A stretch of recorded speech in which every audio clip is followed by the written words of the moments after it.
100 years ago in the Guangdong Wei family, inside a small room, a 12-year-old boy was rolling back and forth on his bed. That was Wei Yanho. He smiled with a burning dream.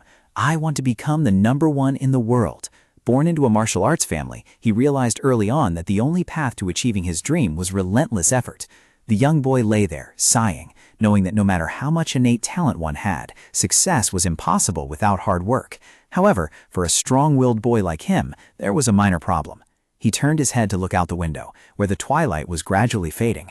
He sat up, blankly watching the final moments of the day. Then he rolled back onto the bed, sighing, "What a pity. I intended to begin my journey to become the #1 in the world today, but it is already dark. I might as well get a good sleep. Cultivation can wait until tomorrow." Right at that moment, someone stepped into the room. Seeing him fast asleep, the man shouted loudly, "Get up right now!" The boy woke up, smiling. "Father, you are here."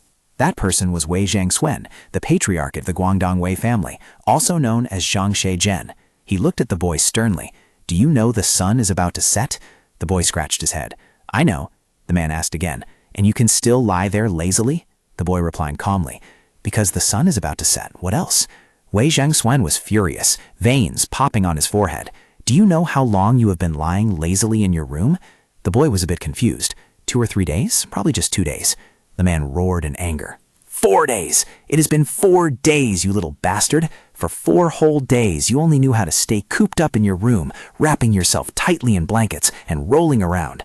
Don't you feel your back aching? Even a bear lying down for 3 days would have to roll over because its back was soaked in sweat. The boy smiled, scratching his head and replying, "That is why I occasionally sat up before lying down again. You were just worrying over nothing, father." These words made the man even more furious, his teeth grinding tightly together.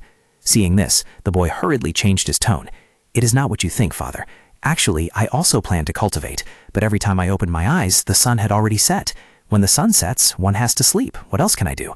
Only by doing so can I wake up early tomorrow to cultivate, right?" He became even more furious, stepping forward to throw off the blankets and sheets, yelling, "You little brat! Today I will cure your lazy habit no matter what, and cure your insolence while I am at it."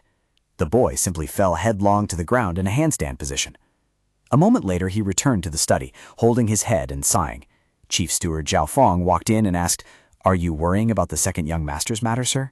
He sighed and replied, "If it weren't for him being like this, why would I need to worry?" Zhao Fong comforted him. "The young master will soon grow up." He became even more depressed, holding his head and saying, "It is all my fault." Thinking back, in the year Wei Yanha was 2 years old, Wei Zhangswen began his journey wandering the Jianghu. His wife, along with his 2 sons and the unborn daughter in her womb, all sadly saw him off.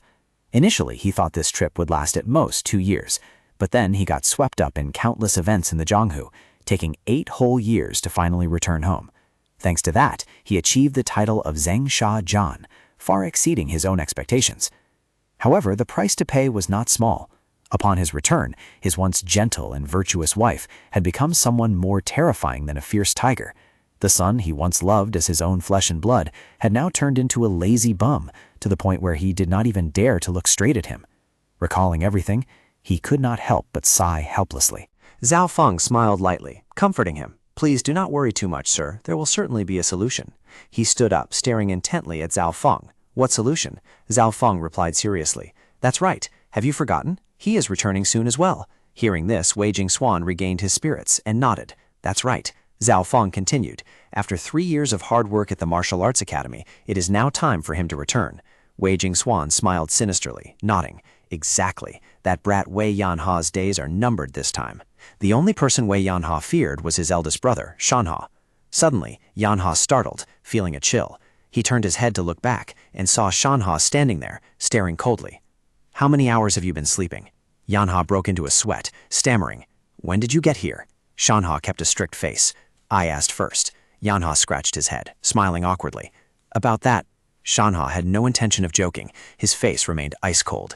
Yanha fearfully explained, "It's not what you think. I already practiced my martial arts early this morning.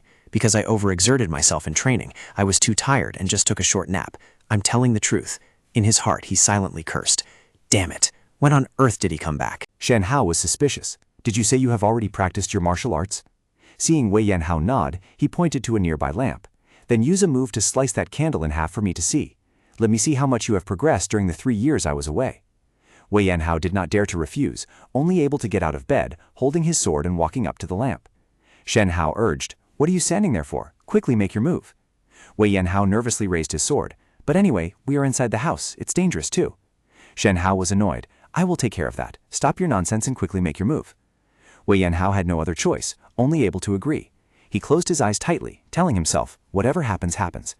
He took a deep breath, beginning to spin his sword. After a moment, he pointed his sword forward. The candle was about 3 meters away from where he stood. Wei Yanhao channeled strength into his feet, springing forward. Shen Hao watched intently from behind, without blinking. The move that Wei Yanhao executed was called Fei Long Fei Tian. After swinging around for a while, he breathed a sigh of relief and turned his head to look, but the candle remained intact, unharmed. Wei Yanhao was horrified. This is a real disaster. Shen Hao spoke up. 3 years have passed. 3 years is enough time to comprehend a sword technique, enough to break through a realm. Yet compared to 3 years ago, you are even worse. You disappoint me. The eldest brother then left the room without saying another word. After a short period of time, the family of 5 had gathered around the dining table. Wei Yanhao sat there with a gloomy face, thinking to himself, I'm definitely going to have indigestion. Wei Yansan turned to ask his son, How is your life at the martial arts hall? Have you encountered any difficulties? Shen Hao replied calmly, Everything is fine. If cultivation had no difficulties, it would no longer be cultivation. I think those are the challenges I must overcome myself, father. Wei Jiangsan nodded in satisfaction. During my absence, you have worked hard. Shen Hao replied, Father is the one who has worked hard because of the long march journey. Wei Jiangsan nodded. All right, do you have anything else you want to share with the family? Shen Hao put down his chopsticks, seriously saying, I have something to say. Han Chang'e immediately asked, What is it? Shen Hao looked straight ahead. It's about Yan Hao again. Chang'e frowned in concern. Is something wrong with Hauer? Wei Yan Hao suddenly froze in panic. He thought to himself, Eldest brother, please don't report me. What could be wrong with me? Shen Hao looked at him, saying clearly, I will take him to the martial arts hall. Hearing this news, Wei Yan Hao was stunned, his mouth gaping speechless. Shifting the scene to the 2 divine beggars, Wei Jiangxuan could not help but sigh. Whether it was Grandmaster Wusan or Peng Daoji, just hearing the name Wei Yanha was enough to make them gnash their teeth. That was the beginning of a major historical event. At that time, no one expected that the lazy teenager would become a supreme master who overturned the world. Yan Hao had just ridden his horse out of the house when he exclaimed sadly, Big brother, we can just rest for a while and then continue. Wei Yan Hao reluctantly continued his journey to the martial arts academy. His family was also reluctant to part. Wei Tulian cried and held him back. Second brother, don't go. Wei Jiangxuan said happily, You must become a true manly hero before you can return here. Chang'e reminded them anxiously, You two remember to be careful on the road. Yan Hao waved goodbye to everyone with a sad look. The 2 brothers spurred their horses on the road, and the journey was considered smooth, at least from Wei Shanhao's perspective. Yan Hao lay on his back on the horse, sighing, Is it still far? Shan Hao replied, We just need to travel for another 10 days to arrive. Yan Hao was shocked. Another 10 days? Shan Hao reminded him, If you had ridden the horse properly, we would have arrived in 5 days. Yan Hao retorted in frustration, I told you I've never ridden a horse before. Shan Hao calmly replied, I'm not blaming you. Yan Hao was furious. You are blaming me right now. Shan Hao remained calm. I only answered because you asked. Yan Hao continued to complain. We can just rest for a while and then continue. Do you know how steep this hill is? I'm exhausted to death. My back feels like it's going to break, and my butt feels like it's going to explode. He pointed to a nearby tree trunk. Brother, look, those people must be very tired to be lying on the ground resting like that. Shan Hao looked over, suddenly startled, and immediately dismounted his horse. Yan Hao was puzzled. What's wrong? Where are you going? Shan Hao did not answer, but walked towards those people. Yan Hao followed and asked, What are you doing? Shan Hao sighed. It's too late. They are all dead. Hearing this, Yan Hao broke into a cold sweat and cried out in panic, What? Shan Hao picked something up and motioned for Yan Hao to look. He pulled open the corpse's clothes, pointed to the wound on the victim's chest, and explained, This is a technique called Danhua Palm. Yan Hao doubtfully asked, Danhua Palm? You mean a passion for flowers and grass? Shan Hao shook his head. Originally it was called Qihua Palm, but a sex fiend named Siju Yue used it to commit countless crimes. Because of that, it was renamed to Danhua Palm. Yan Hao interrupted, Wait, sex fiend? So you mean that guy is nearby?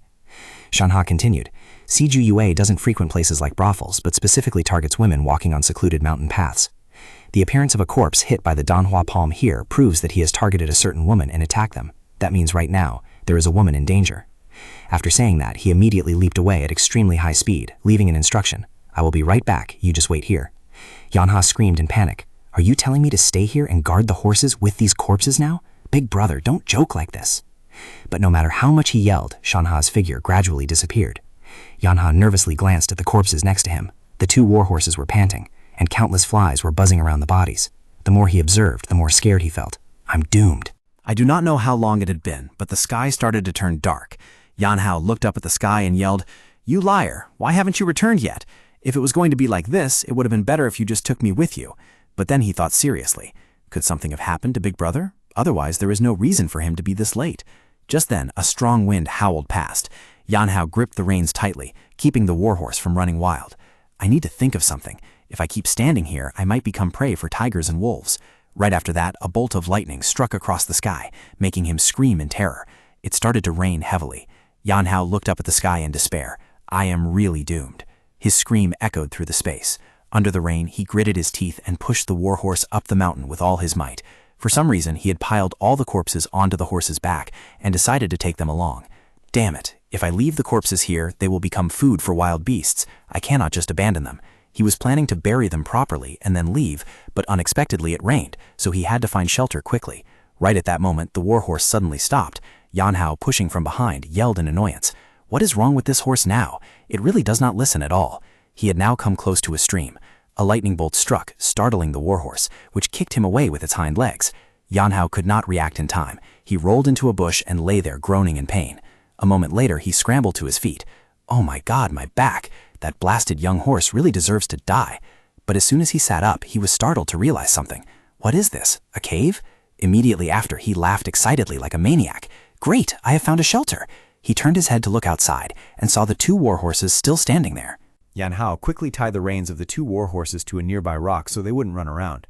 After finishing, he stood there, looking at them and sighed, unable to just beat them up. Then he looked down at his own appearance, muttering about what kind of state he was in. No wonder people say leaving home is a sea of bitterness. I have left a mark at the cave entrance. Big Brother will surely know the way to find me. After saying that, he collapsed on the ground, sighing. Well, I will just get a good sleep to my heart's content first. But after lying there for a long time, he still couldn't close his eyes, feeling anxious in his heart. Big Brother won't be in any trouble, right? Probably not. What kind of person is he? He will definitely come back and find this place. Finally, he drifted off to sleep. Taking advantage of his sleep, the two warhorses managed to untie their reins and wandered off. The sky quickly brightened, but Yan Hao was still sleeping like a log, showing no signs of waking up. By the time it turned dark, he had slept for 2 straight days without waking up at all. Suddenly, a stream of blue light appeared around him, quickly covering his entire body. This light gently lifted him into the air, carried him deep into the cave, passed through the cliff, and disappeared from that place. An unknown amount of time later, Yan Hao groggily woke up. He looked around in confusion. Where was this? The ceiling of the cave looked so strange. It seemed like he had gone deeper into the cave, or perhaps he had rolled over here while sleeping. Right at that moment, a voice echoed out, "Oh, destined one." Yan Hao was startled and panicked. What is this? He fell hard to the ground in endless pain. But immediately after, he noticed a blue sphere of light floating in the air. The voice was coming from it. "Welcome, destined one, who followed fate to arrive at this place. Oh, my descendant, I am Guangjin Baoxian." Yan Hao asked doubtfully, "Excuse me, is that glowing sphere talking to me?" The voice confirmed, "That's right. Oh, destined one, I am crossing through space and time to pass my will onto you. Accept my will and bring peace to the world." But Yan Hao screamed in terror. What kind of ghost or demon is this? The voice reassured him. "Do not be afraid. I have already ascended to immortality. What remains here is merely a wisp of my consciousness. I left it for the destined one who would come here in the future. Therefore, cast aside your doubts and accept my will." Yan Hao thought to himself, wait a minute, why is this situation so familiar? A mysterious cave? The remnant will of a senior? This is definitely a fortuitous encounter. It must be that the heavens are blessing me because I have lived a kind life. With this, I can become strong quickly, and I won't need to go to the martial arts academy anymore. He burst into joyful laughter. The voice echoed again. "There is not much time left. O fated one, accept my sword technique and use it to restore justice to the world. I will pass down my Guangzhan Lu to you. You must continuously cultivate to hone yourself. If you inherit my bloodline, your talent will surely be outstanding. You only need to train bitterly here for 30 years, and you will be able to reproduce a portion of my true strength." Hearing this, the MC immediately sensed something wrong. He thought he was getting a cheat, but he still had to grind manually. Did the old man think 30 years was fast or something? So in the end, hard work makes up for a lack of talent. What his teacher taught was never wrong. Thus, the young man hastily waved his hand to reject this self-sabotaging deal. "I don't think I am the fated one. Keep your secret manual and find someone else to be the scapegoat. I'm not stupid." After saying that, the young man immediately bailed. Who needs martial arts right now? Going home, pulling up the blanket, and sleeping is much better. However, an earnest call echoed from behind. Wait a minute. The young guy stopped, turned his head in confusion, and asked, "Huh?" Instantly, a soul entity radiating a brilliant blue light materialized and roared furiously, "I told you to wait a minute." That was none other than Bai Wohan, an old man with an overwhelming aura and pure white hair and beard. Normally, people would pay respects to a master when meeting an expert, but this guy opened his mouth only to threaten to report a scam, acting completely fearless. The old man was infuriated and shouted loudly, "What scam? Who do you think I am to dare say such a thing?" The kid wasn't easily bullied either. He pointed right at the old man's face and scolded, "Acting all mysterious, and when it didn't work, you just showed up anyway."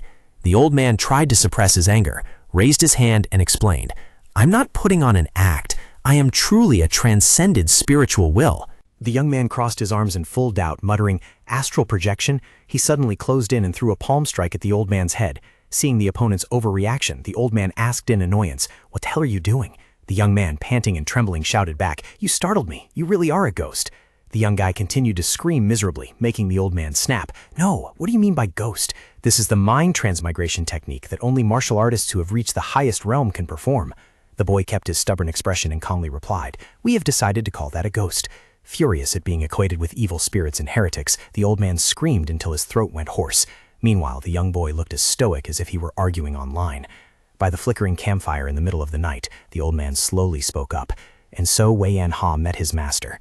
Hearing this, the young man wondered, "Mind transmigration? Does that thing really exist?"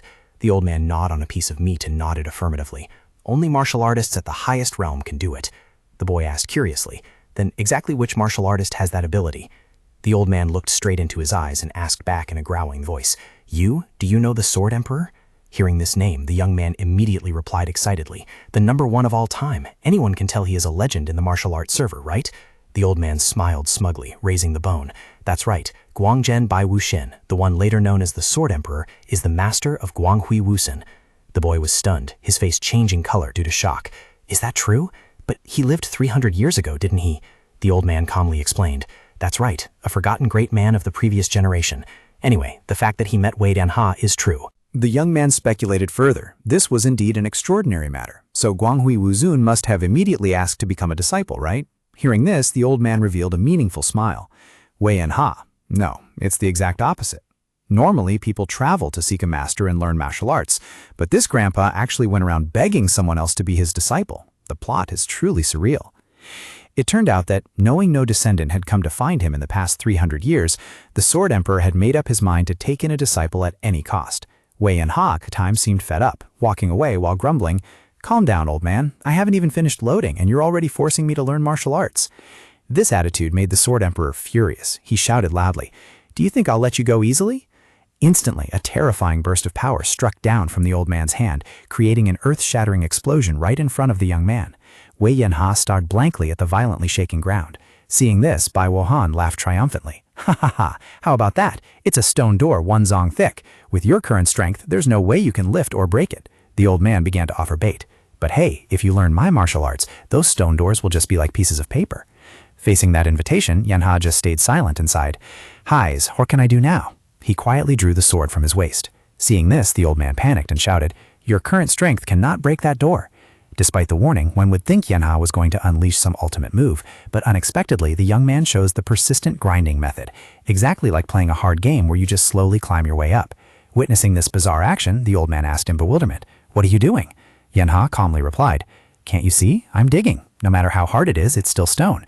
If I keep scratching it with iron, it will eventually get scratched. In about a year or two, I'll break through." Hearing this, the old man was shocked to the core, wondering if this guy's stubbornness was actually at a boss level.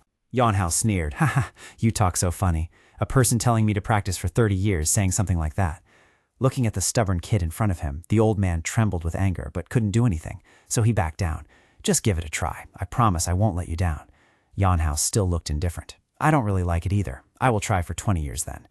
Yanhao immediately threw himself on the ground and complained, "Ouch, that's too long. If it was 3 years, I might think about it." Hearing this, Bai Wohan went crazy and roared, "3 years? You bastard! Are you saying you will learn my martial arts in just 3 years?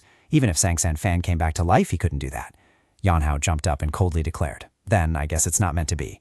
Saying that, he went back to sharpening his sword on the rock. The continuous grinding sound made the old man grit his teeth in frustration. Just as Yanhao was halfway through sharpening, the old man suddenly shouted, 5 years. It's 5 years. Brothers, listen carefully. Just 5 years to go from a newbie to top 1 on the Woolan server. Bai Wohan roared with determination, the blue light from his soul radiating brilliantly. No matter what method I have to use, I will make you the number 1 in the world within 5 years. Wei Yanhao heard this and pondered. 5 years, the best martial arts in the world. Looking at the soul entity radiating a vivid intention in front of him, he secretly evaluated. Such a vivid intention, he had never heard of it before. It just hadn't been passed down. But maybe half of what he said was true, and if so, he might really be the number 1 master in the world. The decision was made. Yanhao decisively thrust his sword firmly into the ground. All right, I must take this opportunity to change my life, guys. Being an ordinary person forever sounds a bit lame. Of course, at that time, Wei Yanhao had absolutely no idea that he was the legendary Sword Emperor. But the Sword Emperor was also quite pitiful. The person he met at the end of his life was someone like this.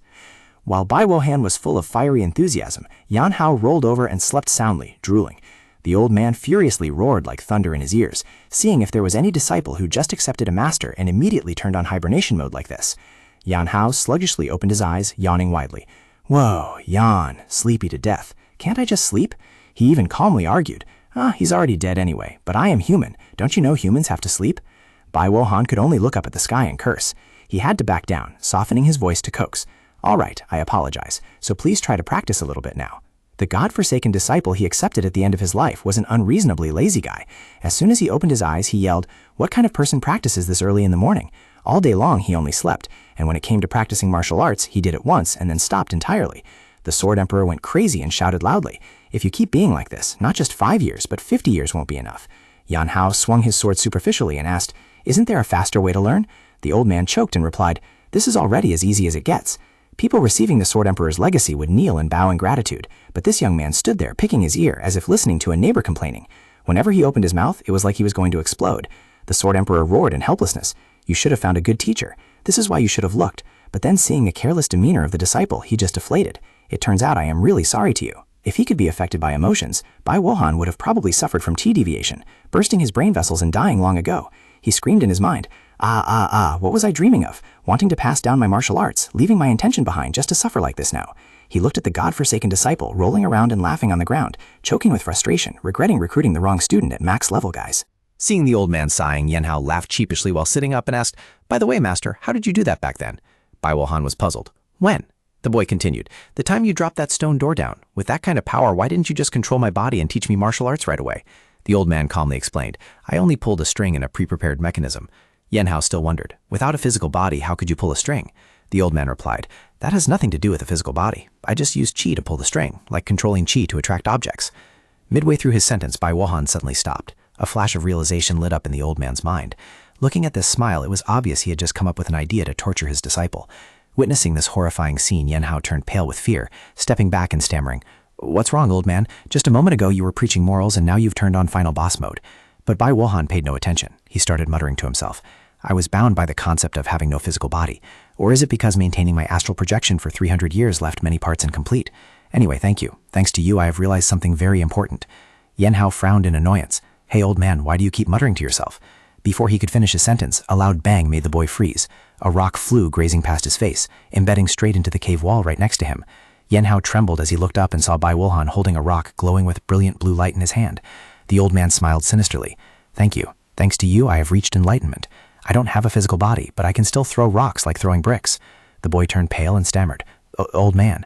But the illustrious Sword Emperor had now completely turned to the dark side. He exuded power and killing intent along with a threatening declaration. "And if I can move rocks," Bai Wohan gave a sinister smile, purple energy spheres burning around his body, as if ready to explode. He smugly declared, "Then this can also be done." Realizing the bad omen, Yanhao screamed in terrified despair, "Brothers, save me! I only agreed to learn martial arts. I didn't sign up for a lifetime torture package." But it was too late. The deadly auras began to chase him, leaving the little boy with no choice but to hold his head and run for his life. Pitiful screams of echoed throughout the dark forest amidst the pouring rain. From that day on, the cultivation of Bai Wohan and Wei Yanhao took place day and night. During the day, he had to practice the sword without a single moment of rest, his small body continuously executing sharp sword strikes to defend against and dodge attacks from his master. At night, instead of resting, he was dragged into intense martial arts discussions. Bai Wohan constantly shouted, guiding every single move by hand, making Yanhao sweat profusely from exhaustion. Even while sleeping, he couldn't escape this torment, as he had to practice Tianxia Wushuang Menglian Shenhua Gong, a divine secret technique taught by Bai Wohan himself that allowed cultivation even in dreams. In his delirium, Yan Hao can only groan, ah, ah, ah, and scream, ah, ah, ah. Now, for him, life was the sword, and his destiny had truly become the sword. Under the strict supervision of the Sword Emperor's soul, Yan Hao didn't have a single moment to slack off. Just like that, 5 years passed in the blink of an eye, and Bai Wohan looked at his disciple with a proud smile. Giant boulders now lay scattered around, sliced cleanly in half like pieces of tofu by Yan Hao's sword strikes. And then the time to leave the mountain had arrived. A firm hand strongly pushed the 1,000-jin stone slab. The cave door opened, illuminating the figure of a man proudly stepping out from the place where he had confined himself for half a decade. The stone door slammed shut behind him with a resounding boom. Standing before the sunlight, the man took a deep breath, enjoying the air of freedom. The one who shook the world had returned. This comeback of Wei Yanhao was exactly like a protagonist after a time skip. Just stepping out, his aura multiplied several times. One day before leaving the mountain, Yanha was still sleeping soundly, drooling. Hearing the call, Yanha, echoing in his ears, he sluggishly muttered, "Ah, just let me sleep a little more." However, the call continued to repeat, "Yanha?" The boy scratched his head and sat up, grumbling, "Really, I said I just wanted to sleep a little more. Don't you believe me, master?" But upon seeing the serious demeanor of Bai Wuhan meditating amidst a blue halo of light, Yanha suddenly froze. The old man softly said, "Come here for a moment." The boy quietly approached and sat opposite him, asking anxiously, What is it, master?" Bai Wuhan pondered, his eyes gazing far away. "All my life I have studied martial arts, my only desire being to see the very peak of it. Because of that I cared for nothing else, constantly chasing it until I gradually became an eccentric old man, shunned by my own clan." Seeing his master suddenly sharing such strange sentiments, Yanha thought to himself, "Master is truly strange today. Normally he forces me to train until my arms break, but now he is suddenly sitting here having such a deep conversation." The old man continued his train of memories. "Thinking back on it, it's understandable that my family didn't seek me out. I abandoned my children and my family to put martial arts above all else." Images of his relatives watching him leave flashed in his mind. He once thought that as long as he reached the pinnacle of martial arts, everything would come true, but it turned out that was not the case. Raising his hand as if trying to grasp the void, he bitterly realized that martial arts is just something created by humans. If one does not walk the path of being human and only knows how to reach the apex of the sword, then that life has no meaning at all. Bai Wuhan's eyes became kinder than ever as he looked at his disciple. "You helped me realize that. To be honest, guys, raising this disciple was tough, but it was worth it." Yanha was stunned, unable to utter a word. The old man smiled and continued, "This is the first time I've taught someone else. There were times I got angry, times I was annoyed, but seeing you grow up little by little, I felt happy and understood what joy is. And thanks to you, I have learned what emotion is." Yanha scratched his head, asking with a bewildered expression, "Master, what's wrong? Why are you speaking as if we won't see each other again?" Bai Wuhan closed his eyes tightly, his face serene as he replied, "That's right, the time has come." The young boy stared blankly for a moment, then suddenly shouted, "What did you say? Wait, hearing you say this suddenly gives me the feeling of a farewell. Why do you say it's time? Do you think I'll believe it if you say that?" Yanhao roared unyieldingly. "At first you said I had to train for 30 years, and only 5 years have passed. There are still 25 years left." Bai Wuhan noted calmly, "That's right." Yanhao remained stubborn. "But," the old man reached out his hand, and in his palm was a glowing inner core. He slowly explained, "The inner core that I passed on to you so that you could live without eating or drinking in this place. Swallow it. Keeping it is not as easy as I thought." Looking at his disciple, who was still dazed, Bai Wuhan sighed. His soul body began to shine brightly, but also gradually faded. "Now my strength is exhausted. It's time to say goodbye." Yanhao only now truly panicked. He yelled, "Why? Why didn't you say it earlier, master? If you had said it earlier, I would have gone out beforehand, taking care of myself, and then come back to continue practicing." Witnessing the affection of his disciple, Bai Wuhan smiled kindly. Yes, I completely understand your feelings. Regardless, I have been very happy to be with you." He looked at Yanhao with expectant eyes. "I also wanted to see you travel across the world a little more, but this is enough. To me, I have clearly seen the image of you roaming the world." In his mind appeared the vision of Yanhao wearing a magnificent imperial robe, riding on the back of the majestic azure dragon, covering the whole sky with one hand. The master had foreseen his disciple's domineering future. Bai Wuhan peacefully gave his final instructions. "Look at the world. Embrace the world into your heart. When you do that, everything else will come naturally. And before looking at the world, look at the people first." Yanhao stood silently, his eyes wide open, watching his master gradually fading away. Wei Yanhao stood silently looking at his master, his eyes filled with sadness. Bai Wuhan pondered and advised, "I used to only look up high, without looking down at my feet. Do not make the same mistake as I did." He looked at his disciple one last time, his voice deepened. Even though I can't see you again, even if no one in the world knows of my existence, in every gesture, every sword strike of yours, I will always be present. He smiled peacefully, as if he had let go of all burdens.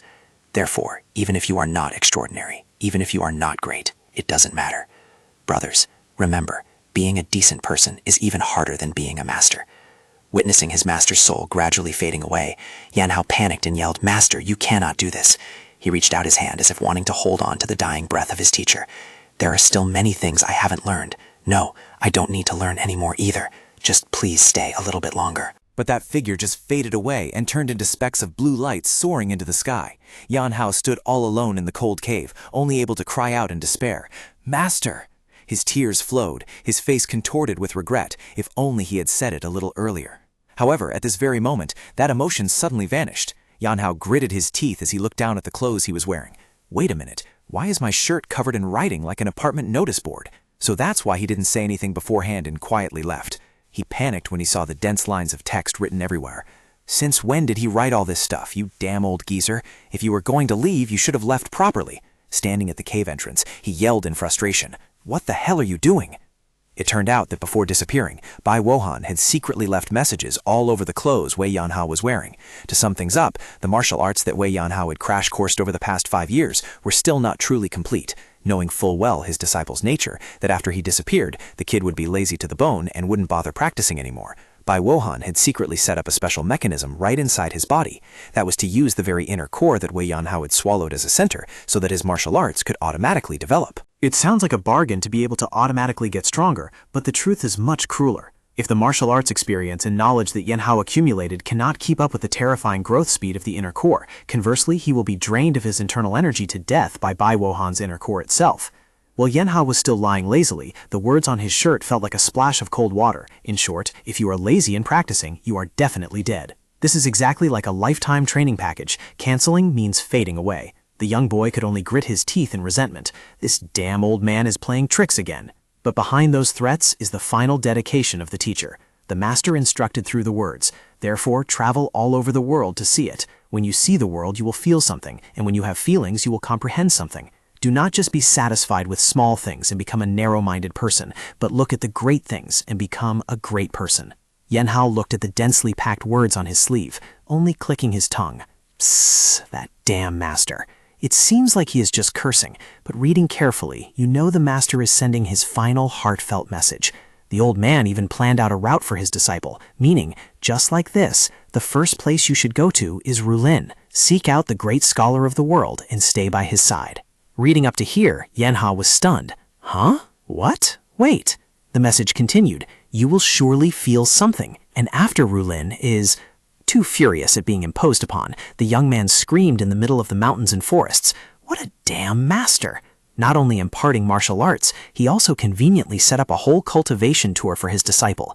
Slumping down in the middle of the forest, Yanhao sighed in frustration. I just intended to go home. He secretly worried about his brother. Senior brother, I guess he's still fine, right? Thinking about his family, he told himself, I will finish resolving this and then go back. So Mom and Dad, don't worry too much. Even though his mouth kept muttering, his feet still walked on, because what needs to be done still has to be done. Before truly leaving the place he had been attached to for 5 years, Yanhao stood in front of the cave entrance, dropping to his knees to perform a solemn bow of gratitude to his master. As soon as he turned his back to walk away, he muttered, "Don't expect me to come back from now on. You've just made me suffer to the very end." But then the harsh reality struck, causing the man who had just left the mountain to freeze. Damn it, where is Mo Wulin? I've barely left the mountain and I'm already lost.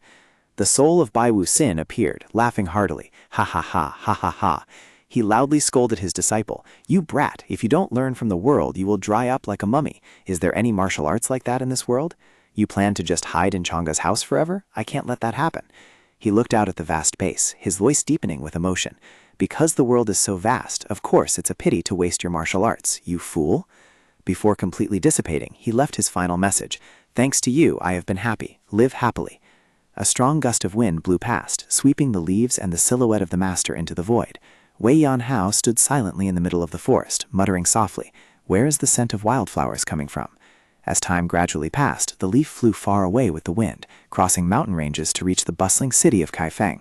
At a small branch, a guy with unkempt hair, a gaunt appearance, and limbs wrapped in scar-covered bandages appeared. That was Wei Yanhao, but he now looked no different from a dried corpse, just as his master once teased. He sluggishly approached and asked, "Looking at me now, you probably think I smell like a graveyard, right?" Seeing a stranger with a horrifying appearance, the man sitting on the tree trunk panicked. "What is this? Who is this dried corpse?" He tremblingly replied, "Yes, it is me, the Beggar sect's branch leader Zhang Yi." Yanhao did not beat around the bush. He looked at him with soulless eyes and asked directly, "I came because I have something to ask. Do you have money?" "I have to pay?" Yanhao immediately snapped. "Of course, everything in this world has a price. Even asking for directions requires a VIP fee." Zhang Yi stared at Wei Yanhao, unable to help but wonder in his heart. Just hearing the voice, he's probably only in his early 20s, but looking at his appearance, he looks over 50. He shuddered while evaluating the other party. "Anyway, I've never seen anyone as destitute as this beggar. He looks more like a ghost than a human." Zhang Yi clicked his tongue, pretending to be generous. "Since we are colleagues in the profession, I wanted to help for free, but rules are rules." Hearing the word colleagues, Yanhao paused and asked, "What colleagues?" The branch leader calmly replied, "Well, we are both beggars."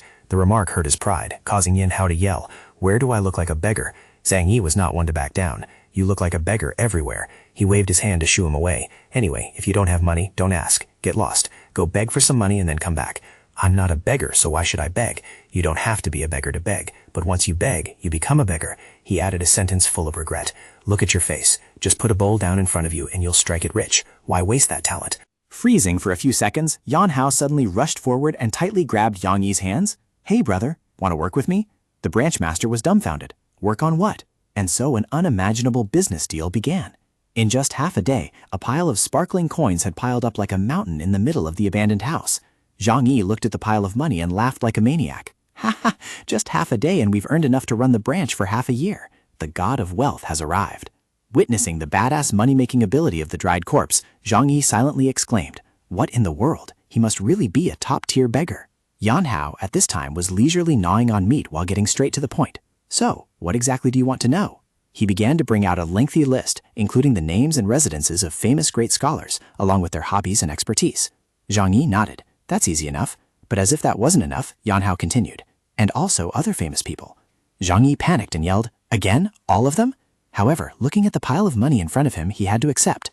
"Anyway, since I promised to look into it, come back after 7 days and 7 nights. As soon as he finished speaking, Yanhao rolled over and lay flat in the middle of the floor.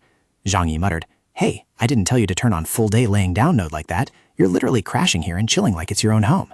"I have nowhere to go and nothing to do, so I will stay in this area." 7 days and 7 nights had passed, and Zhang Yi was still astounded that Wei Yanhao intended to settle permanently at his branch. Staying in this area for good? Yanhao, lying down casually, dropped a nonchalant remark. "If not, then whatever, just consider it as me renting a spot to lie down for free." However, Zhang Yi could never have imagined that he would soon regret those words. Not long after, an underling rushed in breathlessly to report the news, his face drained of blood. "Branchmaster, something terrible has happened." Zhang Yi still didn't understand, scolding in annoyance. "Why are you making such a fuss? What huge matter could beggars possibly have?" The underling trembled and stammered. "The thing is, our beggar sect is about to starve to death entirely." Hearing this, Yanhao also had to spring up, asking in bewilderment, "What?" The two immediately rushed out into the street to assess the situation. There, a chaotic scene was unfolding as the townspeople continuously shooed away and scolded the beggars. "Have you no shame begging for food like this? Get lost right now." Zhang Yi ran while pointing at the crowd. "I told you to come and look immediately. Over there, he's only been here a few days and the beggar server has already crashed." But upon seeing the scene before his eyes, he could only stand frozen and blurt out, "What the hell?" He was about to scold his underlings that at least being a beggar required some rules, but before he could finish, a rich man suddenly pointed at a figure and laughed excitedly. "You have to be like him. In my whole life, I've never seen anyone look so destitute." All around, the crowd gathered, sighing with deep sympathy. "Oh my God, so pitiful. Have something to eat, little boy." The sound of coins clinking rang out incessantly, flying in flurries toward the motionless figure. His face changed color, sweat pouring down in shock at this ironic situation. His gaunt, dilapidated appearance after 5 years of martial arts practice in the stone cave turned out to be a natural gold mine in the eyes of the world. After a moment of astonishment, Yanhao suddenly changed his attitude. He smiled a sinister and smug smile, his eyes flashing with practical light. Making money is so easy. Lying flat on the middle of the floor, Wei Yanhao opened his mouth and panted. His face was so haggard that he seemed about to faint from exhaustion as he groaned, "I'm so thirsty." Seeing that the god of wealth of the entire branch was in a critical condition, Zhang Yi panicked and yelled like a house on fire, "Hey, bring water here quickly!" While the subordinates were running around, Yan Hao was still lying on his back, calmly enjoying this special service. A trembling subordinate offered a bowl of water, but as soon as Yan Hao glanced at it, he frowned and criticized, "This bowl is too dirty." Immediately, Zhang Yi threw a thunderous punch that sent the subordinate flying out. The branch leader of the beggar sect was actually running around serving a beggar god of wealth. Not stopping there, Yan Hao looked at the new bowl of water and muttered fastidiously, "The water is a bit shallow, isn't it?" Zhang Yi went crazy again, pointing his finger and yelling at the disciples, "Climb up the mountain and get clean, cool spring water back here quickly. How many times do I have to tell you for you to understand?" Now the positions were completely reversed. Yan Hao lay on his stomach enjoying meticulous care, gently praising, Excellent, very good." Standing right behind him, Zhang Yi gnashed his teeth, his hands trembling with resentment. The old man cursed secretly in his heart. Damn it, I am the branch leader of the beggar sect, but I have become a servant for such a cheap beggar." However, looking at Yan Hao's dilapidated state, he did not dare to act recklessly due to a harsh practical reason. "But if I let this bastard out, my disciples will probably all starve to death." While the branch leader was struggling intensely in his mind, Yan Hao leisurely lay playing with an ant and muttered, "Hello, little ant." Zhang Yi's humiliation did not stop, as he had to personally massage the back of this high-class beggar. Yang Yi grimaced and complained, "My back hurts to death." Zhang Yi flattered, It won't do if your back hurts. It's my first time in my life massaging a beggar's back, and I even have to flatter him," while choking with resentment and wondering to himself, when will the information he requested finally arrive? At this rate, we will all die. Just when his patience was about to reach its limit, a frantic call rang out, "Branch leader, branch leader." A subordinate rushed in breathlessly, holding up a piece of paper reporting, "The intelligence has arrived." Zhang Yi was as overjoyed as if he had struck gold, jumping up happily. "It's here, brothers! The savior of the beggar sect has finally arrived." Yan Hao also sprang up, sighing in relief. "I thought everything was settled." Unexpectedly, after glancing at the piece of paper, Yan Hao immediately changed his expression, asking with overwhelming disappointment, "Is this it?" Zhang Yi looked bewildered. "Huh?" Yan Hao snapped. "You dare call this intelligence? What do you mean?" He threw the piece of paper on the floor and ordered, "Come here and look at this." Zhang Yi picked it up to read, and beads of sweat began to pour down his forehead. The old man's face turned pale when he heard Yan Hao's assessment. "These bastards are really trying to play a trick on us. This is no joke. The information is only half-baked." Yan Hao sat up with sharp, cold eyes, declaring decisively, "This is not good. This kind of information is no different from spoiling half an episode of a movie. I have to do something. It's probably because of a lack of money.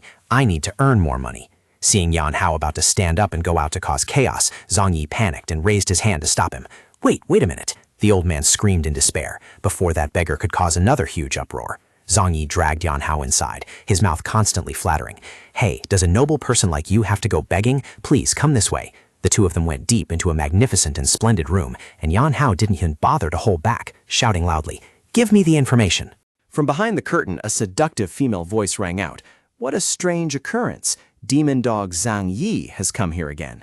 The owner of that voice was the hall master of Hao Men, Gui Ling Ling, a peerless beauty wearing a powerful red and black outfit with sharp, piercing eyes. Zhang Yi hastily bowed to pay his respects. "Greetings, Hall Master Gui." Seeing the beauty call Zhang Yi Demon Dog, Yan Hao asked blankly, "Demon Dog?" Then immediately he burst into boisterous laughter, pointing right at the branch master's face and mocking, "Your nickname is Demon Dog? Something like Fox Dog?" Despite Zhang Yi grinding his teeth and cursing in frustration, "You bastard!"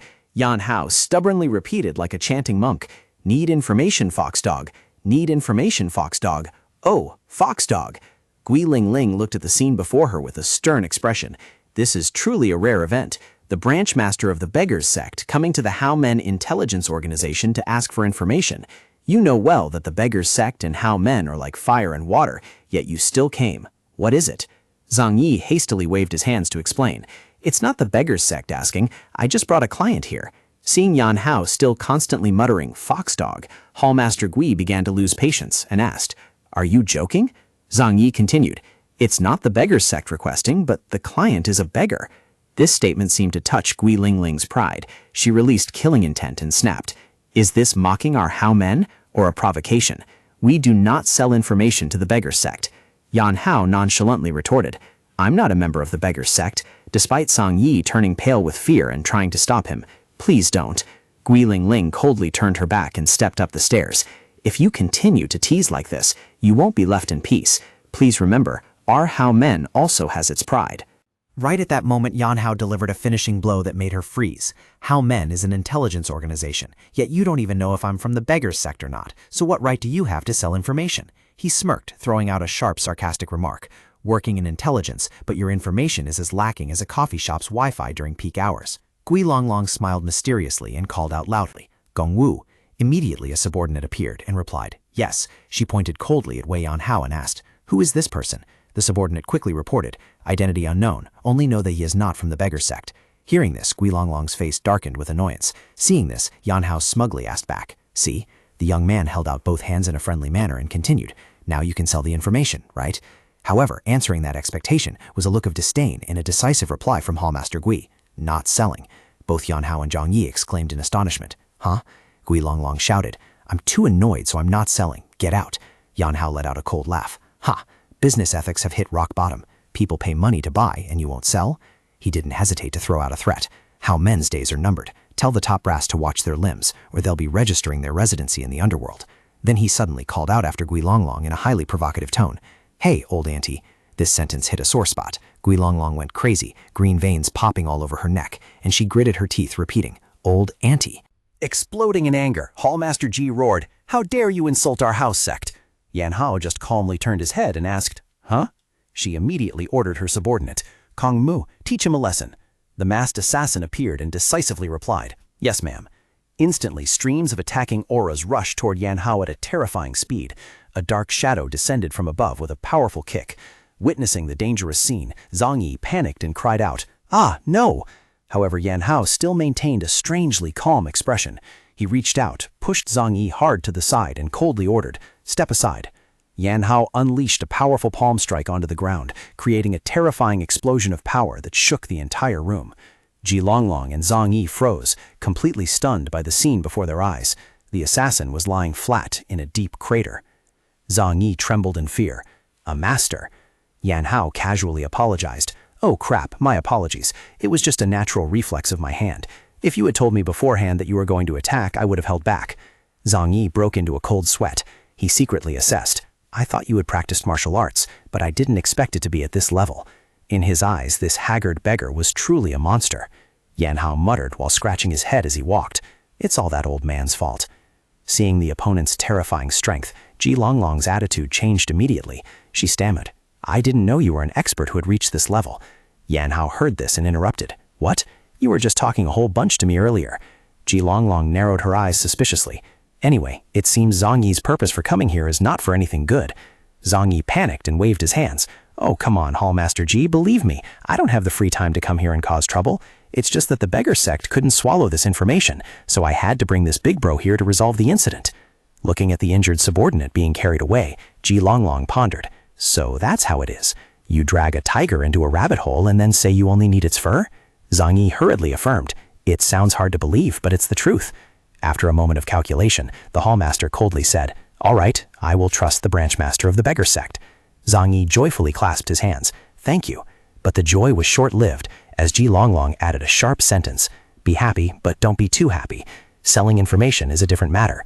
Your people injuring my people is a fact, so the House Act better prepare the price. Hearing the word price, Yan Hao and Zhang Yi could only stare blankly in confusion. Ji Longlong now radiated an overwhelming dark aura, her sharp eyes full of murderous intent. She growled a warning. In the underworld, there was never a shortage of prices to pay. Blood must be paid with blood, and a life with a life. Immediately a shout to kill echoed throughout the room, and the assassins of Hao Man simultaneously drew their weapons, surrounding the two of them. Standing in the midst of the cold, sharp swords, Yan Hao maintained an indifferent expression. Gui Lingling still showed no signs of calming down. She continued to threaten. I don't know what your purpose is, but since you've injured our people, you won't be able to leave here in one piece. Seeing the situation becoming unnecessarily tense, Yan Hao waved his hand and explained with a perfectly sincere face. Hey, calm down. She stared intently at Yan Hao's gaunt appearance and gritted her teeth. You bony bastard. The rule of the underworld is very simple. If an arm is chopped off, we chop off both arms and legs in return. If slapped, we slice off the cheek. Hearing these brutal rules, not only was Yan Hao unafraid, but he also mocked. Huh, sounds familiar. This rule is exactly like the fee schedule of loan sharks. Standing nearby, Zhang Yi turned pale with fear and frantically shouted, Hey, I told you to stop, but it seemed the intervention was too late. Then I just need to slice off a little skin from your face. Facing the approaching blade, Yanhao playfully raised his hand to signal, Hey, sorry, but I don't have any skin on my face left. I've been eating terribly lately. He even nonchalantly brought his hand up to touch his emaciated, bony face as if to prove his words were true. Yanhao's flippancy pushed Guilingling to her absolute limit. She rolled her eyes back, veins popping all over her face, and let out an earth-shattering roar. Kill him! Immediately, the assassins lunged forward to attack at wind-splitting speed, their crimson sword trails bringing towering murderous intent crashing down consecutively. As quick as a flash, Yanhao dodged the vicious slashes. Amidst the rain of swords, he still didn't forget to toss out a sarcastic remark. Just a moment ago, you said you'd slice my face. Now you want to kill me. Surrounded by the assassin's blades, Yanhao casually mocked. Calculating interest by the second? That's truly terrifying. Is this black market credit? To the absolute astonishment of his opponent, Yanhao unleashed lightning-fast strikes with unbelievable speed. An elbow thrust, a decisive grab of the opponent's wrist, made the assassin roll his eyes back in pain and shock. Witnessing this overwhelming scene, Jilonglong opened her mouth and screamed in terror. Meanwhile, Yanhao continued to stride forward with an imposing aura, his bulging muscles radiating a terrifying pressure that made the ground beneath his feet tremble. With just an explosive burst of force, the subordinates of Hao Men were sent flying in all directions into the air like torn sacks. Standing amidst the ruins, Yanhao looked around coldly and spoke. "Don't anyone move, because I still haven't—" A blazing blue gen key erupted, enveloping his body and forming an energy vortex that crushed all will to resist, causing the surrounding swords to shatter and stick firmly into the ground. Yanhao looked around coldly and issued a warning. "Don't force me to make a move." The air was thick with killing intent as he growled. I really don't like killing people." Witnessing the blazing blue gen key enveloping Yanhao, Zhang Yi sweated profusely in fear. Even Jilonglong couldn't keep her composure. She turned pale, her heart pounding as she wondered, what is this energy?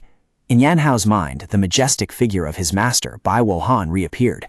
He had once taught that if you can attack twice, there can be a third or fourth time. Never leave any regrets. Yanhao said to himself, I don't like him, but he's not wrong.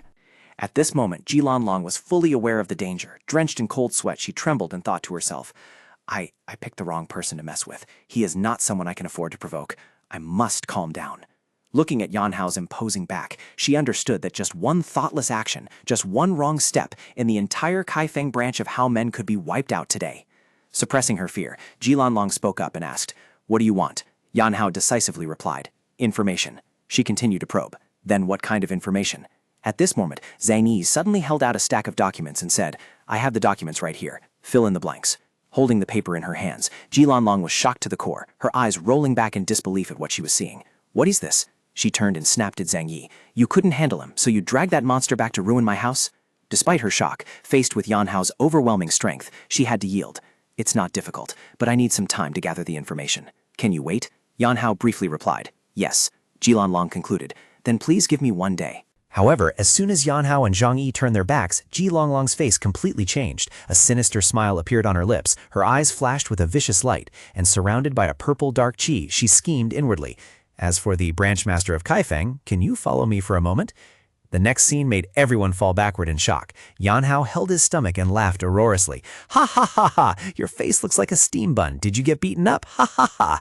Zhang Yi's face was now swollen on one side, exactly like a real steam bun. He could only grit his teeth and reply, Shut up. Yanhao still didn't let it go, pointing and mocking. You don't even belong to the Beggar sect, yet you were defeated by Hao Men? He resentfully explained. That woman is from Hao Men, which was incredibly scary.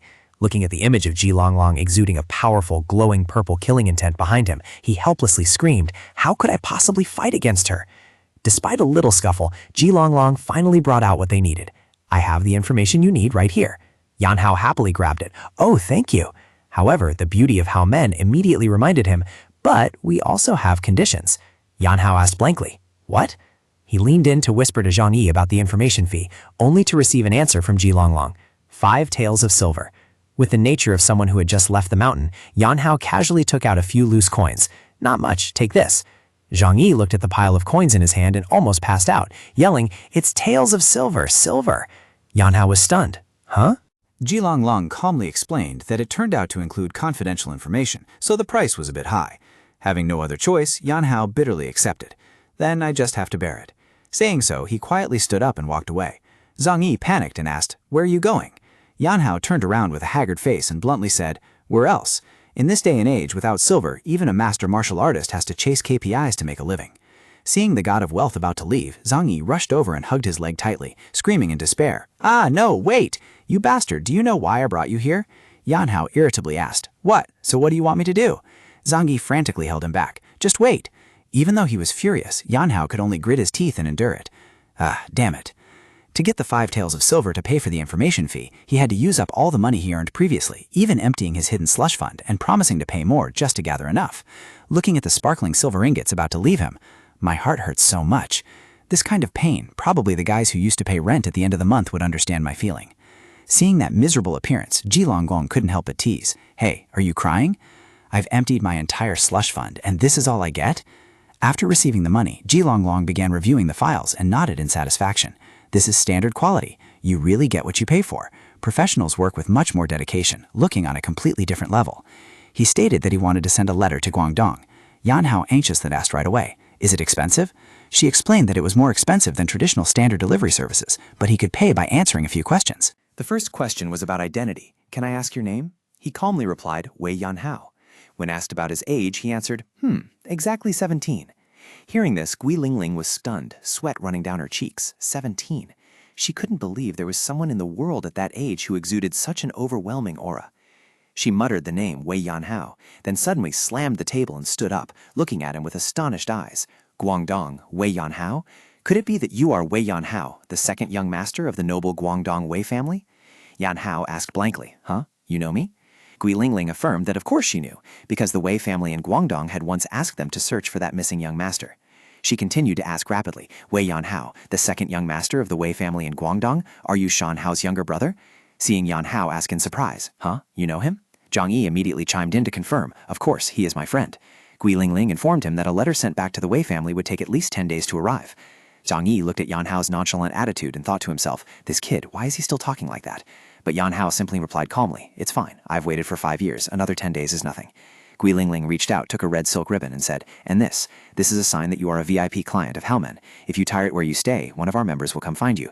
Yan Hao asked nonchalantly, "The fee?" She replied, "It's completely fine."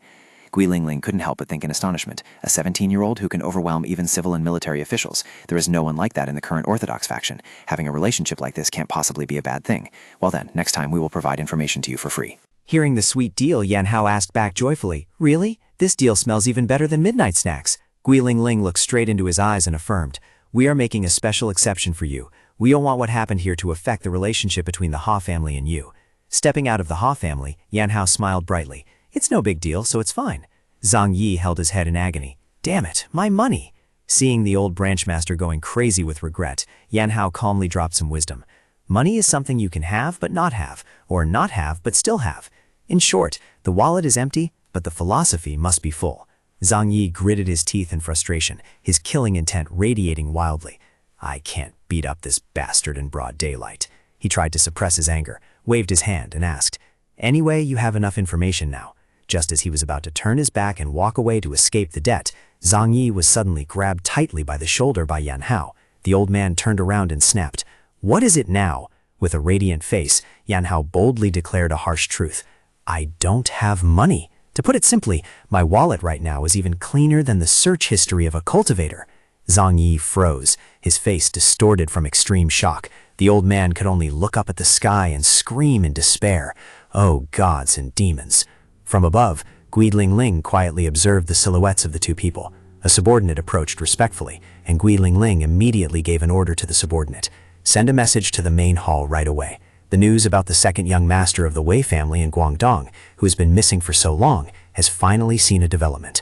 Wei Yan Hao trudged along with a bundle on his shoulder, his eyes showing a clear determination to return as a Wulin expert. At the Songlin Hanlin Academy, the space was sinking into tranquility when a man sitting by the window gently set his teacup down. That was one of the 3 grandmasters, Wen Yuhan. His daughter, Wen Enzi, walked in and called out softly. "Father," she announced, "there is a guest who wants to see you." Wen Yuhan frowned slightly. "I don't remember having any appointments today." Yinji added, "He said he wants to play Go." Hearing this strange request, the Grandmaster laughed with amusement. "Playing Go, this is a new one."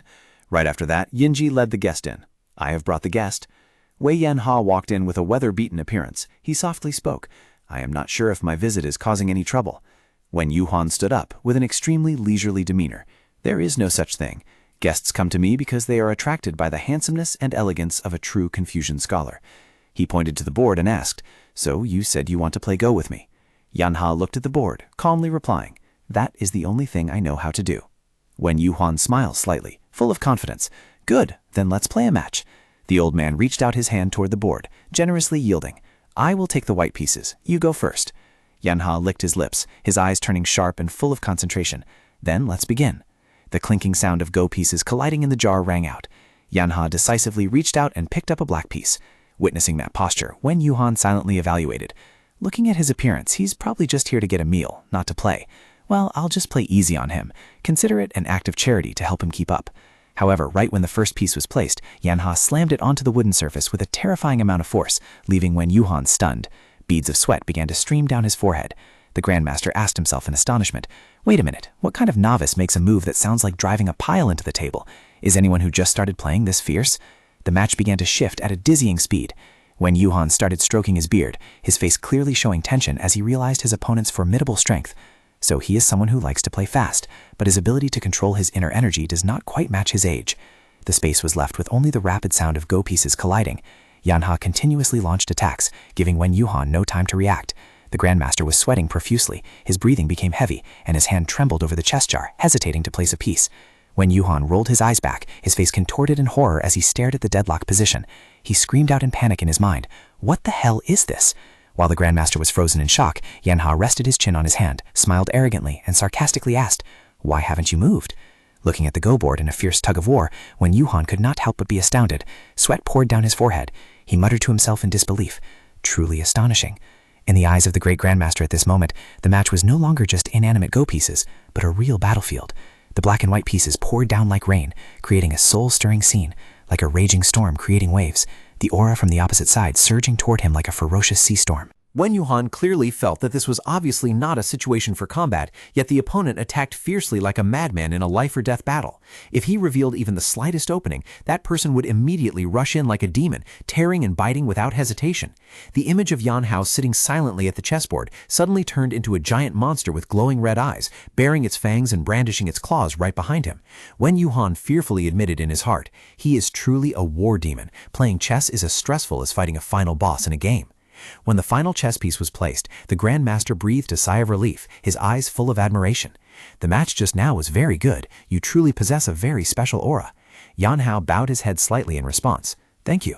When asked about the origin of this overwhelming aura, he casually revealed that it was just because he was ruthlessly tortured by his master. The answer surprised Wen Yuhan. "You have a master?" In Yan Hao's memory, the image of the old man Bai Wahan appeared bizarrely. He once roared with excitement, "If you lose, practice 10 times more. If I lose, I'll give you 3 days off." Recalling those days of being pushed into a corner, Yan Hao could only sweat profusely and mutter, "Yes, a truly vicious old man." Returning to reality, Yan Hao expressed his wish, "If possible, let me crash here for a few days. My master insisted that I must live in this Rumlin, so I have no choice." Hearing this, Wen Yuhan nodded in understanding. "Ah, so you are following your master's dying wish. If that's the case, of course I must help." He generously declared, "I will prepare a room. You can stay as long as you like." Immediately, he turned to instruct his daughter, NZ, "Prepare a room and clothes for our guest, and lead him to bathe first." NZ respectfully replied, "Yes." Seeing everything happening so fast, Yan Hao suddenly became awkward.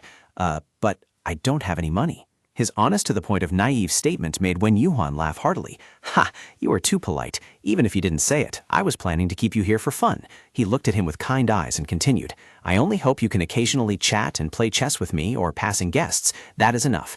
Wei Yan Hao nodded in agreement to the Grandmaster's offer. "I think I can do that." After bidding Wen Yuhan goodbye with the phrase, "Then excuse me," he quietly followed Wen NZ. The young lady leading the way also softly reminded, "Please follow me." The first stop was a luxurious bathroom with a steaming hot tub. Immersing himself in the warm water, Yan Hao let out a sigh of complete satisfaction. "Ah, that hits the spot. This feeling is exactly like resetting a character after years of grinding maps." He half closed his eyes, enjoying the rare feeling of relaxation, thinking to himself, "I used to hate bathing so much before. Maybe because the water here is so wonderful." He could clearly feel his skin gradually becoming cleaner and much brighter. This overwhelmingly blissful feeling made him remember the days of bitter training with his master. It's all because of that damn old man. Meanwhile, Wen NZ was hugging a pile of new clothes, walking down the hallway with a very annoyed expression. She frowned, secretly evaluating the newly arrived guest. I really don't understand. What was father thinking accepting a guy like him as a guest? Just looking at this type of person gives off boss-level trouble vibes. Just then, a foot stepped out of the hazy steam. Yanhao, in a completely naked state, unexpectedly appeared right in front of NZ. Too shocked by the indecent sight, the young lady rolled her eyes back and let out an earth-shattering scream. Yanhao absent-mindedly turned his head to look with an innocent face. Huh? Angie hastily grabbed a pile of clothes to cover her face, trembling and stammering as she yelled, I thought a ghost had appeared. Please, cover yourself up. Wei Yanhao just muttered, what? Then he leisurely reached for a piece of cloth to cover himself.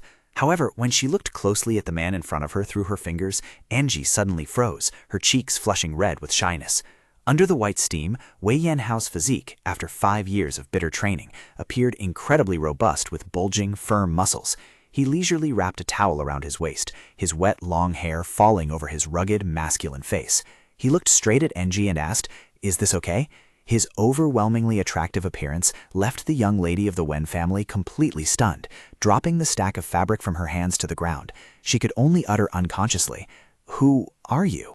A few days later, at the Wen residence, Yinji ran to find her father with a face full of frustration. Father, please say something to him.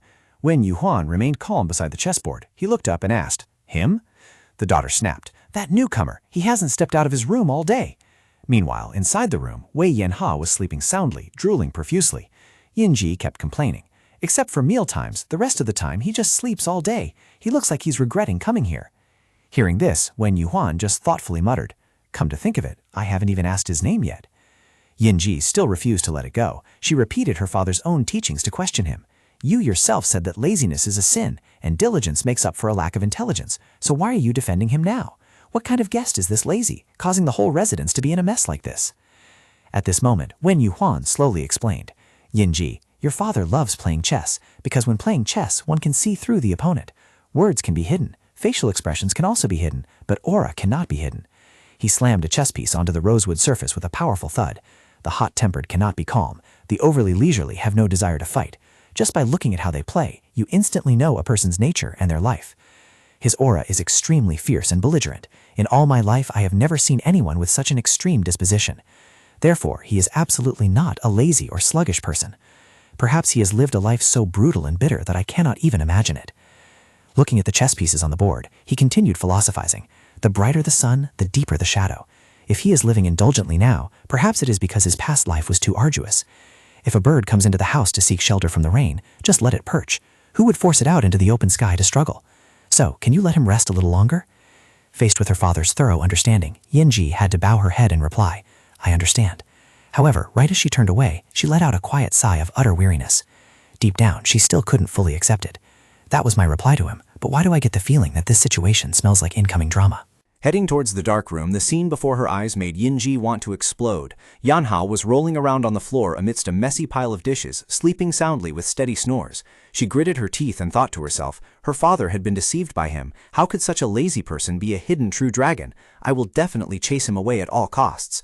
Yinji stood right in front of the sleepyhead, shouting an earth-shattering yell. Wake up! This isn't a free inn. How can you sleep as if you've been sleep-deprived for a whole month? Wen Inji stood with her arms crossed, looking at Wei Yanhao, who was sleeping on the floor with eyes full of contempt. Yanhao groggily opened his eyes, mumbling, What is it? Without giving him a chance to fully wake up, Yinji used all her strength to pull the mattress away, causing him to tumble to the ground, and she screamed, Wake up! The sun is already at its peak. Yanhao sat up and scratched his head, sleepily replying, Is that so? Then let me sleep a little more. People say you need enough sleep to have the energy to save the world. The nonchalant answer drove Yinji crazy. What kind of person are you anyway? While others are studying seriously, you only know how to lie around and be lazy like this? Yanhao picked his ear while sluggishly arguing. People study because they want to study, and I want to sleep so I sleep. What's wrong with that? Yinji blushed deeply and shouted, Shut up, just shut up, please. Even if it wasn't for that reason, seeing you lying around all day, if the elders saw this, they definitely wouldn't let it slide. Do you know who has to wash that pile of blankets? The young lady continued to scold him harshly, saying that if he eats, he must know how to work, and no one would provide for him for free. If someone is hardworking, they might be pitied, but for a lazybone who is only good at sitting around and eating, do not even dream of having food, dismissed. Yanhao intended to use her father as a shield, saying, Didn't your father clearly already?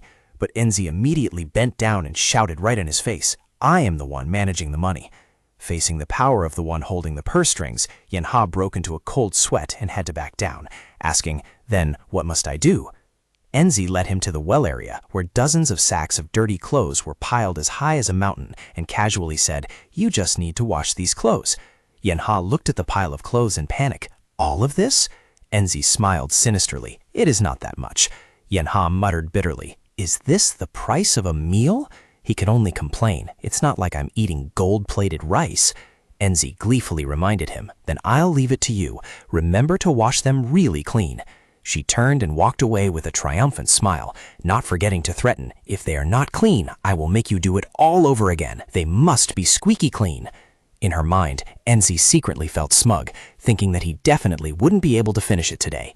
However, just a moment later when she returned to check, the young lady's mouth dropped open, sweat pouring down in sheer shock. Before her eyes, the entire massive pile of clothes had been washed spotlessly clean, hung up stark white across the courtyard, and sparkling under the sunlight. Enzi stood rooted to the spot in the middle of the courtyard, exclaiming in disbelief. How could he wash all of this? She couldn't believe her eyes and blurted out, "Just how did you do it?" Enzi was unwilling to accept defeat. She ground her teeth, clenched her fists with determination. "No, I cannot let it end like this. Just wait and see." Right after that, she led him to a massive woodyard with huge tree trunks lying all over the place. "Chopping all this wood? I'll give you a whole week. Try it if you can." In her heart, she secretly felt smug, firmly believing that this pile of firewood would leave him without a single day of rest, forcing him to chop continuously until exhaustion. However, reality once again poured a bucket of cold water on the young Mrs. Face. In just the blink of an eye, Yan Hao was already lounging on top of a mountain of perfectly and evenly chopped firewood. Yinji was stunned and stammered, asking what was going on, as she had only blinked once. "Did you turn on a 10x working speed mode?" She couldn't believe her eyes, because this workload would normally take 10 muscular men 10 days of strenuous labor to finish. Not stopping there, the next challenge was washing dishes. Thousands of bowls and plates were stacked sky-high, polished clean and reflecting the brilliant sunlight. Yan Hao again lay flat on the floor after finishing the work, while Yinji could only stand and stare blankly. Moving on to the task of cleaning the yard, an entire large campus was swept completely clean without a single speck of dust, leaving only Yan Hao sprawled beside the broom. Yinji broke out in a cold sweat, screaming in her mind, asking how? How could he finish all of this? Could this guy be a labor machine in human disguise? And so, Wei Yan Hao's life at Rulin began. In the dead of the quiet night, two people were chatting with each other. Accepting Wei Yan Hao was a mistake made by Grand Scholar Shinju. He shouldn't have let that boy step foot into the residence in the first place. When the other person wondered and asked why, the old man growled, affirming that it was certain the boy brought disaster wherever he passed. Even if it wasn't intentional, wherever he set foot, trouble would immediately arise, and Rulin would not escape that fate either. According to the old man, ever since Wei Yan Hao appeared, this peaceful place of learning immediately fell into a state of stormy turbulence. In response to the extreme curiosity of the listeners about what exactly happened, the beginning of it all was a game of Go. The clacking sound of Go stones echoed, signaling the start of a tense battle of wits. Wei Yan Hao sighed wearily, sweat running down his haggard face as he silently complained. "What have I gotten myself into? I thought I was just someone coming to play Go like anyone else. As it turns out, the situation here is becoming more chaotic than ever." The crowd chattered animatedly. "It seems everyone received an invitation letter. Even Ground Scholar Shinji sent one out. I don't know how OP this player is to cause such an uproar, but I'm so eager for gossip that I rushed straight here to see." The provocative invitation letter was widely circulated, with the content, "Sending a letter calling people directly like this is playing dirty. The chess pieces will rot if they are not moved. The chessboard is already set out waiting for someone to place a stone. If the time is right, please come over for a game." At the Dazhong Hanlin Academy, the atmosphere was thick with tension. In contrast to the boiling crowd, Wei Yan Hao sat resting his chin on his hand with an extremely bored expression. He casually slammed a Go stone onto the wooden surface, creating a move that left everyone stunned. In the middle of the spacious hall, dozens of scholars and players surrounded them to witness the match. A voice gasped in shock. "Wow, a complete loss." Yan Hao maintained his nonchalant expression, smirking slightly as he heard the roaring cheers echoing throughout the room. The excited crowd screamed, "Next, the Go Saint has appeared." After finishing the game, Wei Yan Hao sluggishly stretched his body, complaining tiredly, My back." Suddenly, a girl's voice rang out. "I told you I don't like it." Yan Hao looked blankly in the direction of the noise. Inside the hall, a fat man named Lu Mufang, adorned in splendid gold and silver jewelry, was using his authority to coerce a girl. He growled menacingly. Are you really not going to marry me? Think carefully. How many people dream of this deal and can't get it? Standing opposite him, Wen Enzi looked straight into the eyes of the snobbish rich man, firmly affirming, yes, I have no such intention. Lu Mufeng narrowed his eyes, exuding a cold, murderous aura. You will regret this. Despite the suffocating pressure, Yanji stood her ground, repeating in a strained voice, I said no. The fat man began to reveal his cunning true nature. He approached and threatened, you'd better reconsider. What I have my eyes on must be brought back no matter what. Understand? Right now I am still gently persuading you like this, but if you continue to refuse, next time it won't be just persuasion. Are you okay with letting Hanlin Academy collapse just because of you alone? These words seemed to strike her pride. Yanji shouted, just do as you please. Hanlin Academy won't collapse so easily. Lu Mufeng smirked triumphantly. That's true, but I can make it happen. You probably know that too. Yanji's eyes burned with angry fire. She gritted her teeth. That's exactly why I hate you. Do you think having money means you can do whatever you want to anyone? Don't be so delusional. At the very least, I will absolutely never marry you. Lu Mufeng replied coldly. Then there are also impossible things. Seeing that the conversation could not continue, Yanji decisively turned away. Then I am leaving. However, just as she turned her back, a rough hand full of gold rings suddenly grabbed her arm. Yanji struggled in panic, screaming in fear. Can't you let go of me and talk? Lu Mufeng pulled her forcefully closer, his face becoming distorted and disgusting. You better not make me angry. He started hurling animalistic insults. What now? Even if I take you right now, do you think you can still act so tough? The disgusting fat man leaned close to the poor girl. Right at the critical moment, a deep voice rang out from behind. Talking nonsense in someone else's house like that? Watch your mouth or it will harm your body. And to the astonishment of both, Wei Yanhao appeared, with sharp, cold eyes full of murderous intent. Seeing her savior appear, Wen Enzi immediately struggled to escape from the fat man Lu Mufeng's grasp. Running towards Yanhao, she shouted loudly to create a diversion. Yanhao, have you finished washing the clothes and chopping the wood that guy told you? Faced with the young Mrs. panicked expression, Yanhao maintained a sluggish look. I was just sitting here playing chess all along. What are you talking about? Seeing the tense atmosphere, he gently reached his trembling hand toward Enzi's hair and calmly said, Lend me your hair ribbon for a bit. Enzi asked back in confusion, Huh? Immediately, he untied the red silk ribbon from her hair. Yanhao decisively used the ribbon to tie up his long hair neatly, his eyes suddenly becoming unusually sharp and serious. Witnessing this dismissive behavior, Lu Mufeng gritted his teeth in anger and questioned through clenched teeth. Standing there eavesdropping on other people's family matters, don't you feel unclassy? Where are your basic manners? Yanhao slowly walked past the fat guy, scratching his head while indifferently replying, Sorry, I've never been very well mannered, but I don't think you're qualified to talk about etiquette either. The words struck a nerve, making Lu Mufeng widen his eyes. Would someone who values manners speak and act like you just did? The fat guy suddenly paused, staring intently at his appearance before exclaiming, So it's you, the one known as the Hanlin chess saint. Yanhao smirked slightly, dropping a mockingly arrogant remark. Thanks for recognizing me. Looking at your aura, you must be quite a big shot, right? Lu Mufeng was about to arrogantly introduce himself. I am, but Yanhao instantly cut him off with an extremely insolent attitude. It's fine, I'm not curious anyway, so knowing won't do any good. As he spoke, he nonchalantly picked his ear right in front of the domineering young master, causing the latter's face to contort in stifled frustration. Yanhao continued to rub salt in the opponent's wound. If you had just sat quietly playing chess, you wouldn't have caught my attention like this, but you kept making noise like a mini-boss appearing in the middle of the map. It's hard not to notice. He smirked with full provocation. Because I am too outstanding, it is not easy to escape the eyes of others, just like right now. Lu Mufeng trembled with rage. He gritted his teeth, only able to growl in his throat. You bastard! Right at that moment, a group of scholars walked over, greeting excitedly. Who is this? Yes. Seeing many people appear, Lu Mufeng had to put away his arrogant attitude, and he resentfully turned and walked away. That's it for today. But before disappearing from sight, he did not forget to leave a fret full of gunpowder. But remember clearly, if you don't come to me on your own within 3 days, then don't blame me for playing big. Looking at the arrogant person who had just left, Yanhao couldn't help but wonder. He turned and asked Wen Enzi, who was that? Enzi explained in a deep voice, That's Lu Mufeng. He's the adopted son of the Grand Eunuch Lu Ji, the big boss who is controlling this entire royal court. He's not someone to be trifled with. What would a person like that have to say to you? Enzi lowered her head, her eyes showing clear disgust, saying, He wants me to marry him. Even though I've refused many times, every time he comes, it's annoyingly troublesome. Seeing the girl looking so depressed, Yanhao's playful nature flared up again. He teased, It's not that bad, right? Good family background, and he seems sincere too. The persistent joke made Enzi furious. Do you want to die? Putting aside the joke, Enzi seriously affirmed, that person doesn't want to marry me out of love. He just wants to use me. She began to explain her father's position, which Yanhao knew nothing about. But my father is very highly regarded in the Rulin circle. He is even evaluated as someone with enough ability to be the prime minister of a country. Yet he still insists on playing the role of a hermit in this countryside? It's probably not just because he's tired of being an official, right? It's all because of this passion for Go. He laughed while making a teasing gesture, making Enzi snap. That's not it. She revealed a crueler truth. It's because the eunuchs currently holding power in the imperial palace are always looking for ways to suppress my father. Yanhao asked in surprise, eunuchs are suppressing a small academy? Why?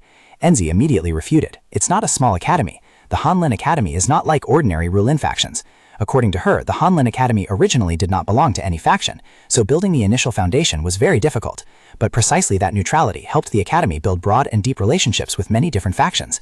The reason the eunuchs are not punished, even though everyone knows they are treacherous officials, is because the Rulin factions cannot unite to oppose them. But if my father becomes an official and can lead the Rulin factions, Yanhao quickly grasped the issue. The ones in the most danger would be the eunuchs, right? Smells like a court drama is about to break out. Enzi nodded in confirmation. Exactly. That's why Eunuch Lu tried his best to prevent my father from becoming an official. But recently he found another way. It's a vicious chess move. He won't have to fear the alliance of the Rulin, and can also form a marriage alliance with the most influential person in this circle. Enzi concluded bitterly, which is the marriage between me and Lu Mufeng. To put it bluntly, it's turning me into a political pawn. Meanwhile, in a dark room, Lu Mufeng was kneeling at the feet of his adopted father, his head bowed, trembling as he apologized to him. His face was drenched in sweat, gritting his teeth as he reported his failure, because the appearance of the person named Hanlin Go-Saint at the Hanlin Academy made the execution of the plan difficult. Hanlin Go-Saint? Isn't he just an idiot who plays Go all day? In the dark room, a man with long hair and a muscular bare back was looking out at the moonlight. That was Lu Ji, the grand eunuch holding power that subverted the imperial court.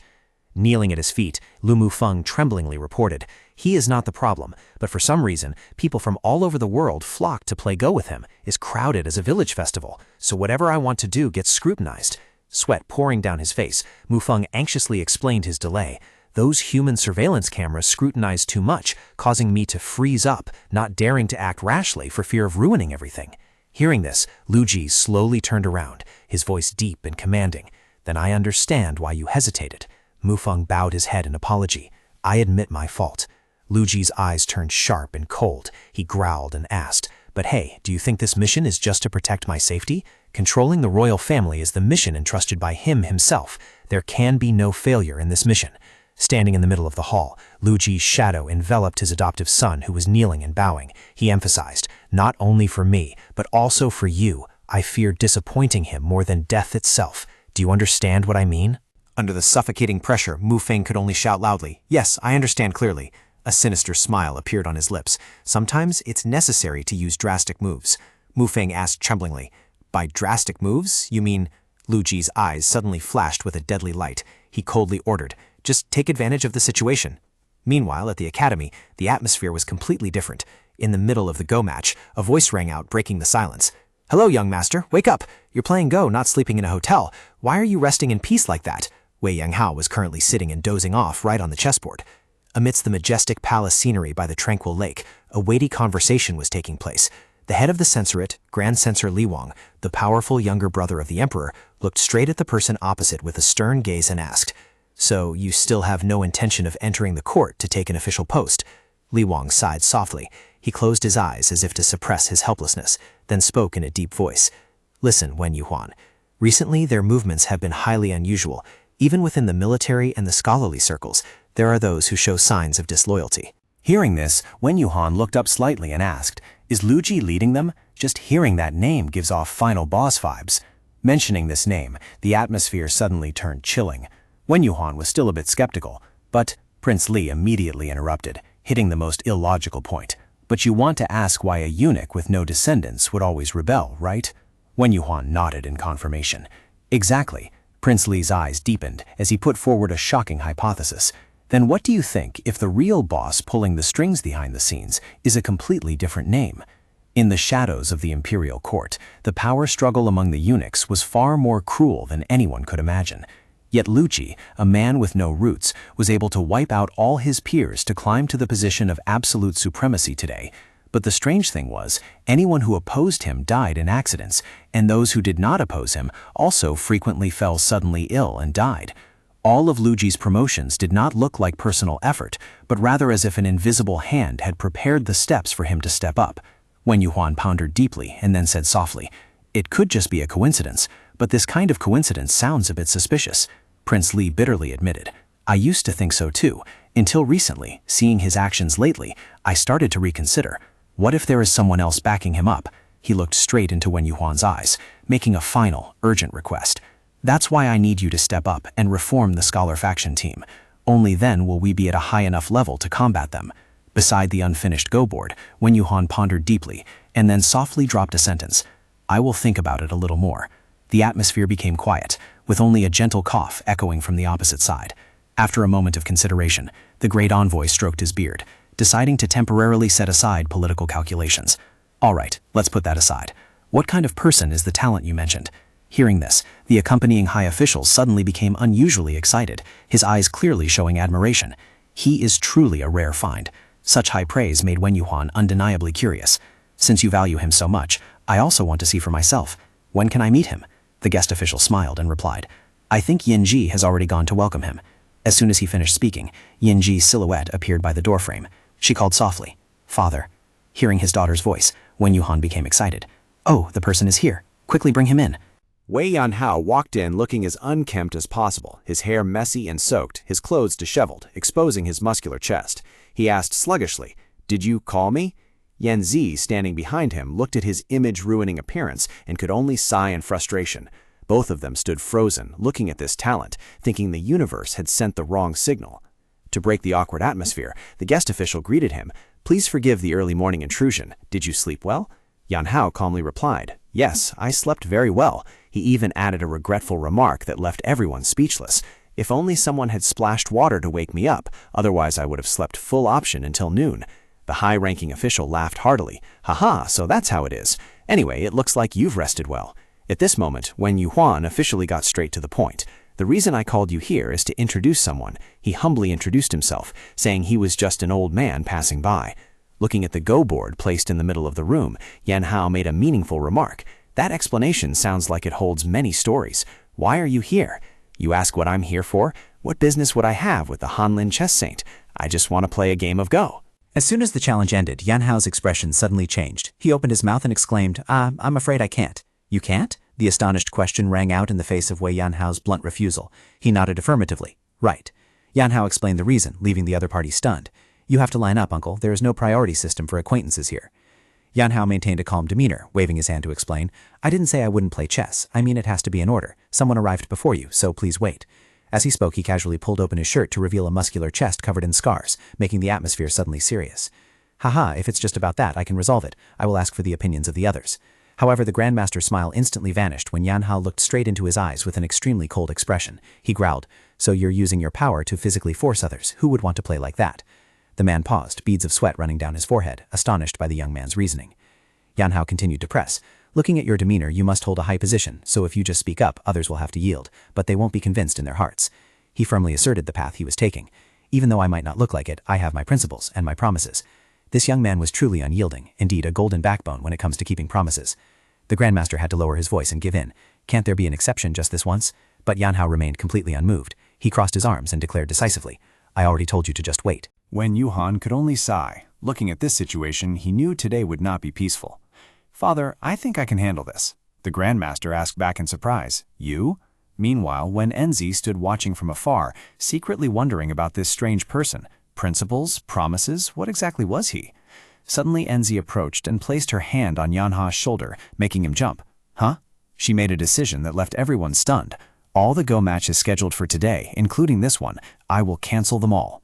Yanha rolled his eyes, his face contorting in extreme shock as he shouted, "What? Cancel them all? Oh my god, bros, I just sat down and haven't even warmed the seat yet."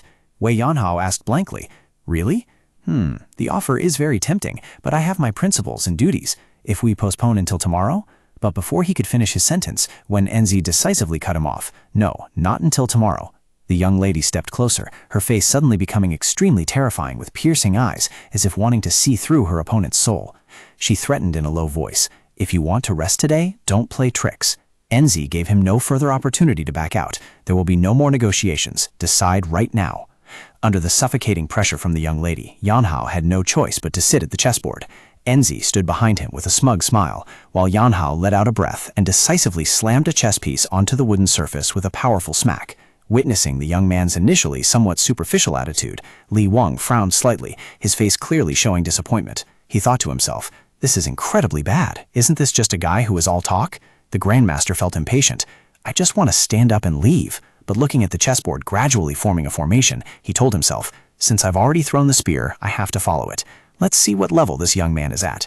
He gathered his concentration, raised his aged hand to pick up a chess piece, and slammed it hard onto the table. Night fell, enveloping the academy, but the match continued fiercely. The intertwined black and white chess pieces formed a treacherous maze. The guest, standing nearby observing, softly asked, "Could it be that you don't like playing Go with him?" He didn't answer, only pondering and looking deeply into the chessboard. Suddenly, a brilliant blue aura blazed up from the Grandmaster's body. In his guise at this moment, the chessboard instantly transformed into a fiery battlefield with swirling purple dark chi. He commented in astonishment, "To play chess and be outmatched like this, it can truly only be seen on a battlefield." He stared intently at the man opposite him, full of doubt. What has he gone through his whole life? Despite being amazed by Yanhao's true strength, noting that this act was not fake at all, he thought, "But unfortunately, he's not the type of talent I'm looking for." In his memory, the white chess piece had just been placed, creating a completely overwhelming position. I thought the chess game was over, so I took my eyes off the chessboard and looked to the other side. At that moment I saw... He suddenly paused as he recalled Wei Yanha's face at that time. At that moment I saw his eyes. How should I say it? Like turning on 100% serious mode. A profound gaze that seemed to contain the stars and the vast Milky Way, reflecting a chilling stillness. It was the kind of gaze that only those who are completely immersed, reaching the realm of heaven and man as one, would briefly reveal, and it is truly extremely rare in this world. Returning to reality, his companion still looked doubtful. "Are you sure you didn't see wrong?" The guest firmly affirmed, "I absolutely couldn't have seen wrong. If that kind of gaze could be faked, then everyone in this world would be a master." However, despite acknowledging that outstanding talent, the old man still sighed with regret. "Sigh, no matter what, I have no intention of using that person." The conversation gradually came to an end as the old man announced his departure. "Anyway, I have to leave early tomorrow morning." His companion just softly asked, "Are you that busy?" "I already told you, didn't I? The current situation is really not peaceful." Standing in the quiet courtyard under the night sky, the anxious reminder rang out, breaking the tranquil atmosphere. The other person just thoughtfully replied, "I understand." Under the bright moonlight, the white-haired old man looked up at the sky, letting out a soft sigh full of regret. It's a pity, a perfect night, originally nothing to be sad about. However, that peace was instantly extinguished by the heavy thud of a foot stomping hard on the ground. Behind the dark trees, a masked assassin respectfully reported to the fat boss wearing gold chains, "The goods have arrived. The brothers are ready to work." He just coldly spat out one word, "Good." Under the command of the powerful man, the assassins, carrying sharp swords and blades, began to form up. The boss growled an order, "Quickly subdue all of them." Immediately, dark shadows dashed forward, shouting in unison, "Understood." The subordinates executed lightness skills, leaping through the air with overwhelming murderous intent. At a corner of the academy, a guard who was still half asleep, holding a broom, opened his mouth wide and let out a long yawn. Suddenly, he froze, his eyes widened in doubt as he looked toward the darkness. "Huh?" Before he could compose himself, the assassins flooded in like ferocious beasts, spreading terror everywhere. Heart-wrenching cries for help echoed. Standing amidst the chaotic scene, the boss smiled maliciously and mocked. "I told you to listen from the beginning, but you didn't. Now you all will suffer." He raised his ring-covered hand to signal, "Catch them all. Don't spare a single one." His eyes flashed with a brutal glint as he stressed every word. "Tonight, not even a mouse can escape." While the outside was drowning in a sea of blood, inside the room, Wei Yanhao was still sleeping soundly, drooling along with his snoring, completely ignoring the affairs of the world. In the quiet night, Dazhong Hanlin Academy suddenly turned into a living hell. The assassin struck ruthlessly, showing no mercy at all. Standing amidst the ruins, Lu Wufang appeared arrogant, the gold chains on his neck sparkling under the moonlight. He let out a cruel smile and threw out a sarcastic remark. "You should have listened to me from the start. Now look at this courtyard. It looks like it was just swept through." He waved his hand and gave a decisive order: capture them all. While his subordinates frantically carried out the command, Lu Mufang's eyes flashed with a malicious light as he looked towards Wen Enzi. With veins popping on his face, he gritted his teeth and declared resentfully, "Today I will smash her arrogance. Let's see if she still dares to look down on me." In the main courtyard of the academy, dozens of people were tightly bound with red ropes, kneeling down under the supervision of heavily armed guards. Wen Yuhuan looked at the chaotic scene in shock, yelling in disbelief, "What is going on here? We were just chilling and playing chess a moment ago, and now we're chained up?" Wen Enzi stood right behind him, her face pale with grievance, but also full of anxiety. Lu Mufang strolled over, casually giving the reason for the massacre. "We subjects received reports of suspicious activities at Dazhong Hanlin Academy. It is said that recently, powerful figures from all over the country have frequently visited Dazhong Hanlin Academy." Hearing this, the high official immediately retorted, "What is suspicious about that?" Lu Mufang's face suddenly became extremely sinister. He leaned close to the other person's face and asked in a low, growling voice, "But let me ask you, why would those who have both power and authority gather all together in one place?" Then he delivered the final blow that left everyone stunned. "Gathering so many people like this can only mean rebellion. There is no arguing about it." The entire courtyard fell into an eerie silence in the face of the cruel accusation. The high official sweated profusely, his face contorted in shock. He stammered and yelled, "This is utterly ridiculous! What rebellion at a time like this? We were just having a go combat!" Lu Mufang stood tall as a mountain, looking down at the prisoners with contempt. He coldly mocked, "Do you want me to believe that this many people gathered just to play Go?" The high official still desperately tried to explain. "It is the truth. You must have heard the rumors about the Hanlin chess saint." He smirked slightly, dropping a cruel dismissal. "Rumors? I've heard them too. But rumors can be fabricated at any time, right?" Lu Mufang began looking around wildly at the tightly bound crowd. His eyes suddenly turned sharp and cold as he noticed something unusual. He growled, "What about him? Where is he?" He stared into empty space, repeating menacingly, "Where is he?" Lu Mufang growled with malice, "That Hanlin chess saint guy or whatever his name is. Where is he?" He cast his eyes around the quiet manor and muttered, "There is no one else in the manor." He pondered and speculated, He probably caught the scent of danger and slipped away quickly. Talk about dumb luck. Turning to the arrested crowd, he feigned benevolence. "Anyway, if you are innocent, you will be released soon enough. After thoroughly investigating the manor and finding no issues, we will set you free and apologize to you."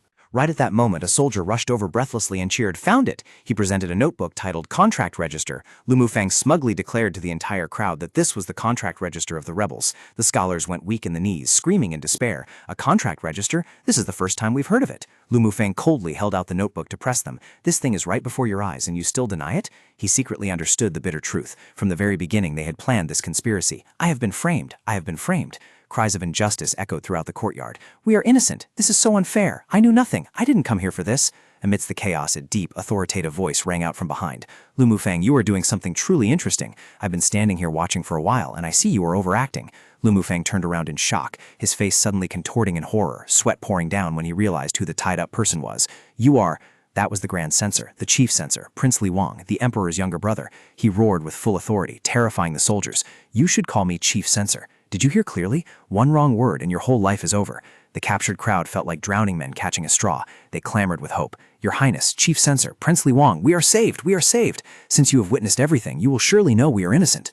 Lu Mufang immediately changed his attitude. He clasped his hands and groveled to apologize. "If I had known you were here, I wouldn't have acted so rudely." Prince Li Wang maintained his calm composure. He coldly ordered, "I am not the type of person to be bothered by such trifles. Untie them immediately." He coldly dropped the words, "But before that, I have something to ask. Why are you rebelling? Tell the truth." Under the fat man's pressured gaze, the scholar's sweat poured down. Lu Mufang continued to press. "Do you really think I didn't know you would be here? If there is a rebellion, there must be a core center, and a mere grand scholar of Hanlin cannot shoulder that role." He turned to Prince Li Wang and loudly declared, "Therefore you, a royal relative, are the center of this rebellion, Prince Li." Hearing the blatant accusation, Li Wang shouted in indignation, "You arrogant fool, do you have the guts of heaven to dare frame me for this crime of rebellion?" Raising high the contract register he just found, Lu Mufang affirmed that this was the evidence clearly recording that Prince Li Wang and many powerful figures gathered to rebel right at this manor. He sarcastically asked what his followers would think when they clearly saw this as a rebellion. Li Wang could only choke on his anger and curse, "You bastard! Even heaven won't tolerate you." Lu Mufang gleefully watched the prince screaming in despair. "Keep screaming, it's quite entertaining to listen to." Approaching the tightly bound girl, Lu Mufang growled, "Wen NZ, I warn you, I will handle everything my way." He calmly declared that he would eliminate her, and it was because of her that the others had to die. Bringing his ring-covered hand to tightly squeeze Yanzi's chin, he leaned close to her face and asked, "Now what?" In response to that humiliation, Yanzi decisively spat right into the fat man's face. She screamed with unyielding resilience, "I would rather die than look at your repulsive face." He tightly grabbed her chin once more, flashing a sinister smile. "Don't worry, I won't kill you." Lu Mufang leaned his face close to Yanji, issuing a cruel threat. "I will make you wish you were dead. Imagine the most horrific scenario possible. I will give you a pain dozens of times worse than that." Faced with that humiliation, Yanji remained unyielding, gritting her teeth with the intent to end her own life. Do you think I'll let that happen? I'd rather die than be humiliated by a bastard like you." However, the fat man just smirked and retorted, "Is that so? He used her father's life to threaten her. Try committing suicide, and I'll send your father packing right along with you. Here, I am the law." Yanji stared in shock at her father, who had a sword pressed against his neck. Lu Mufang continued to spread terror. "If your father commits suicide, it will be the other's turn. Don't think it's just this handful of people. The crime of treason will lead to the execution of your 9 familial exterminations. If you want to die, go ahead and die." He laughed gleefully at the girl's choked-up face. "After that, the others will have to pay for the mistakes you made. Ha ha ha ha." Suddenly, he grabbed Yanji's hair, pulling it back sharply, causing her to scream in pain. "Ah!" he roared with animalistic ferocity. "Come on, try to die. Let's see how much guts you have, or if you're just showing off before an expert." Wen Yuhan screamed in despair. "Yanji!" Lu Mufang leaned his disgusting face close to Yanji, whispering, "Now, shall we begin?" Yanji squeezed her eyes shut, tears streaming down in agony as she silently pleaded in hopelessness. "Please, someone save me." In the midst of her deepest despair, a strange noise made her freeze. "Huh?" High on the rooftops, a silhouette was gliding as fast as lightning through the night. A voice cried out in astonishment, "Wei Yan Hao!" Wei Yan Hao appeared with a haggard face, drenched in sweat. He sluggishly let out a long yawn and muttered tiredly. Standing on the roof, he suddenly burst into laughter. "Ha ha ha ha! Ha ha! Wait, this scene is too intense. Please let me withdraw first." Witnessing this bizarre scene, Wen Unji, who was tightly tied up, could only roll her eyes and shout in astonishment, "What are you doing?" Yan Hao did not hide it at all. "Can't you see? I am running away." This nonchalant answer made NG want to explode, and she snapped, "How can you yell about running away so loudly?" Yan Hao was not one to back down, arguing boldly. "What? Why can't I say I'm running away when I am actually running away? You come from an educated family, so you don't like my vocabulary, right? Should I say I'm executing a tactical retreat instead?" NG softened her tone and pleaded, "You should help us." But he immediately brushed it off. "Help who? I'm still trying to save myself." Seeing her stubbornly insist, "You know martial arts, you can help." Yan Hao immediately waved his hand to lecture her. "Stop it right now. If you believe in your meager abilities and show off, you won't live long. Like right now, if you just pretend you didn't see anything, you'll live longer." He even casually waved to the assassins. "I didn't see anything. Just treat me like a passing bird. Everyone, continue your work." His utterly selfish attitude made the scholars below stare at him with contempt. "I have never seen such trash." Lu Mufang's anger exploded. With veins popping on his face, he opened his mouth and roared like thunder. "Stop! Running away? You are already involved in this. The whole world will hunt you down. You cannot hide in any corner." Yan Hao leisurely stayed on the roof and replied, "How would we know if I haven't tried, right?" Lu Mufang sneered sarcastically. "Fool! The earth is big, but is there any feasible place for you to hide? Finding someone like you is not difficult at all." Yan Hao stood up and waved goodbye. Yes, I'll go first. Have a good evening, everyone. Oh, and remember to find me, otherwise I will be very sad." Furious at being looked down upon, Lu Mufang gritted his teeth and ordered, "Catch him!" Immediately, a masked assassin dashed forward. Yan Hao clicked his tongue lightly. "Tss, I just came to watch a play, and now I'm being chased. Really bad luck today, bros." Seeing the dangerous situation, NG shouted anxiously again, "Run away!" Yan Hao smirked with a hidden meaning. "Earlier you asked me to help, now you tell me to run away." An assassin closed in from behind, and Yan Hao asked himself, "What should I do now?" The assassin swung his sword, but only hit a phantom. In the exact moment he was still dazed, Yan Hao appeared behind him and delivered an incredibly powerful punch. Standing under the brightly shining full moon, Yan Hao looked down coldly. Really? Yanji was completely stunned by that terrifying power. Meanwhile, he just casually dropped a remark. What a strange woman. Just a moment ago she wanted to die, now she's worried I won't run away in time. Witnessing his subordinates being defeated in the blink of an eye, Lu Mufeng was stunned, his face contorted in shock. He could only blurt out, "What?" Looking at Yan Hao's silhouette still standing tall on the roof, the fat man narrowed his eyes and assessed. This guy is quite good. Hearing the compliment from the enemy, Yan Hao casually scratched his head and replied with a playful smile. Hee, thanks for the compliment. I'm normally even cooler than this. This mocking attitude infuriated Lu Mufeng, who snapped, I didn't say that to praise you. Looking down from above, Yan Hao maintained his nonchalant demeanor, hands on hips, and retorted, Well, I was just being polite. Why are you so tense? Feeling humiliated, Lu Mufeng turned to order the masked assassin standing next to him. Hey Yi. The assassin immediately bowed his head in obedience. Yes. Lu Mufeng's face darkened. How much longer do I have to endure this humiliating scene? Seeing his master angry, Hei Yi clasped his hands and apologized earnestly. I am truly sorry. Your subordinate will deal with it immediately. He was about to rush off to finish the target, but Lu Mufeng suddenly stopped him. But don't kill him, Hei Yi asked in confusion. Pardon? He gritted out every word with cruelty. I will tear him apart with my own hands. The masked assassin bowed his head slightly to receive the order. Understood. Immediately, he quietly trailed after Wei Yanha, who was strolling leisurely through the deserted courtyard. The sound of footsteps echoed steadily in the night. Suddenly, Yanhao stopped, raising a hand to signal. Hold on. The assassin also stopped in his tracks, squinting his eyes in annoyance and asking back, What now? Yan Hao turned his head to look at him with a deadpan expression, making a suggestion that left the opponent completely stunned. Wait a minute, I forgot my sword in the room. Stand here and wait for me to go in and get it. Hearing this absurd request in a life-or-death moment, the assassin snapped. Are you crazy? Yan Hao continued to argue shamelessly. Oh, come on, you're quite old over there, yet you get so annoyed just seeing a kid wanting to hold a sword? His mocking attitude made the assassin grit his teeth and roar. Shut up! Suddenly, he noticed something. He yelled in astonishment. What are you doing? Yan Hao swiftly swung the broom in his hand and calmly replied, Nothing. If I can't get my sword, I have to use something else.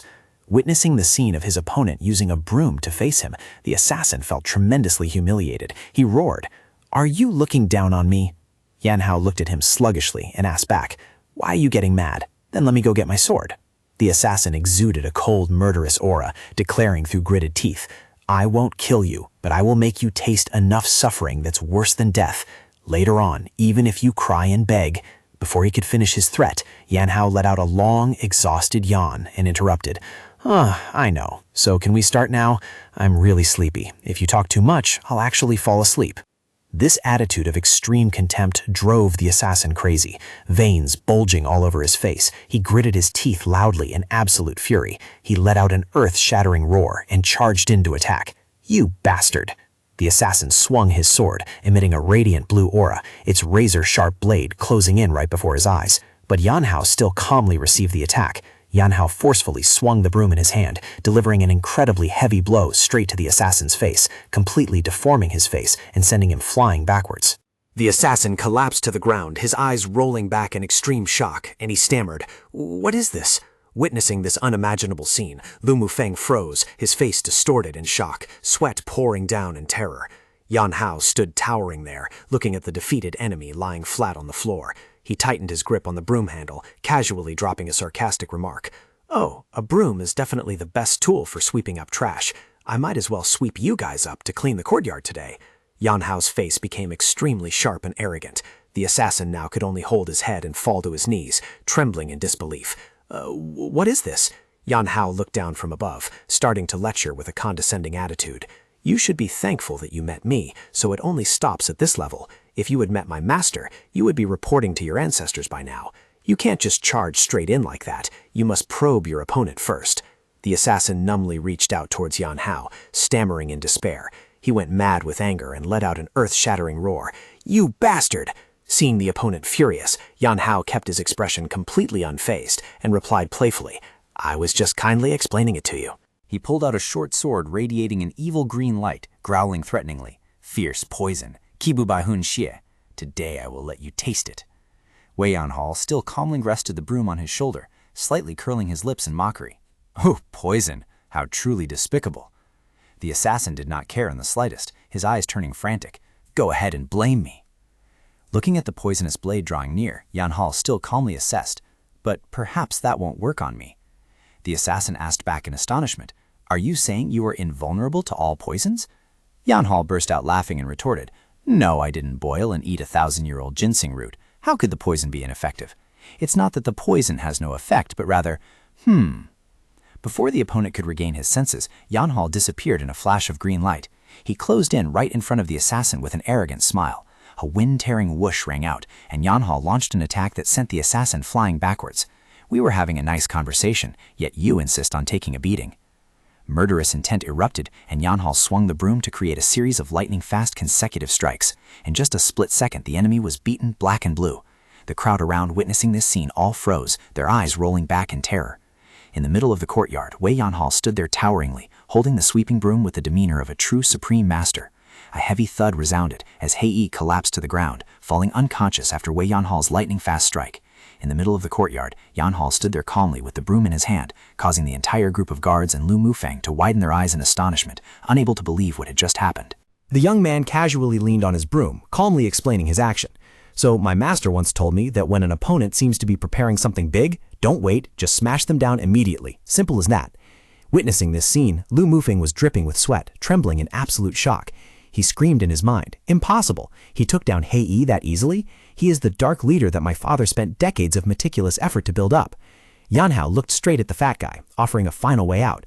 "If you retreat now, it will be more comfortable for both sides. If we continue fighting, it'll be tiresome if you accuse me of bullying the weak later." However, instead of running away in fear, Lu Mufang suddenly raised his ring-covered hands and clapped loudly in applause. Yanhao was slightly surprised and asked, "Huh?" Lu Mufang revealed a sinister smile, looking at him with thirsty eyes. "Excellent! To have such martial arts at this age is truly commendable." Hearing the praise, Yanhao suddenly forgot all the tension. He smiled brightly with smugness. "That's right, those with a good eye just have to admit it." Witnessing her teammate's clueless attitude, Inzi, who was tied up, could only snap, "Hey, what are you so happy about?" Yanhao calmly replied, "They are praising me," which made the girl furious, scolding him directly to his face, "Praise my ass." Lu Mufang's face suddenly became profound. He looked at Hei's corpse lying flat on the floor, then turned to Yanhao. "The fact that Hei couldn't defeat you is a great pity to me, but thinking about it the other way, just meeting a martial artist like you is enough for me to accept everything." He began to throw out the bait. "How about it? Do you want to work for me?" Lu Mufang continued passionately with his recruitment pitch. "Join me. I guarantee you will be crushed by money. And if you want power, you will have power right away." Faced with an invitation full of the scent of money and fame, Wei Yanhao pondered quietly. Wen Enzi looked at him with hopeful eyes, secretly thinking that a capable person like him would definitely value morals. Yanhao spoke with a stern face. How could a person who understands morals be deceived by those sweet words? However, in the very next second, he suddenly showed a sly smile, rubbing his fingers together to gesture for money. "But I am tempted. Try giving me a specific number." Witnessing his teammate's lightning-fast deterioration, the old man Wen Yuhan turned purple with anger. He yelled, "What the hell are you doing? Are power and wealth really that important?" Yanhao calmly turned back and replied with a deadpan face, "Of course they are important. Without money, do I have to eat instant noodles for the rest of my life? Naturally, I have to consider it carefully. But how much power can he give? How much wealth can he give?" Understanding that this brat wanted to start a bidding war, the old man frantically shouted to keep him, "I will give it to you. I will. My backing is the royal family." Hearing this, Lu Mufang sneered with contempt. He glanced at the old man and mocked, "Do you think he can do anything for you? In this day and age, power is the absolute truth. Talking about morality is just for fun. Although he is the emperor's younger brother, he has given up everything now. At most, he can only secure a seat in the censorate." He turned to look at Yanhao with confident eyes. "But my father is different. He can give you power and wealth that would make anyone jealous." Yanhao carried the broom on his shoulder, pretending to hesitate and think, That does sound a bit more attractive. To be honest, who wouldn't be a little swayed when hearing about gold and silver?" His ambiguous attitude left the old man gasping for air, clutching his chest. Cough. Right at this moment, a scholar standing behind suddenly shouted loudly to awaken Yanhao's conscience. Helping a villain plot a rebellion and exposing the real rebel? How can they be equated? Could it be that your master has never taught you any morals? Hearing the word master, Yanhao froze and muttered softly, "Master?" The scholar continued to press him with firm words. "That's right. What did your master used to say? In a situation like this, what did he tell you to do?" He looked straight into Yanhao's eyes and growled, "You mention your master out of habit, which shows that your master's words are as precious as gold and jade to you. Your master definitely wouldn't teach you wrong. His words will surely be useful to us." Wei Yanhao pondered, his face suddenly becoming extremely serious when mentioning his teacher. "Master taught me that at times like this. Ah, right, I remember now." Everyone around held their breath, waiting for a profound moral principle, but the young man calmly declared, "Whichever way the wind blows, I will follow." The brazenly pragmatic answer left Lu Mufeng stunned, while the old Grand Scholar froze in shock. Yan Hao continued loudly, "My master taught me that principles can't be ground up for food, so just join whoever has the most grain." Lu Mufeng broke into a cold sweat, unable to believe his ears. What? What kind of master is that? But then he quickly grew smug, smiling maliciously in agreement. Right, just like your master said. What use are principles or righteousness? My father is someone who knows how to highly value those who assist him. He immediately extended a powerful invitation. What do you think? Do you want to work for my father? Yan Hao tilted his head, asking back with deep suspicion. Work? Do I actually have to do real work? Seeing the fish about to take the bait, Lu Mufeng hurriedly promised. Light work, high salary, full options including room and board for life, trust me. Witnessing the betrayal of her teammate, Yin Ji in the back could only scream in frustration. Hearing the words, "for a lifetime," Yan Hao's eyes lit up brightly. Oh, guaranteed for a lifetime. It turns out I was the fool. Lu Mufeng dealt another massive psychological blow. If you don't want to, you don't have to do anything at all. The promised reward will still be granted. Yan Hao asked back with joy. Really? He immediately changed his attitude, overtly flattering. You are truly generous, indeed a great man. The two of them burst into maniacal laughter together like close friends. Ha ha ha, you are not the first person to say that. Meanwhile, the scholars and Yinzi looked at the scene before them with eyes full of extreme contempt. They could only grit their teeth and mutter, truly despicable. Yan Hao didn't bother to care. He looked straight at the fat guy and asked, so what do I have to do? Lu Mufeng's face suddenly became extremely disgusting and ruthless. He leaned close to Yan Hao's ear, dropping a bloody order. First, send that group glaring at us on their way. Yan Hao asked back in bewilderment. What? Lu Mufeng coldly pointed at the tied-up people, growling. They are treasonous sinners. Exterminating their 9 generations is a matter of course. The imperial court's law is written clearly. Arguing is useless. Isn't that right? Yan Hao frowned slightly, pointing at the extremely indignant crowd behind. Who said you guys plotted treason? A scholar resentfully yelled back to refute. We haven't plotted any treason. It's all fabricated by him. Do you really believe those words? Curses rang out in despair. Bastard. Scum. Faced with the demand to kill people to prove his loyalty, Yan Hao suddenly changed his attitude. He waved his hand in refusal with a somewhat naive face. But killing is a no-go. I've never killed anyone before. This is a bit too much, brother. Lu Mufeng gave a cold snort full of contempt. He glared at Yan Hao and ordered, then step aside and let me do it. Bring the sword here. He reached out to take the sword from his subordinate, loudly declaring, I don't want to dirty my hands, but in executing the state law, there can be no hesitation. Witnessing the deadly blade about to be drawn from its sheath, Wen Yuhan panicked and begged, please stop. You are also someone who knows loyalty and righteousness. How can you do something disloyal while enjoying the nation's salary? Lu Mufeng wasn't swayed in the slightest. He swung the sword high, emitting a brilliant blue aura, and roared loudly. What I am doing is exactly loyalty. Let's see who dares to stop me. The sword blade tore through space and struck down. Yin Ji screamed in tears. Father! When Yuhan tightly closed his eyes, waiting for death, he said to himself in his heart, I'm sorry, Yin Ji. However, a dry, clanking sound rang out. Wei Yan Hao had appeared right in the middle of the sword's path at some point. He used his hand to block Lu Mufeng's attack and coldly said, Let's just stop here, all right? Lu Mufeng froze, sweat pouring down his face in terror. He asked himself in shock, how does he possess such power? Yan Hao looked at him with sharp, cold eyes and nonchalantly asked, Have you forgotten our conversation just now? Even the act of clapping along in agreement should stop here. Then Yan Hao casually put his hands behind his head, smirked and asked, If you want to live a lazy life, do you know what the first thing you need is? It sounded contradictory, but it made a lot of sense. Wei Yan Hao looked straight into Lu Mufeng's eyes, coldly declaring the prerequisite for living lazily. If you want to lie still and enjoy life, it's best not to cause trouble. His memories suddenly flashed back to his haunting childhood days. In the past, he accidentally broke an inkstone that his father treasured immensely. At that exact time, his father was away from home. He had to live in extreme fear during the waiting period. It was 3 days later before he returned. Those 3 days, to me, were truly like hell. In the end, when his father returned, Yan Hao was beaten half to death but still felt relieved because he was still alive. From then on, he could live comfortably. To him, the feeling of constantly living in fear of trouble was even scarier than being whipped. Perhaps it would have been better to die right then. Hearing a story that had nothing to do with the current situation, Li Wang and Yin Ji could only sweat bullets in bewilderment. After hearing it, Lu Mufeng sneered, raising his chin with utter contempt. Hey, Hanlin Chastain, why are you suddenly spouting all this nonsense?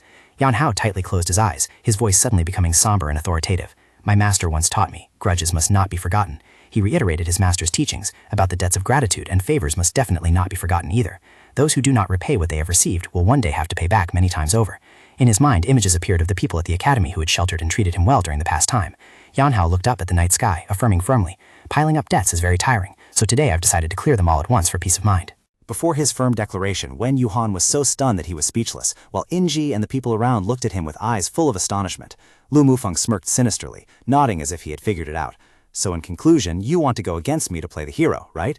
He suddenly burst into roaring, arrogant laughter. My God, do you think you are the main character?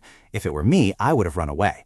The laughter echoed throughout the courtyard. The fat guy opened his mouth wide to mock the naivety of the young man in front of him. However, the laughter abruptly died down, and Lu Mufeng's face suddenly turned dark and murderous. He stared intently at Wei Yanha with an extremely terrifying expression. Do you think I'm begging you because I'm afraid of you? His eyes suddenly flashed with a wicked, radiant purple light. Wei Yanha kept his nonchalant expression and calmly replied, Not exactly. I don't see it that way. Lu Mufeng raised his ring-covered hand and growled, You already know, don't you? Let me make it clear. As long as I want to. Instantly, a blazing golden aura exploded, forming thousands of bizarre soul arms surrounding him. He roared brutally. Then killing someone is nothing at all. Facing the surging, terrifying power, Lu Mufeng revealed a disgustingly deformed smile and yelled, Consider dying by my hands a glory.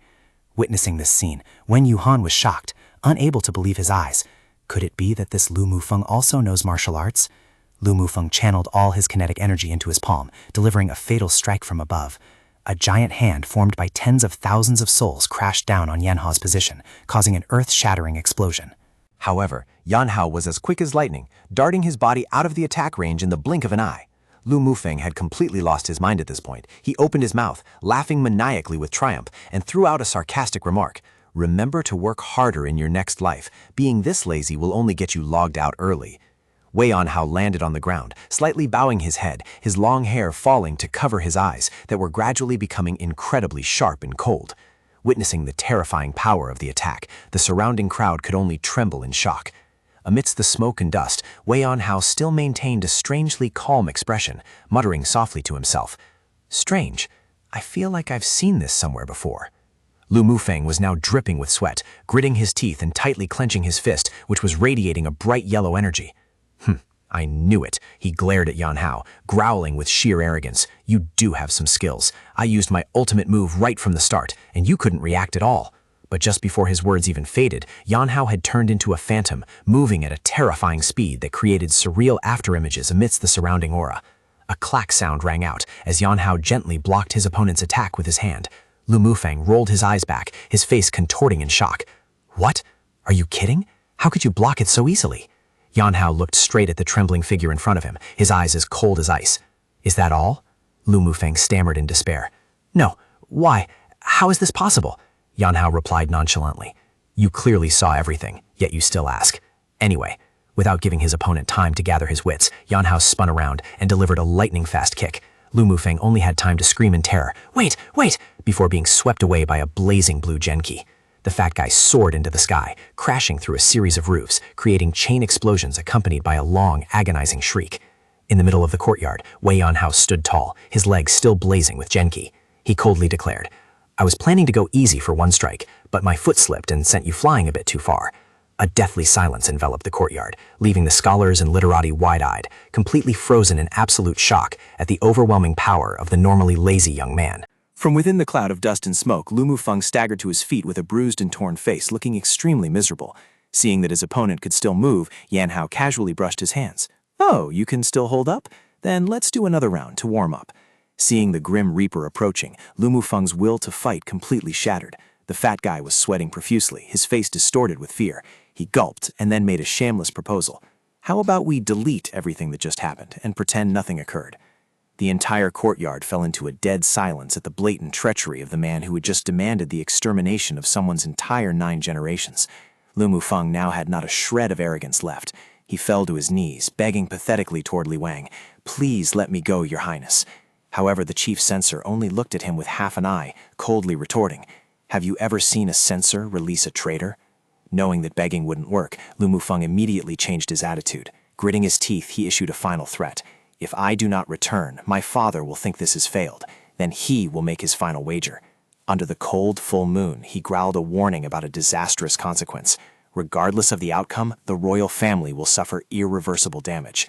Li Wang stared intently at the cunning man in front of him, slightly smirking as he dropped a contemptuous remark. Truly an incurable, deceitful scum. Letting this fat guy escape was indeed like releasing a tiger back into the forest, but it seemed Li Wang was plotting something deeper. In the quiet night, Wei Yanhao suddenly called out, "Let me offer you some advice. Probably no one else would do this service but me."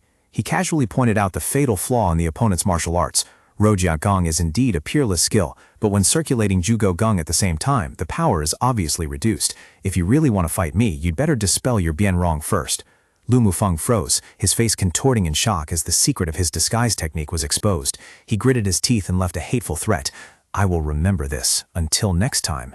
Yanhao scratched and yawned, replying carelessly, "I don't want to see you again. I might have to open a discounted assault service." He glanced after him and muttered to himself, "We will meet again soon enough, at least in this appearance." Watching the enemy's silhouette fade away under the breaking dawn, Yanhao smiled cryptically. "Anyway, it's over now, isn't it?" He turned to the Grand Censor and the others, speaking sluggishly. "Forgive me, brothers."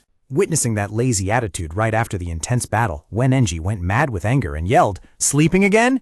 Yanhao still shamelessly raised a finger and argued, "Hello, where is the all-inclusive food and sleep deal? Are you trying to bail on it?" Enji could only click her tongue in sheer helplessness at his brazenness. Yanhao ran off while shouting back, "Don't wake me up! I'm telling you in advance, I will sleep straight until tomorrow. Don't wake!" Enji looked at the silhouette of that lazy bum, only able to exclaim in frustration, "Does this kind of person really exist?"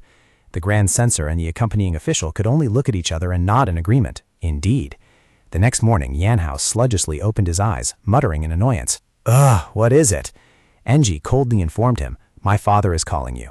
Hearing that, Yanhao immediately argued, "I have the right to rest for a full day." This attitude made her furious, pointing directly at his face and scolding, "Enough with this laziness. You've slept for 7 days and 7 nights already. Haven't you reached your quota yet?" Yanhao still stubbornly tried to salvage it. "It's so annoying. Can't I just meet him later?"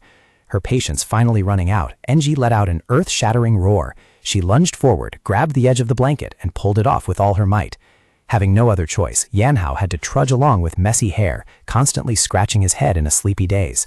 Standing in front of the guest room door, Enji loudly reported, "Father, I have brought him here." A deep voice echoed from inside, "Come in." Right as he stepped in, Yanhao froze when he saw Wen Yuhan sitting with Prince Li. Seeing the two big bosses waiting, Yanhao thought to himself, "Well, I'm done for. Looks like I'm about to be forced to meet some KPIs again." Wen Yuhan smiled kindly at his daughter. "You've worked hard. You may take your leave." Both Yanhao and Yinji bowed in greeting. Yanhao intended to take the opportunity to sneak out after Yinji, but a loud shout made him freeze. "You, stay!" Prince Li had completely lost his usual calm demeanor. His face was bright red, and the green veins on his neck bulged with anger. He yelled, "Speak! You speak! You!" Yanhao asked back in bewilderment, "Me?" The only response was the noble prince's face trembling with extreme fury.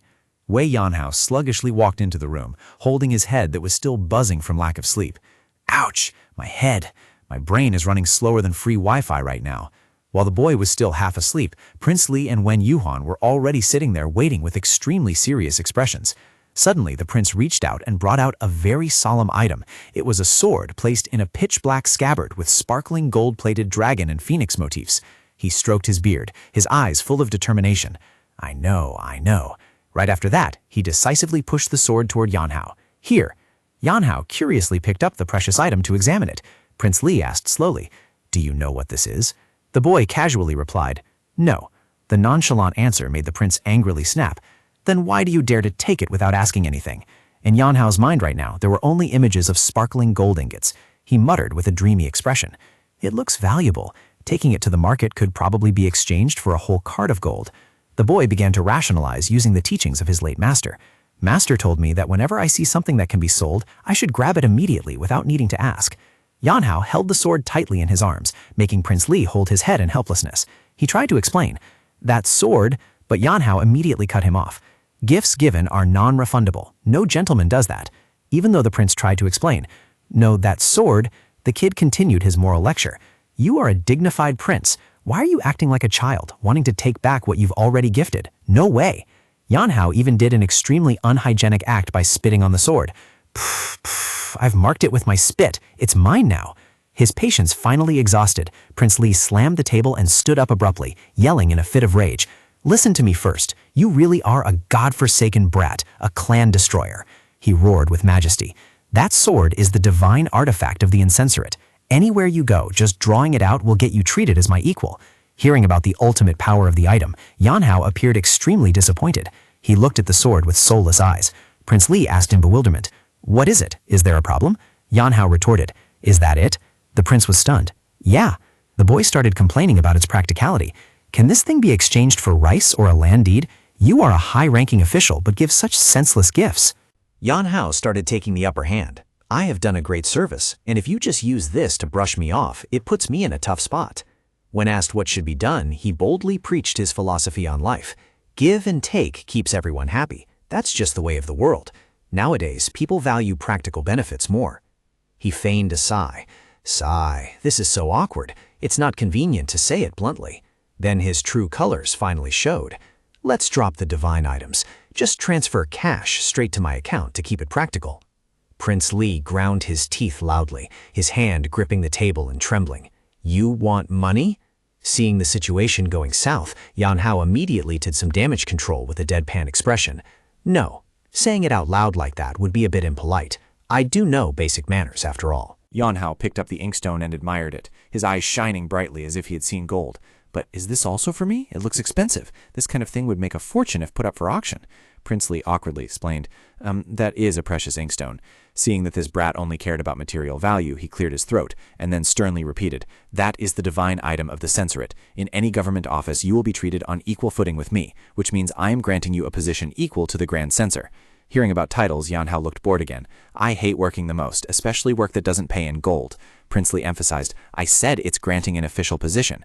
Yanhao stubbornly argued, "Isn't that the same thing?" He affirmed with a growl, "It's different." Yanhao retorted, "How is it different?" At a loss for words, he yelled, "I said it's different, so it's different." "All right, since I have to respect my elders, I'll listen." Another official standing nearby gently explained further, "The censorate has always sent supervising officials all over the Central Plains. That position has been vacant for a long time. Now it is given to you." Yanhao narrowed his eyes and asked, "Do you mean this is considered my payment?" Prince Li was furious and shouted, "No, it is a reward. If necessary, sell my whole house to reward you, you crazy fool." Yanhao muttered to himself, "He said it himself that I could sell it. Don't ask for compensation later." The other official wondered, "Troublesome?" The young man quickly waved his hand. "No, it's nothing." In Yanhao's mind at this moment, there were only images of sparkling gold coins, his face clearly showing contentment. Prince Li saw through his mind and yelled, "Are you really planning to sell it? Who exactly are you and which family do you belong to? Who is your master?" Yanhao turned away coldly. "I cannot say." The prince pressed on. "Could it be that you don't trust me, so you refuse to say?" Yanhao silently nodded in confirmation. Prince Li shouted loudly, "You know my identity clearly, yet you still don't trust me? Still hiding your identity?" Yanhao looked straight into his eyes, his voice suddenly becoming solemn. "You hid your martial arts and acted so deeply in front of me? How can I trust you?" The atmosphere in the room suddenly became extremely tense. Yanhao unexpectedly asked a highly provocative question. "How many seconds would it take for you to subdue Lu Mufeng? 5 seconds? 3 seconds? Yanhao growled firmly, "I hate being treated like a chess piece led by the nose by others the most." A brilliant red aura exploded, forming a giant chessboard that enveloped the space. Yanhao's entire body radiated a brilliant blue zenshi, his eyes flashing with powerful light. Being controlled by others like a chess piece on their chessboard, that is what I despise the most. Wei Yanhao coldly declared, making Prince Li sweat profusely. The prince asked in astonishment, "Have you already discovered what this prince deliberately concealed?" Yanhao did not flinch. He calmly analyzed. "You guys traveling thousands of miles just to play chess sounds like a huge lie. It's obvious that you had a scheme planned beforehand." He deduced that they must have had a scheme planned beforehand, and his accidental appearance became the perfect excuse for their plan. Whatever the reason, in that situation, Lu Mufeng appeared and the incident occurred. At that time, one was forced to make a choice of which side to stand on. Prince Li wondered, "Wasn't it obvious that you chose our side, or would you follow the bun seller outside the gate?" But according to what Yanhao observed, Lu Mufeng's words seemed more trustworthy. Even if that joint indictment was a fake, the fact that a member of the royal family like Prince Li secretly gathered powerful people at this manner was true, and it was hard to believe that he did this just to make friends. The most likely possibility was, no matter what anyone said, this was definitely a conspiracy. Prince Li thoughtfully asked again, "Having thought of that, yet you still chose to help us?" "That's because that little girl called out to me. Otherwise, I would have slipped away long ago, running faster than a dog seeing fireworks." He admitted that if he hadn't been discovered, he really had planned to run away. But because he noticed that the little girl seemed completely oblivious to the adult's calculations, he couldn't just ignore it. Yanhao recalled his master's teaching. Direction is very important. Worldly affairs are also important, but if you cannot see through human nature, everything is meaningless. In the middle of the quiet room, the three people sat down by the chessboard. "So your suspicious actions earlier were just to test the fourth prince's reaction?" Prince Li narrowed his eyes, asking probingly. Wei Yanhao calmly replied, "Sitting among a bunch of scheming people without poking some fun would bore me to death." The atmosphere suddenly froze when Yanhao unexpectedly threw out a direct question. "By the way, let me ask frankly, you are plotting a rebellion, right?" The fourth prince paused for a beat, then slowly growled, "So what? What are you going to do?" Contrary to the other party's tension, Yanhao just thought to himself, "Then I can sleep peacefully now, even if the fourth prince is really plotting a rebellion?" "Plotting a rebellion?" Yanhao nonchalantly asked back. "Then do you need me to wish you a successful startup?" The prince was stunned by the young man's reckless attitude. "Do you have no loyalty to the royal family at all?" Yanhao indifferently declared, "I haven't received anything from the emperor, so why would I have any loyalty?" The overly realistic answer made the fourth prince laugh heartily. He swore on his life to affirm the truth. "We are not plotting a rebellion. The fourth prince is merely gathering forces to deal with Lu Ji." Yanhao nodded slightly. "I see, but this secret plan is no longer a secret. The problem is, it has already been discovered by Lu Ji." The image of Lu Ji, the leader of the eunuch faction, appeared extremely sinister. The fourth prince revealed his ruthless move. "Do you know why Lu Ji sent Lu Mufang here? Because he wants Lu Mufang to die by the hands of the fourth prince." It turned out that Lu Ji had no intention of arresting the fourth prince right then, but wanted to use his hands to eliminate his own adopted son. He did not want to arrest the fourth prince, but wanted the fourth prince to kill Lu Mufang. As long as the fourth prince did so, Lu Ji would use it as an excuse to accuse the fourth prince of hiding his martial arts. During the murder investigation, he would rightfully expose the fact that the fourth prince had been secretly gathering powerful people here. The fourth prince looked sincerely at Yanhao. "Luckily, you carried the team just in time." He bowed his head slightly to apologize. "If I made you uncomfortable, this prince apologizes, but the arranged chess game you mentioned was absolutely not intentional." He affirmed that both he and Wen Yuhan had risked their lives when confronting Lu Mufang and were not acting. Yanhao replied softly, "I understand." Seeing the fourth prince still pleading, "You must believe this prince," the boy could only click his tongue and reply, "Goodness, I said I understand, you keep talking about it." "So, do you intend to accept the position of secret inspecting envoy?" Prince Li got straight to the point with a weighty proposal. Wei Yanhao, with a sluggish and bored face, replied immediately, "Let me say one thing first. I absolutely will not bring trouble upon myself." The prince smiled knowingly.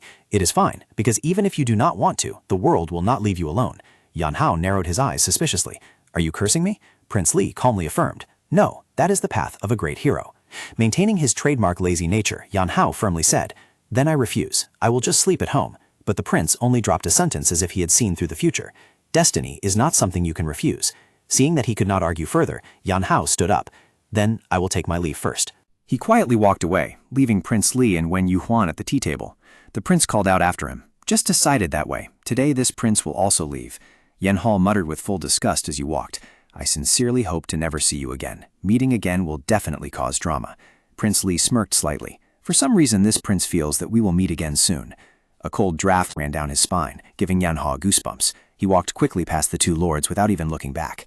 When Yanhao's silhouette had disappeared, Wen Yuhuan asked in a deep voice, "What do you think?"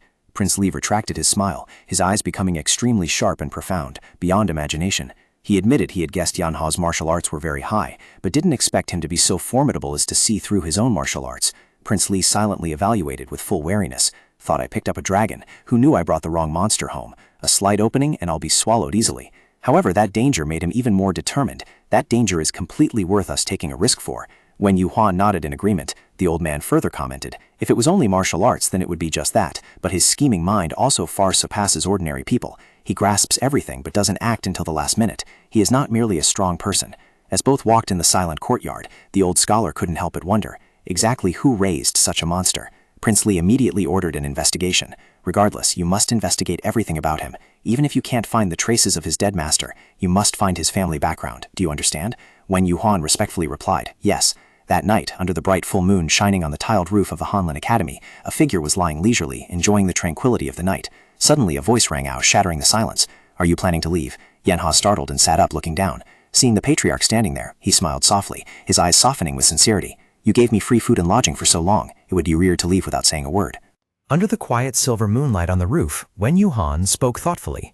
"Even if not now, you must have intended to leave here for a long time, right?" Wei Yanhan nodded slightly in acknowledgement. Yes, he looked into the distance of the night and continued. "After all, while being here, I have seen and felt many things before deciding to leave." Wen Yuhan smiled faintly and asked, "What did you feel?" Yanha remained silent for a long time, before slowly answering. "First, Those bookworms who always talk about morality usually live nothing like what the books teach. Manhwa added the second point. Second, the drama in this Rulin is much more horrifying than I thought. The patriarch asked in surprise. Scary? Because I never thought that person would be in Rulin. Among the people I've met since stepping into the Janhu, that person is the absolute #1 master. Prince Li's martial arts are truly extraordinary. Suddenly he turned to look at Wen Yuhan with a meaningful smile. If I asked you to stop acting, what would you think? Faced with the young man's direct question, Wen Yuhan was not flustered at all. His eyes suddenly became unusually sharp and majestic. Have you realized it too? Manhwa calmly replied. Yes, I noticed it from the very beginning. Wen Yuhan sighed softly. That's a bit troublesome then. Can I ask you for a favor? Manhwa said decisively. I will not reveal this matter to the outside. Receiving the promise, the patriarch bowed his head slightly. Thank you. I want to continue living as a scholar. Manhwa raised a finger to signal. In exchange, please tell me one thing. Wen Yuhan nodded. Please speak. Manhwa began to open up about his original purpose. My master told me to come to Rulin to observe the world. I thought that in Rulin I would see things like justice or the aura of a gentleman, but what I see here seems to be the dark sides of the world. He commented bitterly. Everyone pursues knowledge and embraces their own ideals, inevitably leading to intense arguments one day. When those ideals clash, people realize that to realize their ideals, they must first overcome reality. Everyone knows they have to untie the tangled knots of the world, but untying them takes too much time, and there is no guarantee that simply spending time will untie them. In the end, those who lose patience will choose to cut the knot instead. He looked towards the cleared go board. That is what you see, like oppressing the lives of others, or pushing Yinji to her death. They are the very essence of dark schemes, full of deceit and filth. Manhwa turned to ask the senior, is this world inherently so flawed? Wen Yuhan somberly replied, the imperial palace is harsher, but other places are not much different. Manhwa let out a breath full of confusion. My master wants me to observe the world, but I see it operating too fast. This lazy person cannot process it fast enough. Hearing the Sword Emperor's disciple complain, Wen Yuhan gently said, isn't that better? Manhwa was bewildered. Why? The Confucian scholar looked towards the courtyard, leaving a profound piece of advice. If the world moves too fast, then you should just walk leisurely. A diligent person can see and learn many things, but perhaps a lazy person can see through everything more clearly. If you have already predetermined what you will see and feel before experiencing it, then what meaning do those experiences have? He advised the boy to walk with his own feet and see the world with his own eyes, because only by doing so will the world show him the path he must take. Manhwa muttered softly, you mean, with my true self? I should look at the world for what it truly is? Sitting cross-legged on the roof in the dead of night, he told himself he must use his own self to feel it. Manhwa's hands formed a seal. A blazing purple energy erupted from the inner core in his body, radiating a mystical light. Under the full moon, a brilliant blue pillar of light shot straight up into the sky from Manhwa, enveloping him in a powerful surge of spiritual energy. Wen Yuhan stood silently behind, observing the shocking transformation, his face revealing a solemn expression. After finishing the meditation session, Wen Yuhan approached and asked, have you understood anything yet? Manhwa stretched his shoulders. To be honest, I still find it as vague as a joke. Hearing this, the patriarch laughed heartily. Ha ha ha, that is fine. As long as you use your heart to feel it, that is enough. He slowly walked away, leaving a final message. I hope that one day you will find the answer. Manhwa looked at the seniors retreating back and then lay down on the roof tiles, looking up at the night sky. He felt an unusual change in his chest, thinking to himself, it seems I have just felt something as well. Or maybe I am just hungry. Or perhaps the inner core my master gave me has taken effect. In a daze, looking at the bright moon, the imposing silhouette of his master Bai Wohan appeared and asked, could it be that you have just attained enlightenment? But I still do not understand it clearly, master. Wen Yuhan looked at Manhwa, who was sprawling lazily on the floor with a face full of weariness. He asked, didn't you say you were leaving soon? Manhwa sluggishly sat up and justified, it's a bit late today. I will leave tomorrow. My plan is always to leave it for tomorrow. Wen Yuhan could only sigh helplessly. You've been saying that for half a month. Manhwa still reasoned indifferently. Well, being a little late is fine. Wen Yuhan clicked his tongue. That makes sense, but just when the atmosphere was at a stalemate, when Enji walked in with a group of people from the Guayang Escort Agency. She spoke coldly. Thank you for calling the Guayang Escort Agency. An escort looked around and wondered. Then may I ask what is the escort item we need to transport? Without hesitation, In-ji pointed straight at Yan Hao, who was sitting in a daze. That right there, premium lazy cargo. It doesn't need to be fed much during the trip. Yan Hao was startled, pointed at himself and asked, "Me?" The escorts looked at Yan Hao with doubt. One muttered, "It looks like a person." In-ji calmly explained as if talking about an object. "It's roughly just the outward appearance. It's purely an escort item." She added, "We do transport people, but in that case, we would prepare a separate carriage." The escort nervously explained. "Furthermore, since this escort mission is mainly to transport goods, it's difficult to bring a person along." In-ji immediately dismissed it. "Don't worry, if the cart can carry buffaloes, cows, chickens, and ducks, carrying him is the same. No difference." She proposed a highly humiliating option. Just put him on the cart, feed him 3 meals a day, and he won't complain or cause any trouble. Hearing this, Yan Hao could only lower his head, speechless at the young lady's ruthlessness. To seal the deal, In-ji delivered the final blow. "I'll pay the proper fee for transporting a person. No, I'll double it. Actually, let's make it 4 times, just to be quick. Please take this old guy away from me." Faced with such a large sum of money, the escort immediately shook hands and agreed. "All right, please go this way." Only then did Yan Hao scream in shock. "What did you say? You want to pile me onto a cart like goods to be transported?" Wen Yuhan stood nearby and nodded slightly in approval. How observant. In-ji looked at Yan Hao with disgust. She turned to her father and said, "What's going on here? I think we must quickly get rid of this useless freeloader." Yan Hao yelled out in frustration. "Good heavens, I once heard that Zhonghu morality has gone downhill, but how could it turn out like this? I am your savior, yet you sell your benefactor away like an item?" Wen Yuhan turned his back and muttered, "That's right, Yan-ji. After all, we did receive a favor. In the spirit of repaying the favor, we should at least let him do whatever he wants." This statement made Yan-ji look anxiously at Yan Hao, who was lying flat on the ground. "If so, I'm afraid he'll still be here until next year." Yan-ji asserted that what she was doing was to help him, but Yan Hao immediately yelled in protest, "Help with what?" Yan-ji calmly explained, "You were planning to go to the main camp in Hubei, right? Since it's on the way to Hubei, just go with the escort agency to deliver goods to Hubei. Aren't you lazy too, not wanting to walk the whole way to Hubei?" Yan Hao began to waver, scratching his head and thought, "That sounds right, but..."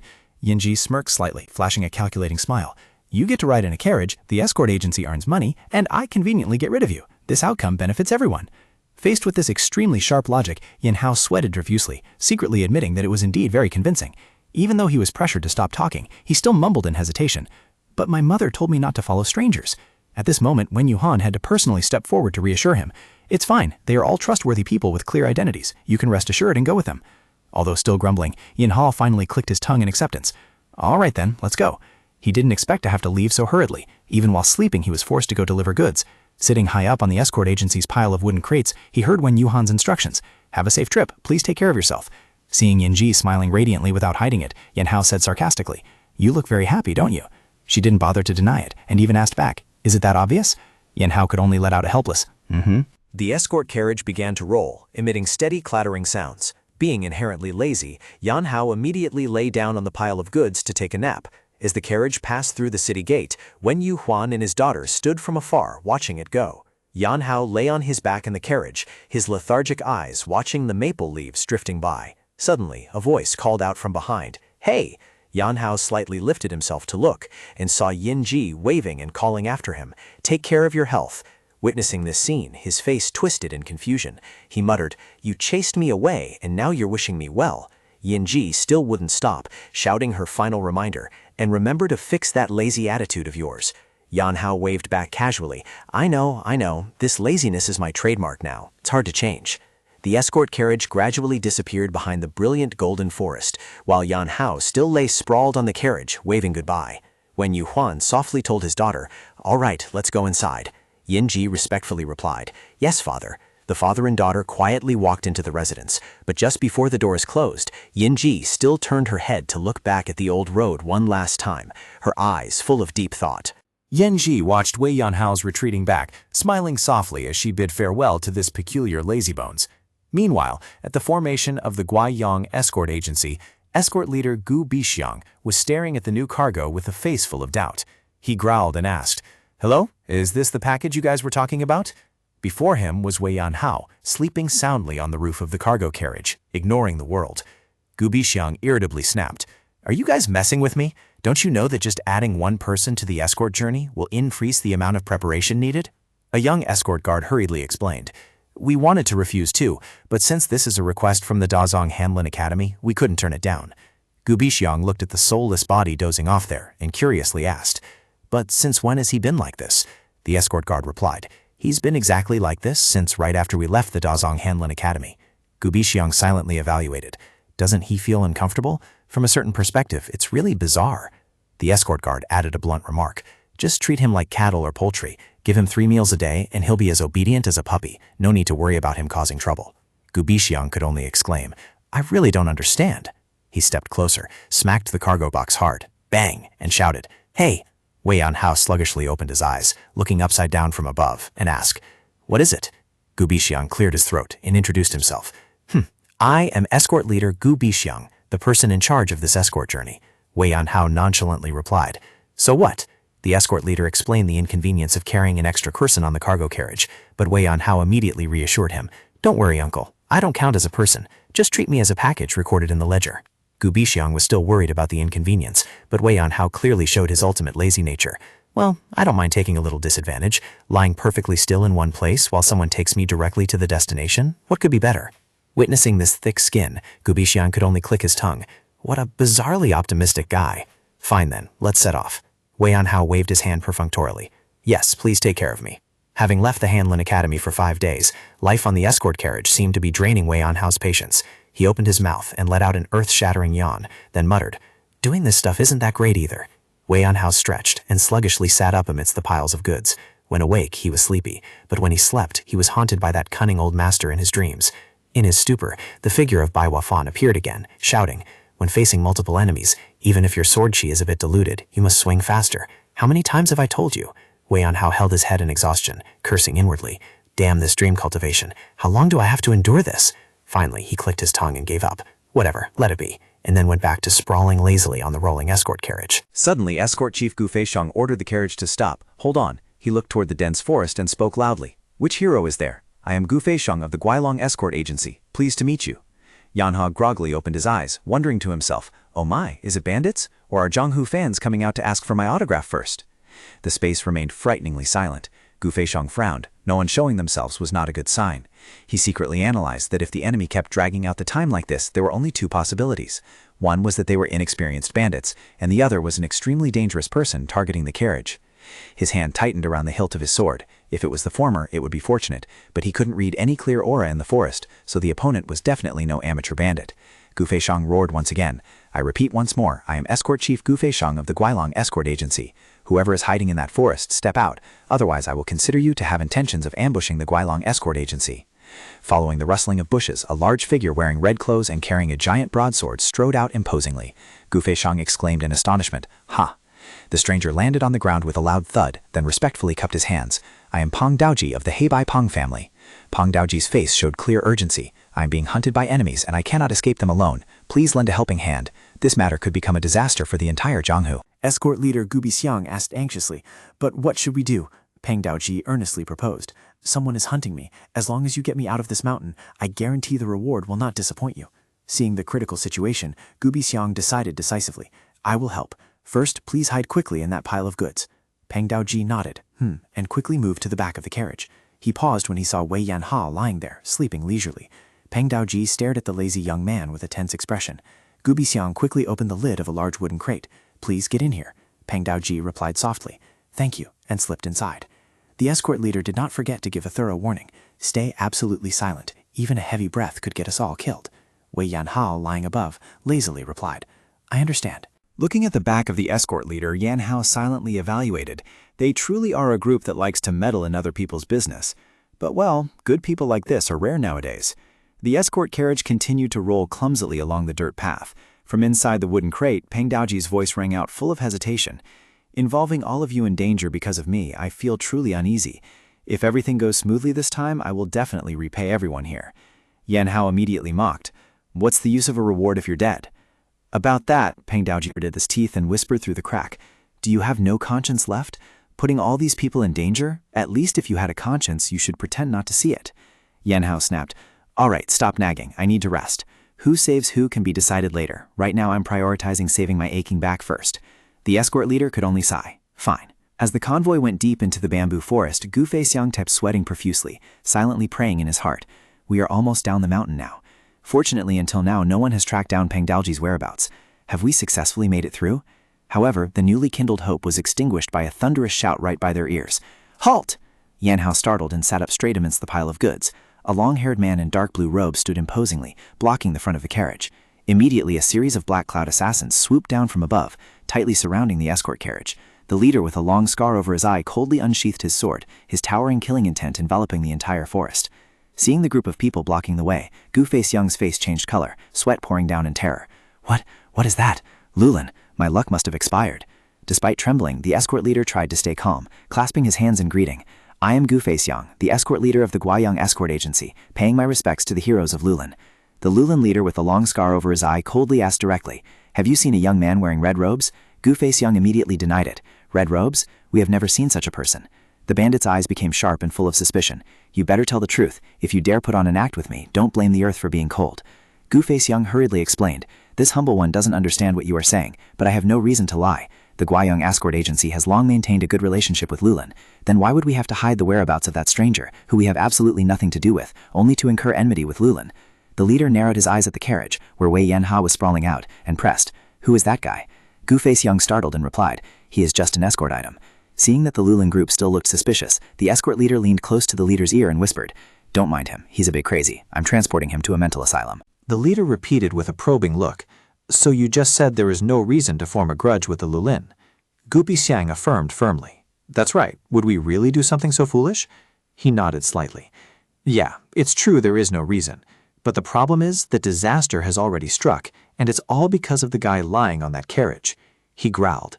I clearly asked if you had seen anyone wearing red clothes, right? Right at that moment, Wei Yanhao nonchalantly sat up, pulled open his shirt, and said, Hey uncle, since when did I wear red clothes? Gupi Xiang stared at his inner clothes in shock, stammering, What? Is it really red? His fury erupting, the leader roared, Do you like messing with me? I'll send you all to see the king of hell so you can mess around together there. He immediately drew his sword and pressed it against Gubi Xiang's neck, causing the old man's face to distort in fear. Did you already know everything from the start, that you are hiding Peng Daji? He coldly declared. Then we'll just do it like this. I'll kill one, and if no one confesses, I'll kill another. One by one will fall. Let's see how tough you all are. I bet before I even kill the third one, someone will definitely open their mouth and confess to seeing him. Gubi Xiang was bewildered. What did you say? The leader coldly looked around. All right then, who should I kill first? He pointed the tip of his sword straight at a trembling young escort. You. The youngster was so scared he couldn't speak. What? The leader closed in, forcing out a growl. Answer quickly. Did you see a young man wearing red clothes? The young man stammered. I. With the sword tip pressed against his face, he declared, This answer determines your life and death. In despair, the youngster cried, I didn't see anything. The leader coldly swung his sword. In that case, just disappear to save me the trouble. The masked assassin swung his sword in a lightning-fast attack, leaving the escort guard only enough time to let out a horrified gasp. While the atmosphere was incredibly tense with the sounds of killing, the assassin narrowed his eyes full of murderous intent toward the escort carriage. Wei Yanha was still sitting calmly with his arms crossed on a pile of wooden crates. He looked down at the masked man and asked coldly, What did you just say? I was sleepy, so I only heard it vaguely. To the astonishment of the assassins, Yanha suddenly used his foot to kick the wooden crate underneath, making a loud thumping sound, then nonchalantly pointed his finger and declared, He's right here, no need to look anymore. The boss is hiding right in this crate. The young man didn't hesitate to reveal the secret. The one you are looking for is exactly the kid of the Pang family. Hey, you're caught. Come out. There is nothing more foolish than dying for someone else, especially when that person hasn't even treated me to a meal yet. Yanha turned to look at the still silent wooden crate and snapped. What are you still standing there in a daze for? Are you waiting until everyone here is dead before showing your face? Immediately, the wooden crate shook violently, and its lid burst open. Pang Daoji, with his burly physique, stepped out of the wooden barrel imposingly, breathing heavily. Seeing this, the assassin leader sneered sarcastically. If you had just hidden in there like a turtle shrinking its head, you could have lived for a few more minutes. Offering yourself up like this means you are truly tired of living. Pang Daoji gritted his teeth and retorted, If I didn't come out, you guys would have slaughtered all the innocent people here. With his face covered in bulging veins, Pang Daoji roared furiously. I, Pang Daoji, although not a chivalrous hero, am not so despicable as to sit and watch innocent people die because of me. He turned and cupped his hands in apology to the escort agency. Thank you all for stepping in to help, but this is a matter I must resolve myself. Please continue on your journey. Pang Daoji affirmed, Their target is only me. If I separate from you, the Guayang Escort Agency will no longer be implicated. Seeing the young hero about to sacrifice himself, escort leader Gu-Fei Xiang worriedly said, But young hero, what about you? Pang Daoji just calmly replied, I'm fine, I can't avoid them anyway. Gu-Fei Xiang pondered for a moment and then decisively ordered the convoy. Then I wish the young hero good luck in martial acts. Let's go. The escort carriage started rolling away again, leaving Pang Daoji alone to face the fierce assassins. However, just as the carriage had gone a short distance, Gu Feixiang suddenly stopped. Wait, this is not right. The Lulin leader narrowed his eyes threateningly. What do you mean? Wei Yanha still kept his sluggish expression and calmly asked back. You bosses are planning to lead your troops towards Lulin, right? The bandit leader jerked his chin. So what? He coldly warned that if the escort convoy kept moving forward, the bandits would rush out swinging their blades, and then everyone would lose their lives. Hearing this, the escort leader changed his expression and panicked. What? You're saying those Lulin guys will butcher us all? Witnessing the confusion of the escort leader, Yanha sighed in frustration. Oh my, brother escort leader, why are you so slow to catch on? He began to analyze the situation with a sharp look. No matter how aggressive Lulin is, they wouldn't want to be directly involved with the Pang family. If we return and spread the news that people from the Pang family were hacked to death by Lulin, what would happen? He firmly asserted that when the time came, the people of the Pang family would draw their blades and ransack this entire mountain for revenge. If it came to that, it would be easier to just kill all of us cleanly. Hearing this, the Lulin bandits could only roll their eyes back in terror. The leader broke out in a cold sweat, nodding in admission. Actually, I had never thought that far, but it sounds reasonable. Yan Hao's mischievous nature flared up again as he mocked. Oh? So you guys really never thought about it? This remark was like pouring oil on the fire, causing the leader to scream in rage. You lunatic! Amidst the tension, Pang Daoji suddenly stepped forward to intervene.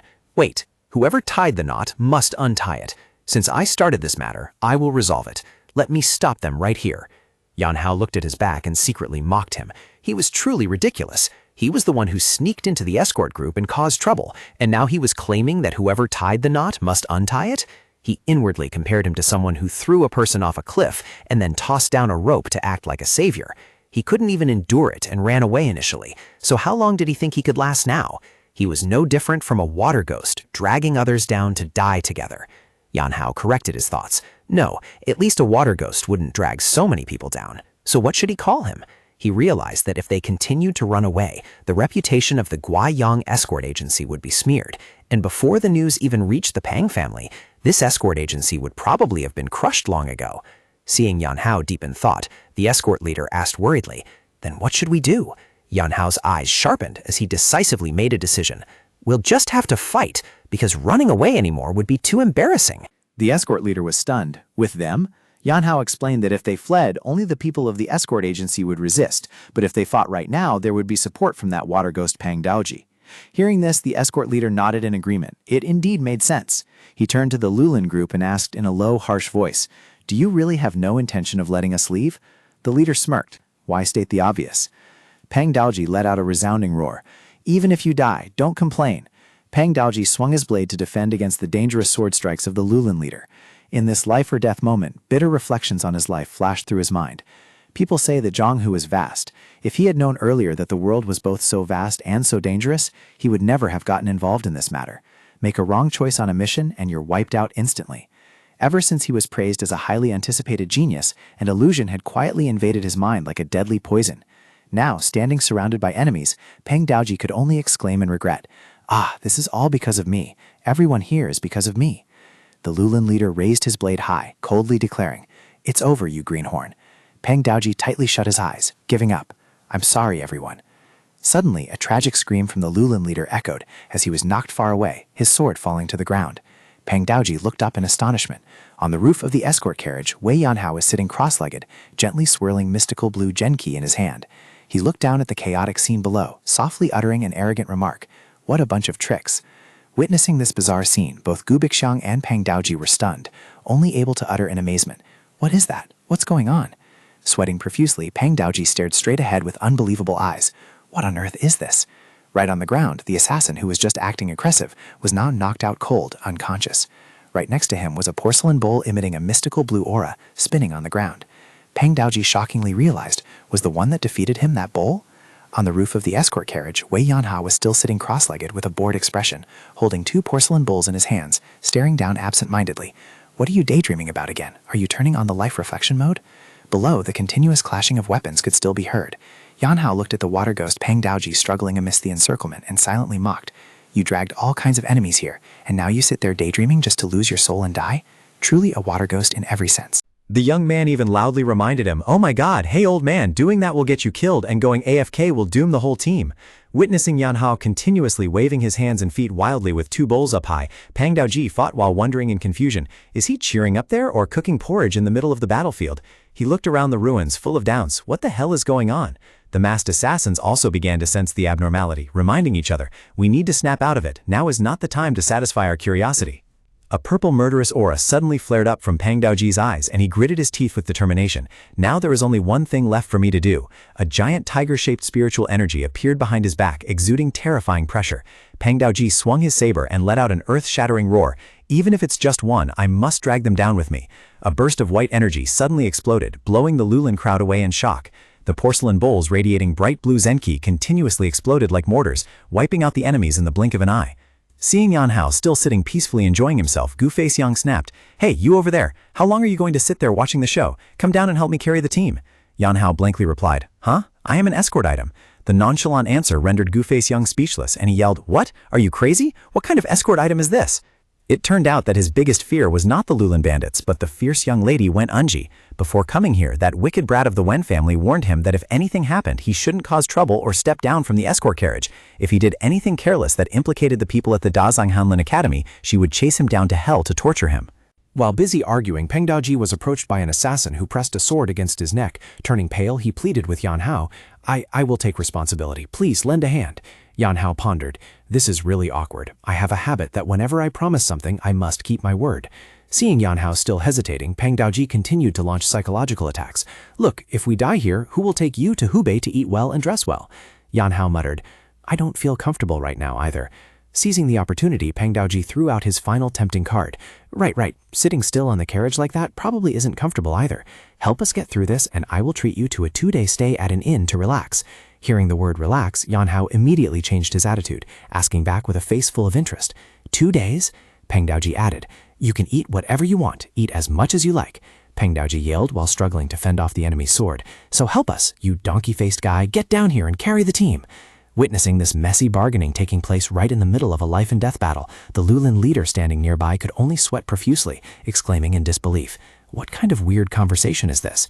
As for Yan Hao sitting on the roof of the escort carriage, he softly muttered, "I promised, and in this case, I still have a trump card." The wooden box next to him suddenly burst open. Yan Hao concentrated his mind, his cold, sharp eyes controlling the brilliant green stream of Zen Qi that enveloped the bowls, turning them into powerful hidden weapons. They pierced straight into the Lulin formation, sending the assassins flying away. Witnessing this terrifying scene, the Lulin leader broke into a cold sweat, his face contorted in fear as he could only blurt out, "What is this?" Looking at his accomplices lying scattered on the ground next to the broken bowl pieces, the leader trembled, his eyes rolling back in terror upon realizing the true strength of his opponent. A master! He strolled over leisurely. "Hey, I haven't even had time to take a nap and I already had to come down to clean up the battlefield." Pang Daoji was still dazed when he was scolded harshly by Yan Hao. "You're the one who led them here, aren't you?" He looked at the young hero of the Pang family with a face full of disappointment. "If you still have any conscience left, at least you should try to help people, right?" Yan Hao continued his lecture, "Causing trouble and dragging the whole group here, yet when it comes to fighting, you can't do anything useful." He grumbled, criticizing the opponent's superficial fighting attitude. "How are you fighting with your head in the clouds like that? Going into battle, but your mind is still stuck on lunch break. You almost ate a blade and you're still not awake, buddy. If you have a head, you should know how to use it. Hey, look here, you are the type who uses a heavy broadsword. Your power is strong, but in return, your speed is slow."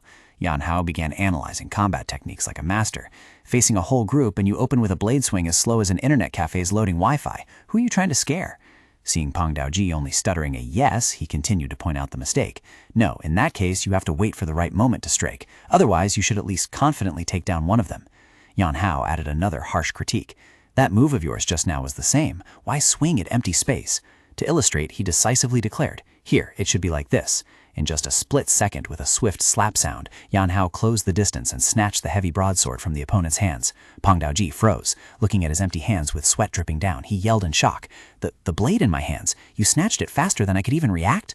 Wei Yan Hao held the blade, a multicolored aura bursting around the edge as he shouted, "What you just executed earlier!" Instantly, he swung the blade, delivering a slash that tore through space. "Take this!" An earth-shattering explosion rang out as a blazing blue blade aura crashed into the forest, creating a massive fissure. Witnessing the scene, Peng Daoji was stunned, sweat pouring down in astonishment. Oh, Wuhu Duanmendao? He couldn't believe his eyes. How could this person know Wuhu Duanmendao? Could it be that he just watched me execute that move and learned it instantly? Ignoring the opponent's shock, Yan Hao began lecturing. When facing multiple enemies, your hands must be as fast as a flash sail. It's fine if the blade aura is a bit weaker. Peng Daoji could only tremble in reply. Yes, no sir. Yan Hao continued his demonstration, the blade in his hands moving like lightning. Depending on the situation, sometimes you have to reduce power to swing faster, but other times you must be slow but powerful, swinging decisively. Yan Hao leaned close to Peng Daoji's face, scolding harshly. How can you not understand such a simple thing? Going out into the Jianghu like this, you'll get 0 technical points. Peng Daoji sweated profusely, stuttering apologies. Sorry, but in his heart he was extremely puzzled. But why am I apologizing to this guy? After finishing his lesson, Yan Hao threw the blade back to the opponent. All right, now do it well. Seeing Yan Hao's might, the group of assassins could only shiver in fear. Peng Daoji tightened his grip on the hilt, focusing all his concentration. Even if I have to reduce the qi circulating in the blade, I must be faster and cleaner. He roared. All right, here I come. But before the battle even began, that guy had already flown the coop. Yan Hao let out a long, weary yawn. Sigh, good grief, what an eyesore. As the journey ended, Yan Hao clasped his hands to bid farewell to the escort agency, thanking them for their help during the recent time. The escort leader waved his hand and replied, "There's no need to thank us, I was just doing what I was paid for." Yan Hao smiled. In any case, thanks to you all, the journey was peaceful. The escort leader also sincerely expressed, "We also owe you a debt of gratitude. We will never forget this life-saving grace." Hearing this, Yan Hao suddenly stretched his shoulders, glanced at the escort leader, and dropped a very practical remark. Just thanking with words is hard to swallow. The deadpan remark caused the escort leader to freeze, not knowing how to reply. Seeing this, Yan Hao waved his hand and laughed. "Just kidding. If you can't collect it later, just tell the Pang family to transfer the compensation. Just consider it as me letting him pay his honor in installments, uncle." Hearing that, the escort leader wondered. "By the way, why did you treat him so nicely? You didn't need to drive him away as if encountering a water ghost, did you?" Mentioning this matter, Yan Hao recalled the time he bluntly chased away the young swordsman of the Pang family with a ruthless "get lost." Seeing the escort leader looking puzzled, Yan Hao calmly explained, "If I hadn't been there at that time, you would be dead for sure, uncle. The others too, all of them would be dead. It's all because of that guy." The escort leader nodded in acknowledgement. "True, but looking at the situation, didn't he seem to be busy with something important? Wasn't that young man also acting righteously, which is why he ended up in that state?" Yan Hao frowned and asked back, "Acting righteously?" Upon receiving a confirming nod from the escort leader, he coldly questioned, "If it's acting righteously, can human lives be taken lightly? Or is it that once you turn on hero mode, human lives become secondary items for the mission?" He recalled his master's teachings. Master once taught that there is nothing more foolish than exchanging your own life for something that has nothing to do with yourself. He said, "We must live first before we can help others." Yan Hao continued his philosophy. "Some people consider loyalty or righteous acts as the supreme, which sounds really cool. But if someone has to sacrifice for it, then it's better not to have that so-called great righteousness. I must be happy first, then others can be happy. Therefore, the thing that needs to be prioritized the most is myself." He turned and walked away, not forgetting to add a practical sentence. "Besides, to take care of him, didn't your side also suffer heavy losses?" The escort leader laughed and waved his hand. "Haha, it's fine, because Guayong Escort Agency said they would compensate for the goods and send more escort guards to protect us. As for the matter with Lulin, I heard it will be handled by his Chengtian Zhongwu Alliance. The powerful Wulin Alliance was established by the 5 great families and the 9 sects in one gang." Yan Hao nodded slightly. "That's great then." The escort leader clasped his hands in farewell, hoping to meet again next time. Yan Hao smiled faintly but dropped a sentence that made the other person freeze. When Jianghu brothers meet again, there is usually trouble. The escort leader, his face covered in sweat drops, yelled, "Why say something so scary?" Yan Hao waved his hand nonchalantly. "Well, goodbye then," and strolled away through the red leaf forest. The escort leader looked at his back, only able to sigh. If only he would be a bit serious, how wonderful it would be. After a long journey, Wei Yan Hao finally stood before a majestic residence. He muttered softly, "Traveling such a long distance, if I hadn't slept in the carriage, I would have collapsed halfway." That was Tantu Chong, the headquarters of the Guangdong Wei family. Inside the residence, the atmosphere was extremely gloomy. The old family head and his wife sighed sadly. "Couldn't you find him this time either? He must still be alive somewhere. Where on earth are you, Yan Hao?" Suddenly a servant ran in frantically, panting and shouting loudly, "Family head! Family head!" The family head startled and yelled, "What is the matter?" The trembling servant offered a letter. "An urgent letter has arrived. Young Master Wei Yan Hao has sent a letter back." Hearing the name of his long-lost son, the family head rolled his eyes in shock. He screamed in extreme emotion, "Yan Hao!" In the dark room, a man with long, flowing purple hair sat in silence. His sharp, cold eyes clearly showed dissatisfaction. He rested his chin on his hand, dropping a powerful reprimand. To think even a simple plan has failed. Below, a subordinate was kneeling, not daring to lift his head under the suffocating pressure. The purple-haired lord coldly asked back, "Are you that afraid of death?" The kneeling figure trembled as he replied, "No, my lord. If I die by the hands of Li Wang, it would have some meaning, but I fought against someone else. Therefore, even if I die, it won't cause any harm to Li Wang." Drops of sweat rolled down his face full of remorse. He continued, "I am not afraid of death, but I fear a useless death. I want to sacrifice my life where I can still be useful, father."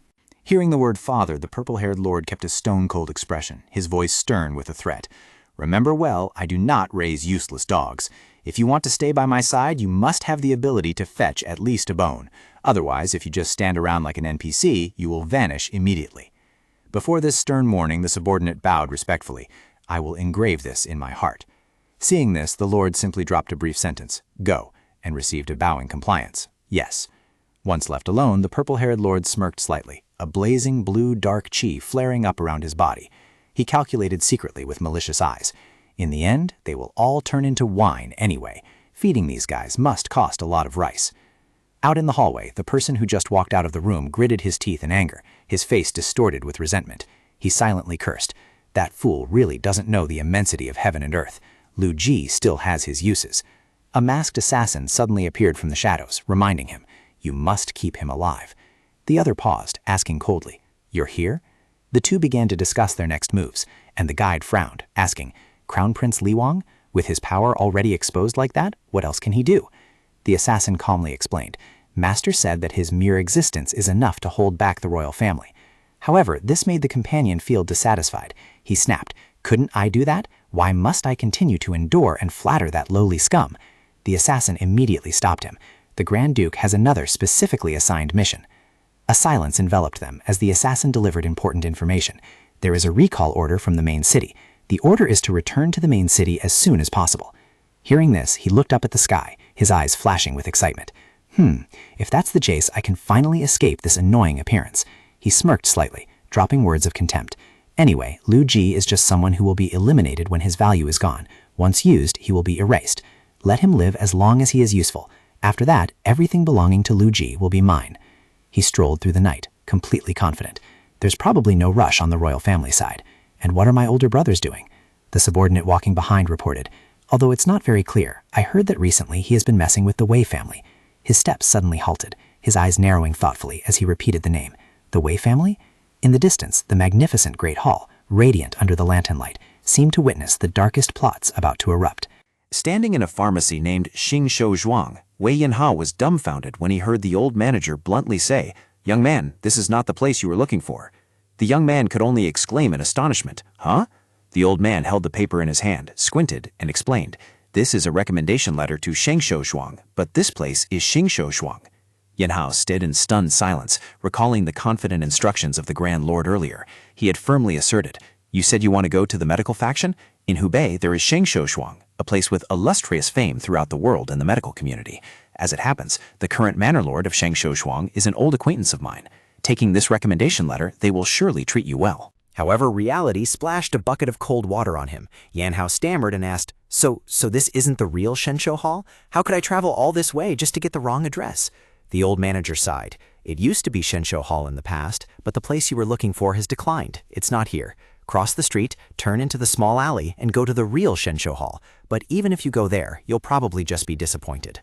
Walking through the quiet night, Yanhao looked at the recommendation letter and couldn't help but feel bored and frustrated. What is this? As he strolled along, he suddenly heard a tragic cry for help echoing from a magnificent nearby mansion. "My lord!" It was a scene of poor civilians kneeling down, begging a doctor dressed in luxurious clothes.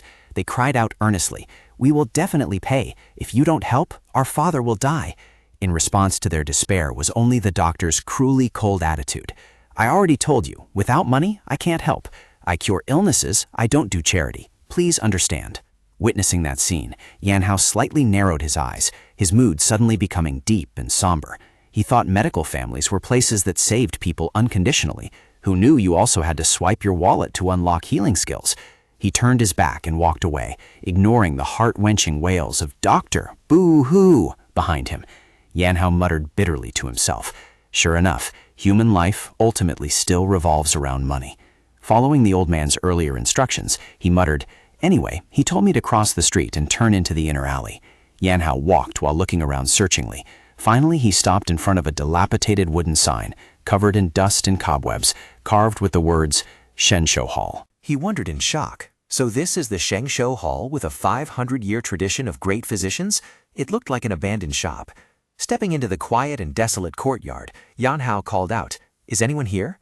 Immediately, a young boy poked his head out from the door, asking innocently, "What is the matter?" Yanhao paused slightly and asked directly, "I have business here. Is the hallmaster present?" The boy answered decisively, "Yes." Yanhao requested, "I would like to meet the hallmaster," but the boy calmly said, "Please, just speak." This calmness made Yanhao start to lose his patience.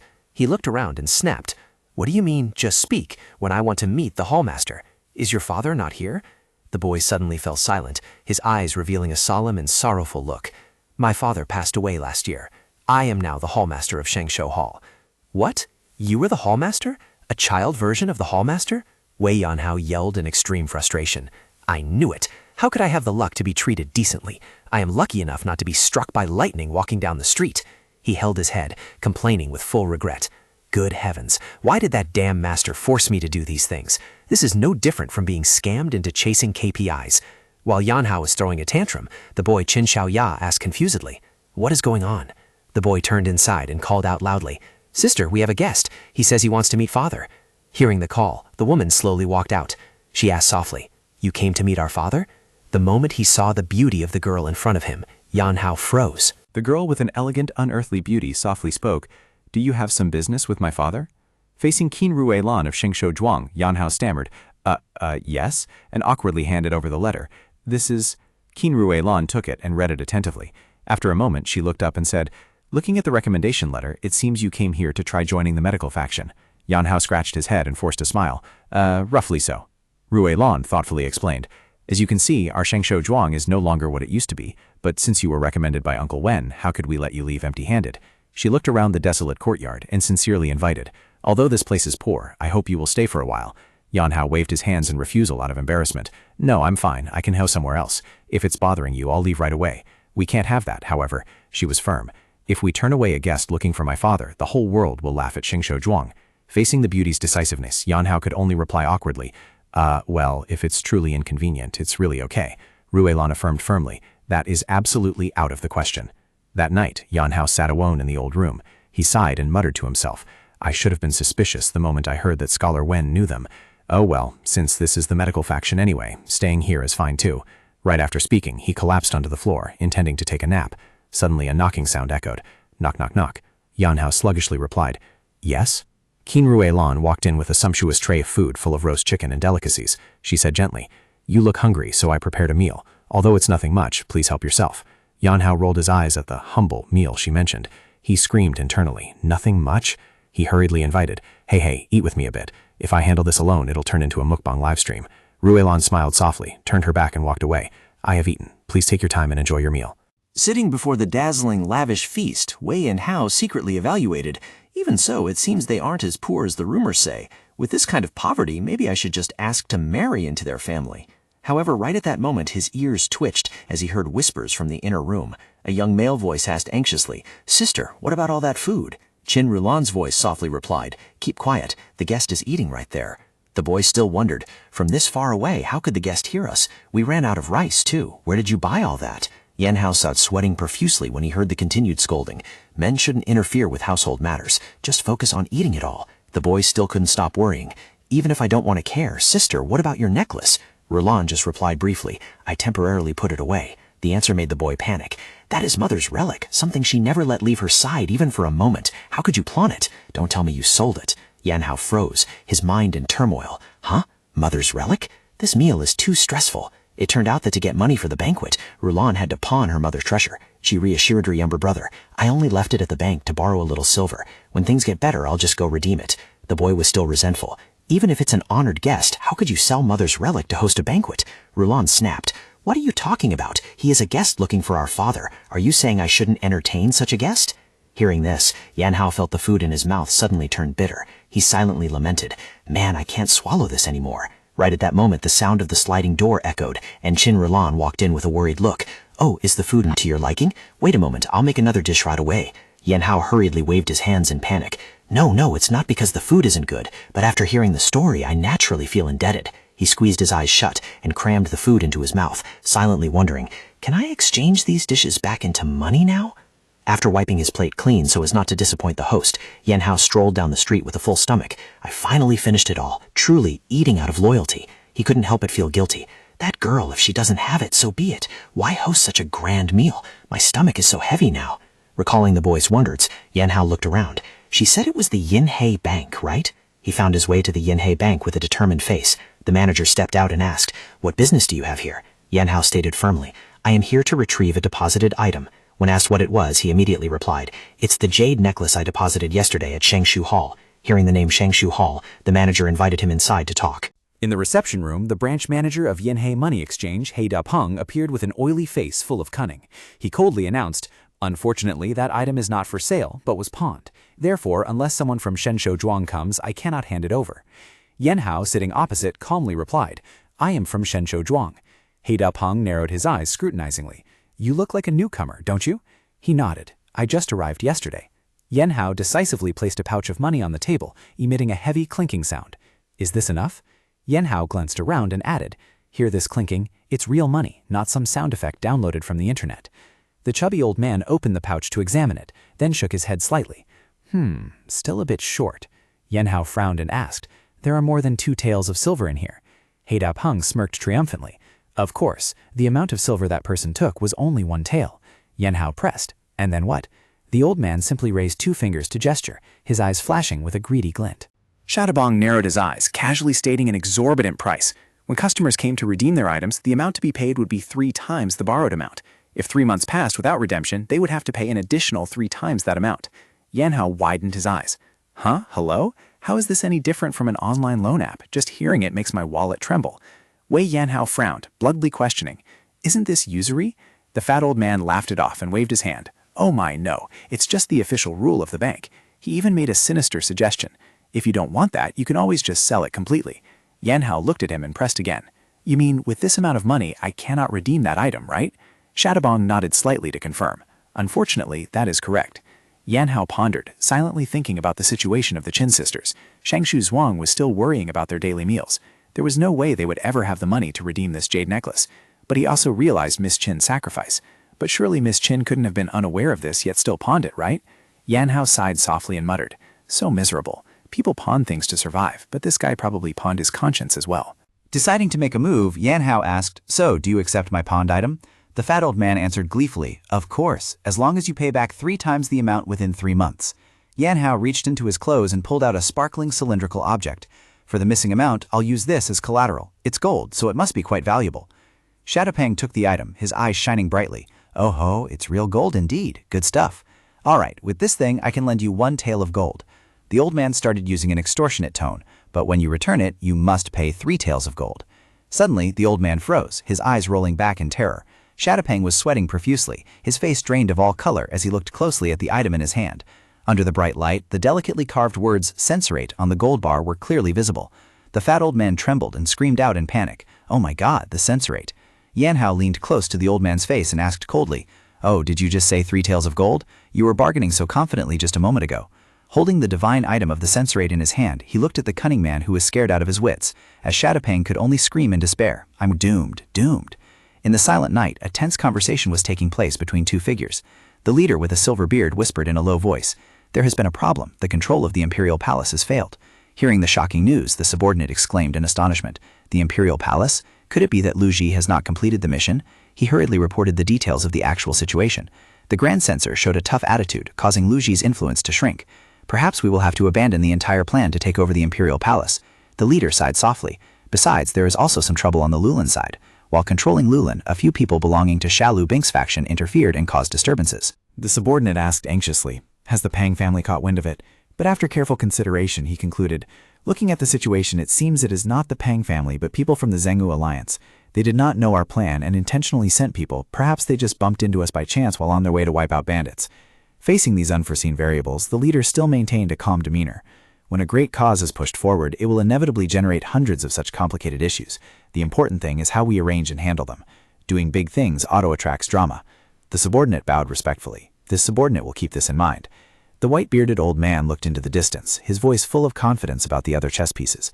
The matter related to the medical faction is still proceeding smoothly. Other matters are equally favorable. The time to harvest the fruits is near. He nostalgically recalled the difficult times. Since that person went into seclusion, we had to endure arduous days, but now we have accumulated enough power to be worthy of inheriting his will. Soon this world will know of us, the ones who crush the world. Just hearing our name will surely make the world sweat, letting them fully understand how terrifying our swords are. Returning to reality at Yinhei Bank, Haida Peng was rolling his eyes back, his face distorted from extreme shock. He stammered speechlessly. This is... Holding the item in his hand while sweating profusely, he cried out in panic, "Censor it." Yan Hao, with a cold, sharp face, pressed the token close to the fat man's face and casually asked back, "Did you say it was Jin Xiang?" Haida Peng was scared out of his wits at this moment, only able to exclaim in despair, "I'm dead." He immediately knelt down on the floor, kowtowing repeatedly and begging miserably, "My lord, please spare my life. I secretly borrowed money and dared to speak arrogantly to you." Yan Hao maintained a sluggish expression, resting his chin on his hand while looking at the shivering man at his feet, then coldly listed the crimes. What should we deal with first? The matter of 10 taels of silver being melted down into a 1-tael necklace? Haida Peng was sweating heavily, not daring to look up. Yan Hao continued to press him. Or the matter of a loan taken 3 months ago having its interest tripled? The fat old man cried and explained in extreme fear, "Sir, I know that the interest I collect is a bit high, but because there are too many people who deposit goods and never come back to claim them." The fat old man Haida Peng sweated diffusely, trying to justify his cutthroat behavior. "So I had to do it to make up for the losses. If compound interest is included, our profit is merely 4.5%. Yan Hao narrowed his eyes, repeating sarcastically, 4.5%? If the compound interest is 4.5% per month, then what is the annual interest? The fat old man started trembling, forcing a wise smile. That matter, it's not much. At most only 600%. Borrow 1 tael, and by the time you pay it off, you'll probably have to sell your house. Yan Hao's face suddenly darkened. He growled, 600% a year? Not 4.5%, but 600%? 60 times? In my whole life, I've only just heard of such interest. Seeing the situation was not right, Haida Peng hurriedly defended himself. But if you think about the value of the item, then that number is not too unreasonable. Even if it's silver, it's worth 10 taels, so 60% interest is also reasonable. Yan Hao glared, delivering the final blow that made the fat old man freeze. Just now you said it was only 1 tael of silver. Now it becomes 10 taels? With this kind of investment, Wall Street would surely have to call you master. Haida Peng stammered in terror. That matter is...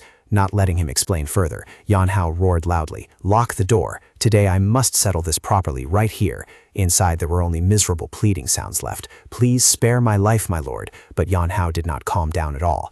"Go up to the altar and inhale incense early." Meanwhile, in her boudoir, Qin Rilan was working diligently at her writing desk when she suddenly paused. Who would appear in the middle of the night like this? She stepped out onto the balcony, looking around, and discovered a strange object lying on the floor. It was a scroll tied with a red string and an exquisite blue jade pendant. Rilan picked it up tremblingly, pressing it tightly to her chest with tear-filled eyes. Mother! She looked around that dark night in a daze. But who placed this item here?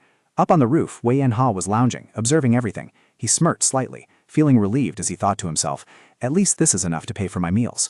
Switching scenes to the strategist's hall of the Chongtian Zhengwu Alliance, amidst the majestic hall, a muscular man in red attire stood before a map with a face full of anxiety. Sweat pouring down his forehead, he trembled and asked himself, "Standing in this grand hall, my heart is beating faster than when chased by a creditor. Why am I here? Did I do something wrong?" Seeing someone approaching, he immediately bowed respectfully. A deep voice rang out, "Sit down, make yourself at home."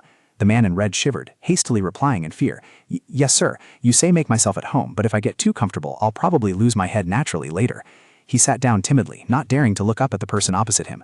Zhao Xian, the strategist of the Zhenglu Alliance, who held the powerful position of Shen Shi, divine chess envoy, was thoughtfully opening and closing the folding fan in his hand. Opposite him was Peng Daoji, the muscular young man from earlier, who was appearing extremely respectful and somewhat anxious. He softly spoke up, "Why did the Shen Shi himself summon me?" Zhao Xian looked straight into his eyes, calmly getting to the point. "I have heard everything that happened in Lulan. You said you encountered the 10 swords of Lulan?" Upon hearing that name, Peng Daoji's face suddenly contorted in terror. Sweating profusely, he panicked and yelled, "What? The 10 swords of Lulan? I am doomed." Zhao Xian nodded, his expression remained unchanged. "The thugs pursuing you were indeed people from the 10 swords of Lulan. The fact that you are still alive must be thanks to the heaven's blessing." This affirmation made Peng Daoji shudder, thinking to himself in fear, "No wonder I found them so terrifying back then." Zhao Xian continued his instructions. As for the matter related to the Guiyang escort agency, I will investigate it myself. Thanks to you, perhaps I will be able to shed light on a major event. However, the military advisor's eyes suddenly became deep when mentioning an important factor. That is, the problem is the young man who saved you there. In Zhao Shen's mind, the image of the elite assassins of Lulin appeared full of pressure. He secretly evaluated. The 10 swords of Lulin are the elites of Lulin. Although Pang Daoji is also considered a rare prodigy, even just one of them is not easy to deal with. Yet he could defeat so many of them? He turned to ask Pang Daoji, "What is his name?" Receiving the answer, he said his name was Wei Yanhao. Zhao Shen narrowed his eyes slightly in thought. This name reminded him of an important news report. Wei Yanhao, this name I have seen in the news sent by the Beggar sect. The military advisor's eyes flashed with astonishing light. Has the second young master of the Guangdong Wei family really returned? 5 years have passed, and he is causing such a storm again? It seems the smell of Jianghu drama is starting. Both the sect leader of Ren Ti Majan, Wei Shanhao, and his younger brother, Wei Yanhao, are like that. Looking at the Jianghu map spread across the table, Zhao Xian concluded that perhaps the Guangdong Wei family would once again become the eye of the storm in Jianghu. He pressed further, asking where he said he would go, and Tong Daoji replied immediately. He said he was heading to Shengshou Zhuang. Zhao Xian thoughtfully looked at the location of Hubei on the map, full of doubt. A person who disappeared for 5 whole years has now reappeared, yet instead of returning home, he went to Hubei? He is preparing to do something big. It seems we need more information about that young man. Zhao Xian suddenly stepped forward and placed his hand on Pang Daoji's shoulder with a very serious expression, saying, "But right now, you are the only one who has ever seen his face. Can you give me a hand? I am leaving this task to you." Facing the order of the Divine Mystery Envoy, Pang Daoji immediately knelt down and loudly declared, "This subordinate understands." Although he affirmed his determination verbally, deep inside, Pang Daoji couldn't help but tremble when thinking about the upcoming reunion. His face was dripping with sweat and his eyes revealed a complex expression. "Do I really have to meet you again, Wei Yanhao?" Meanwhile, in a corner of Shengshou Zhuang, our main character, Wei Yanhao, was sleeping soundly on the steps, drooling with an incredibly relaxed expression. Wei Yanhao casually snored on the roof without needing a ladder, leaving the little boy Qin Xiaoya standing in the courtyard astonished, wondering, climbing onto the roof without a ladder, could he be a person of the Wulin? However, looking at the ragged appearance of the snoring young man, Xiaoya frowned slightly in doubt. But looking at that ragged state, who knows if he has learned any decent martial arts? He looks more like an expert from the Beggar sect than a Wulin master. Just as he finished speaking, a desperate cry and loud banging sounds echoed from the main gate, interrupting the quiet atmosphere. "Miss!" A group of frantic miners carried bloodied, injured people rushing into the manor. Tragic cries for help rang out. They were people working at the stone quarry. A rockfall had caused many severe injuries, and the scene was extremely chaotic and dusty. Some were carried on backs, while others lay on stretchers with fatal wounds, groaning in pain. A miner choked up, almost crying, saying, "We only managed to pull back those who are still breathing. Miss, please save us, or we'll all be ascending to the heavens list together." Facing the boy Xiaoya, who was frozen in shock, they pleaded earnestly, "We have no money, so we had to come here. Please save us." Looking at the blood-soaked bodies and disfigured faces of the patients, Xiaoya trembled, sweating profusely in confusion. Wait a minute, how can I handle so many people? My heart is in complete chaos." Just when the boy was at his most panicked, a stern and authoritative voice rang out from behind. "What are you still standing there for, Qin Xiaoya?" Qin Rulan appeared like a savior, her robes fluttering with imposing momentum. She decisively ordered, "Quickly bring the patients inside, hurry up." Xiaoya exclaimed with joy, "Sister!" Without a moment's hesitation, Rulan immediately took over and professionally coordinated the scene. "Quickly triage the patients. Those who are not in critical condition, immediately move them to the outer courtyard. As for those showing critical signs, examine their condition right away." She pointed and directed the miners, "Quickly take these 2 patients to the outer courtyard, and at the same time prepare hot water and bring it over."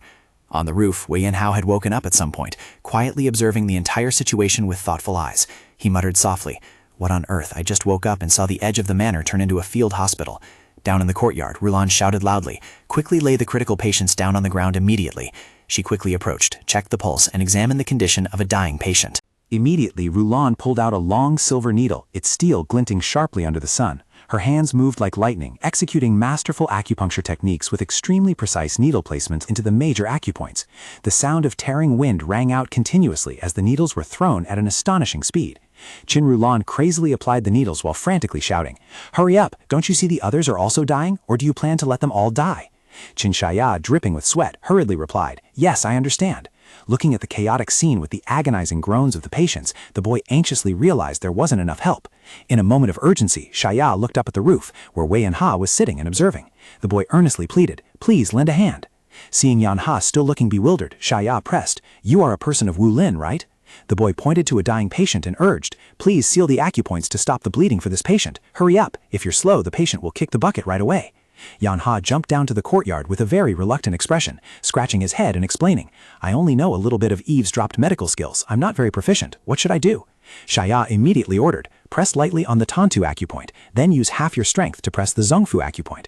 Yanha performed it while trying to confirm to be sure, meaning Tantu with half strength and Zongfu with full strength, right? If I press the wrong one, it's totally over. However, right after Yanha took action, the patient suddenly convulsed violently, accompanied by strange noises. The young man mumbled in confusion, it seems this person's condition is getting weird. Witnessing that scene, Shaya flared up and shouted, Tantu half strength, Zongfu full strength, is that right? Yanha absent-mindedly pointed and asked, isn't it this spot? Xiaoyao was furious, scolding incessantly. You useless thing, is that the Zhongfu acupoint? The one below it is the Zhongfu. Do it again quickly. Yanhao grumbled with frustration as he struggled to redo it. I told you already, I don't know anything. Suddenly, the patient's breathing rhythm returned and streams of air escaped from his mouth. Xiaoyao cheered joyfully. He is starting to breathe again. That's a good sign. His blood vessels are unblocking. The patient is about to wake up. It's an emergency now. Quickly suck the clotted blood out with your mouth. Yao froze, his eyes rolling back in shock. What? Horrifying scenarios immediately flashed through his mind, and he asked in panic, You mean I have to do mouth-to-mouth resuscitation on this old man? I'm here to be a doctor, not to shoot a romance scene. Xiaoyao urged decisively, There's no other way. Do it quickly, or he will die soon. Wei Yanya grimaced in disgust, muttering, Don't I just need to scoop out whatever is stuck in his throat? He snapped in annoyance. Then you should have said that straight away. I thought I had to activate my emergency air kiss skill. Yanya firmly covered the patient's mouth with his hand. Xiaoyao stared blankly, not understanding what was happening, and shouted, You, what the hell are you doing? Without a word of explanation, Yanya channeled his Genki, and a radiant red aura burst around his arm. He struck down with a powerful force, pushing all the clotted blood and foreign objects out of the patient's throat before Xiaoyao's astonished eyes. Scene transition. Standing under the quiet silver moonlight, Wei Yanyao stared silently at the letter in his hand, his eyes showing clear shock as he exclaimed, Mother? This was a letter addressed to Wei Shanhao, his older brother, who was currently in Modrulin. Yanyao tremblingly read his mother's urgent words. My beloved son, Shanhao, I wanted to ask how you were doing first, but because this matter is too urgent, I will get straight to the point. Yanyao's face paled, sweat dripping down as he read the fateful line. Yanyao is still alive. A letter from Yanyao had been sent home after 5 long years. Her letter continued, The burden in your heart can now be eased somewhat. As he said he was hit by a restriction seal, he cannot return. Immediately, images of his parents flashed back. His father, upon learning the truth, was extremely furious and roared, How dare they place a restriction seal on my son? His mother, though worried, maintained her composure and urged, Now is not the time to be angry. Pack your bags quickly. The mother in the house is always the most clear-headed one. Facing his wife's decisiveness, his father firmly replied, Yes. The letter concluded with an announcement of their journey. Therefore, your father and I have decided to set off immediately to find Yanyao. Before leaving, I hurriedly sent this letter to you. Yanyao's letter was sent from the Haomen Kaifeng branch, so we will go to Kaifeng. Returning to reality, Yanhao tightly gripped the letter in his hand. He softly explained, choking up, So they are still alive. But then he quickly regained his composure, pushing his emotions aside. No, now is not the time to wallow in emotions. He turned around, his eyes turning sharp and full of determination. Kaifeng? It is the place where Zhang Yi, the branch master of the Beggar sect, is located. Something big is about to happen. A surge of blazing green Zen Qi erupted around Yanhao as he channeled his power into his fist, ready for a new journey full of turbulent waves. Late at night at Shengshu Hall, a young servant gently knocked on Yanhao's door. Are you resting, my lord? Inside, Yanhao sluggishly replied, I am asleep. The young servant thought to himself, But it seems you are not in a deep sleep. The boy walked in, seeing Yanhao lying sprawled on the floor exhausted after a long day of saving people. The young servant softly scolded, If you don't know how to trust others' words, how can you be a doctor? Yanha sluggishly opened his eyes and humbly replied, You've worked hard today. I only helped a little. Hearing this, the young servant immediately retorted with deep gratitude, A little? You sucked out so much poisoned blood and saved that patient's life. You really helped a lot. Qin Shaya looked at Wei Yanhao and curiously asked, Young Master Wei, what kind of sect do you think our medical faction is? Yanha, lounging lazily, casually replied, Whoa, isn't that a tough question? Why the intense interview all of a sudden? Is this medical faction a sect or a club for people who like to save others for free? The boy suddenly became serious and expressed his heartfelt wish. I want to restore the ancestral medical profession of my family, but first, I want to hear the honest opinion of young Master Wei, an outsider. Yanha sat up, pondered for a moment, and decisively pointed out that the biggest issue was money. Putting it bluntly, without money, even a divine doctor becomes nothing more than a medicine delivery shipper, my friend. This pragmatic answer left Xiaya stunned, blurting out, "Huh?" Yanha reaffirmed, "I'm talking about money." Xiaya confusingly retorted, "In a medical hall, medical skills are naturally the most important thing. Isn't money just a secondary matter?" Yanha smirked slightly and began to press about the past. "Then let me ask from the beginning. Why did your family collapse? I heard that the large medical hall up front originally belonged to you, right?" Xiaya lowered his head, sighed, and began to talk about his late father. "My late father was a sage among sages. He formed no grudges with anyone in the world. Just like us now, he taught medical skills for free to the poor. Even if offered 1,000 pieces of gold, his father wouldn't take a single copper from the destitute. Fortunately, at that time, the family still had some wealth accumulated by their ancestors to maintain such generosity. But by the time Xiaya was born, the treasury gradually dried up, and by the time he grew up, it was completely empty. The doctors in the medical hall also gradually left, and the money just vanished, making it impossible to compare to the present." However, that debt was still manageable thanks to his father's reputation and high skills. But then there came a time when his father realized they couldn't continue like that and started thinking of a way to pay off the debt all at once. Yan Hao heard this and gasped, "And then what? Got scammed or assassinated?" Xiaoya blushed and snapped, "What are you talking about? Have you been reading too many novels?" The young boy hesitantly admitted to the quick but risky way of changing their lives. "Well, there is one. Although it's easy to lose everything, if you win, it can change your life in an instant. It's gambling." Yan Hao could only sigh wearily upon hearing this. "So, to pay off the debt, your father plunged into gambling and lost the entire family fortune? Dreaming of a life-changing bet? Throwing 1,000 gold on a single throw? Going all in and losing the whole house?" Xiaoya sadly confirmed. "Yes, my father continuously threw himself into bets. During those days, he didn't eat or drink anything, only seeking alcohol. In the end, he suffered from physical exhaustion and alcohol poisoning." Wei Yanhao looked straight at Qin Xiaoya, getting straight to the point. "So what do you need to do to restore Shengxiao Hall?" Seeing the boy still confused, he smirked. "What kind of person do you think I am that you would ask me about that?" In Xiaoya's eyes, someone bringing a recommendation letter from Grand Scholar Wen Yuhan definitely couldn't be an ordinary person. Yet Yanhao calmly smiled and said, "Yeah, but you're wrong. I'm just an ordinary person. So for things like this, you should ask someone who specializes in it." He began to analyze realistically. For medicine, ask a pharmacist. For illness, find a doctor. As for money, immediately he pointed the boy to He Da-peng, the fat manager of Yanha Bank. "You mean you want me to invest in Shengxiao Hall? I can smell a business deal." "Exactly, you catch on quickly. Just think about it. If you were the one running Shengxiao Hall, it wouldn't have declined like this by now. How could that happen?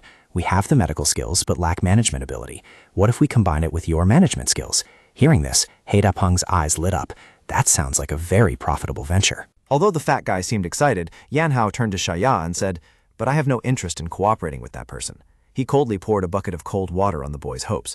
"Right now, you have no right to choose. You can only wait and see if they are willing to help or not. Do you think you're that great to have a choice?" Xiaoya asked indignantly, "What did I do wrong?" Yan Hao dropped a cruel sentence. "Being poor is a crime. When your wallet is thin, it's hard to talk." The boy from the Qin family trembled with wounded pride and gritted his teeth, saying, "No matter what, my family has accumulated its reputation over generations. Must we now cooperate with a loan shark?" This remark made He Da-peng furious, and he shouted loudly, "What, a loan shark? Those guys only know how to burn all their money. When money gets into my hands, it goes straight to work overtime, not sleeping in a safe." Yan Hao also showed no mercy. "That reputation you're so proud of, do you think it was dug out of the dirt? Where did that illustrious reputation come from, huh?" He pointed out the harsh truth. "If your ancestors had also acted as chivalrously as you do now, giving things away everywhere, would the Shengshou name have survived even for 10 years? Looking around the solemn shrine that praised righteousness, Yan Hao sneered. "I see that your shrine is full of praises for righteousness, but in the end, didn't those ancestors you're so proud of also build their legacy by taking money for curing illnesses?" Xiaoya was stunned and stammered, Can it be counted like that?" Yan Hao firmly affirmed, "Of course. Aren't you proud of your family because they are famous doctors? Then they had to make money. What else? Only when there is profit do people praise. Ah, that family is truly successful." He continued to preach about the rules of the world. All the famous great medical families in the world are extremely wealthy households, so rich that it makes people terrified. When life hangs by a thread, would a patient regret spending silver? Faced with Yan Hao's ironclad arguments, Xiaoya could only swallow his words.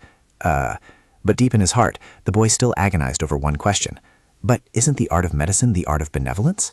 Seeing the child's disheartened appearance, Yan Hao sighed softly, telling himself, maybe telling the truth too bluntly really kills the mood sometimes, huh? Since that day, Wei Yanhao had been lying around dejectedly, his mind restless. He reassured himself, whatever, let it be. It's not like it's a problem for tomorrow anyway. However, right when he was about to close his eyes and rest, Yan Hao frowned in annoyance. What is it? What's going on now? I was just about to sleep and drama came looking for me. Outside in the courtyard, an aggressive group of people was causing a ruckus. A bulky thug was grabbing a man by the collar, arrogantly shouting, "Where is the master of the house? Come out right now. Where is Qin Rulan? And where did all you servants disappear to?" The leader was a tall man with a long scar on his face, exuding a cold, murderous aura. He was none other than Hei, the master of the Sheiju room. Witnessing the chaotic scene, Qin Rulan immediately appeared and shouted angrily, "What kind of lawless trick are you playing? How dare you drag the patients out of their rooms?" The Black Branch Master smirked deviously. So you are Qin Rulan." Rulan was not afraid at all, looking straight into his eyes and questioning, "Do you have no conscience left?" He burst into a sarcastic laugh. "Conscience? You're just relying on that conscience to rip off people's money." Seeing that the intention to cause trouble was clear, he laid his cards on the table about the purpose of his visit. "Your father borrowed money under the name of Shengsho Hall, so either take down the Shengsho Hall signboard or pay the debt, right?" Rulan still resolutely protected the patients. "If there's any problem, talk to me, the person in charge here. What crime have the patients committed?" The Black Branch Master sneered. Talk to the person in charge?" He roughly pulled her closer, bringing his disgusting face close to her ear and whispered, "I don't want to turn on the villain mode like this either." He glared menacingly. "Resisting? Then throwing you into a brothel to clear the debt works too." He stared at Rulan's beauty with animalistic eyes. "With these looks, it won't even take 10 years to clear the debt. We can even open a 0% interest installment plan." Just then a shout rang out. "Let go of your hand right now!" Qin Xiaoya rushed over from nowhere, but a child's attack was nothing more than a tickle. Rulan screamed in terror. "Xiaoya!" The Black Branch Master smirked at the trembling girl, making a cruel, teasing remark. "That terrified face is quite pretty too. Probably will pay off the debt quickly, huh?" The leader smiled sinisterly, growling a threat. "Instead of worrying about your younger sibling, you better worry about keeping your own head." The courtyard scene suddenly became chaotic as the subordinates frantically rushed in to suppress everyone. Shouts echoed everywhere. "Stop, you bastards! How dare you touch the female doctor? Capture him for me!" The angry civilians cursed helplessly. "You damn beasts!" In the heat of the moment, a patient risked his life and rushed forward, roaring in despair. "Even if I die, I'll drag you down to the Yellow Springs with me." Witnessing the powerless civilians fighting back desperately, the Black Branch Master just frowned in annoyance. These bastards are as stubborn as free public Wi-Fi during rush hour. They just won't disconnect. At that moment, Qin Rulan decisively stood up and shouted, "Stop!" She looked straight at the crowd, risking their lives for her, then coldly declared, "This is not something for you to interfere with." To end the senseless bloodshed, Roylan decided to sacrifice herself. She pleaded, "Don't hurt the patients." Then, turning to the leader, she declared firmly, "I will go with you, on my own 2 feet." Cries of, "Lady Doctor!" echoed desperately throughout the courtyard. The master of the Black Branch sneered triumphantly in a disgusting manner. "Heh, very good, that's a good girl." Qin Shaiha was stunned, tears streaming down his face as he cried out, "But what do you mean by that, sister?" Roylan suppressed her grief, leaving her final instructions for her younger brother. "I can bear this debt. Don't worry about me. Just take care of the household affairs." Having said that, the leader roughly dragged Roylan away from the manor. Behind them, the heart-wrenching cries of Shaya and the loyal townspeople echoed across the area. Just when it seemed everything was settled, a lazy voice suddenly rang out, shattering the gloomy atmosphere. "Wait a minute."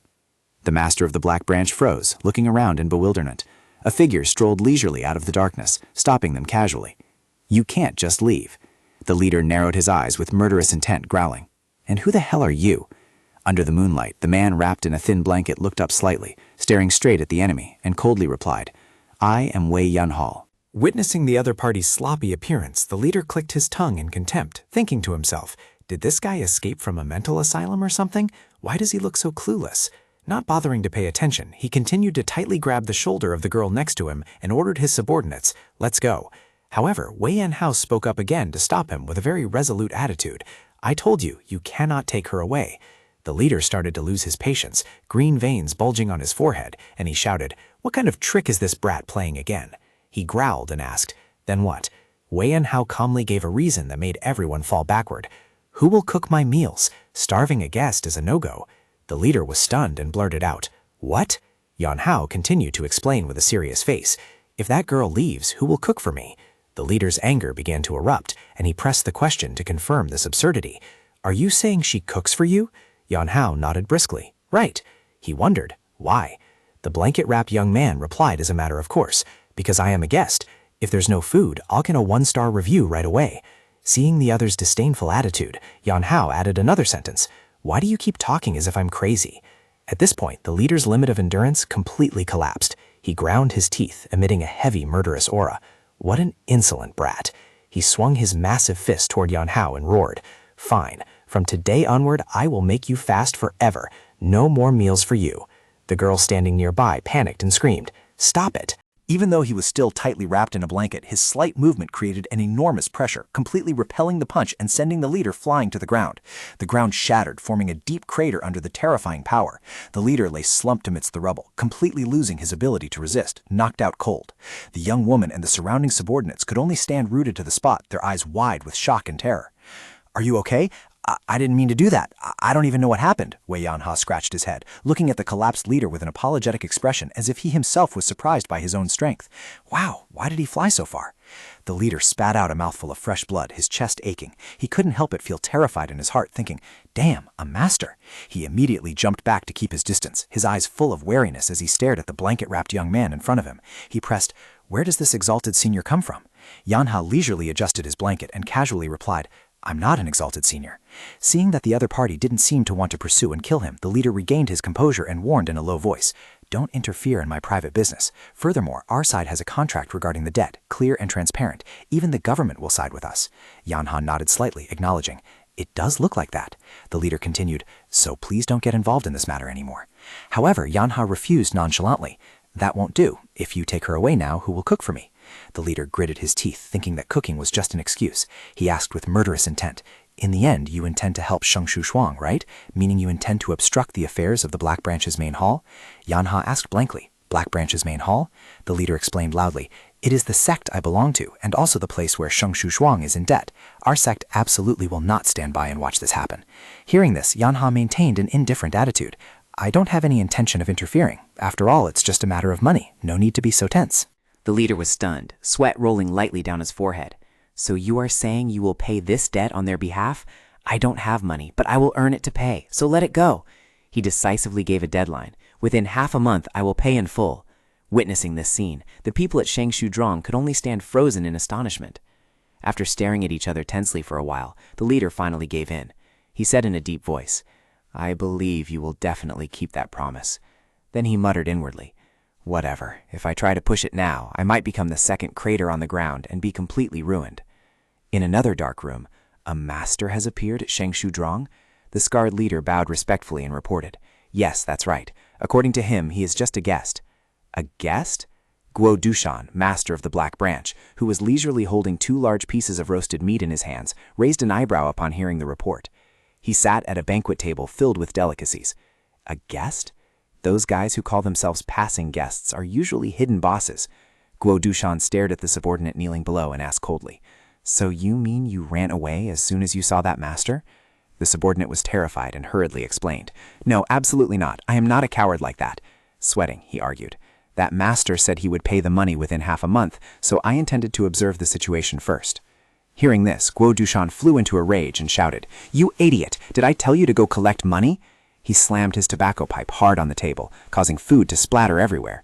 Using the excuse of debt to take down the signboard of Shengshu Zhuang was to ensure they could never rise again, yet you believed his words and returned empty-handed? The subordinate trembled, holding his head that had just been hit. First of all, I thought we should investigate his background first. Why are you beating around the bush so much? Dushan roared. He glared threateningly. Do you want me to cut your tongue out? If I lose my temper, this will turn into a violent live stream. The gang leader stood up abruptly, exuding a cold killing intent. If this matter fails, those VIPs will be furious. At that time, we will be nothing but ashes. The subordinate asked trembling, So should we deal with him? Dushan narrowed his eyes, regaining his usual sinister look. No need. That could lead to unpredictable consequences. No need to rush. Let's just wait and see for now. Meanwhile, at Shengshu Zhuang, Wei Yanhao was lying lazily and leisurely on the bed. The young servant boy sitting next to him asked anxiously, What are you going to do in the end? Yanhao replied blankly, Huh? The boy pressed on with a face full of uneasiness. You said you would pay off the debt within half a month, right? Yanhao calmly asked back, Did I say that? He had accidentally boasted too much. The boy panicked and cried out, Don't you have a way? That's right, a way? Of course there is. This is the best method passed down from ancient times. His eyes suddenly became sharp and full of mystery. When being pestered by creditors, nothing is more effective than this method. The young servant boy gulped, trembling as he asked, "Then what is the way?" "If you can't pay, naturally, when you see the creditor, you turn on invisibility mode. Run first and think later, brothers." Wei Yanhao's calm answer drove the young servant boy crazy, making him rush in and punch and kick furiously. "You call that a method? I can't believe I trusted someone like you." Yanhao calmly asked back, "So how much is it exactly? How much is the debt?" The boy sighed and replied, "I don't know exactly either. I just heard it's about a few thousand taels of gold." Hearing the huge number, Yanhao was stunned. "Owing 2,000 taels all by myself? This is practically opening a creditor server." The boy could only sigh silently in despair. "Actually, at first, there were more than 100 taels of gold left. After selling all the assets, only this much debt remains. There's no other way. Let's go." The little boy asked blankly, "Yes? Where are we going?" Yanhao smirked maliciously. "To a place where we can make money, of course. Exactly, a casino." That place was the very reason the little boy's father was ruined, the casino. At the secret casino named Jinhua Zhuang, the clacking sound of playing cards echoed incessantly amidst an atmosphere reeking of the greed of gamblers. The master of this place, Kang Tianlin, was lying down leisurely and smugly. "Empty-handed again today?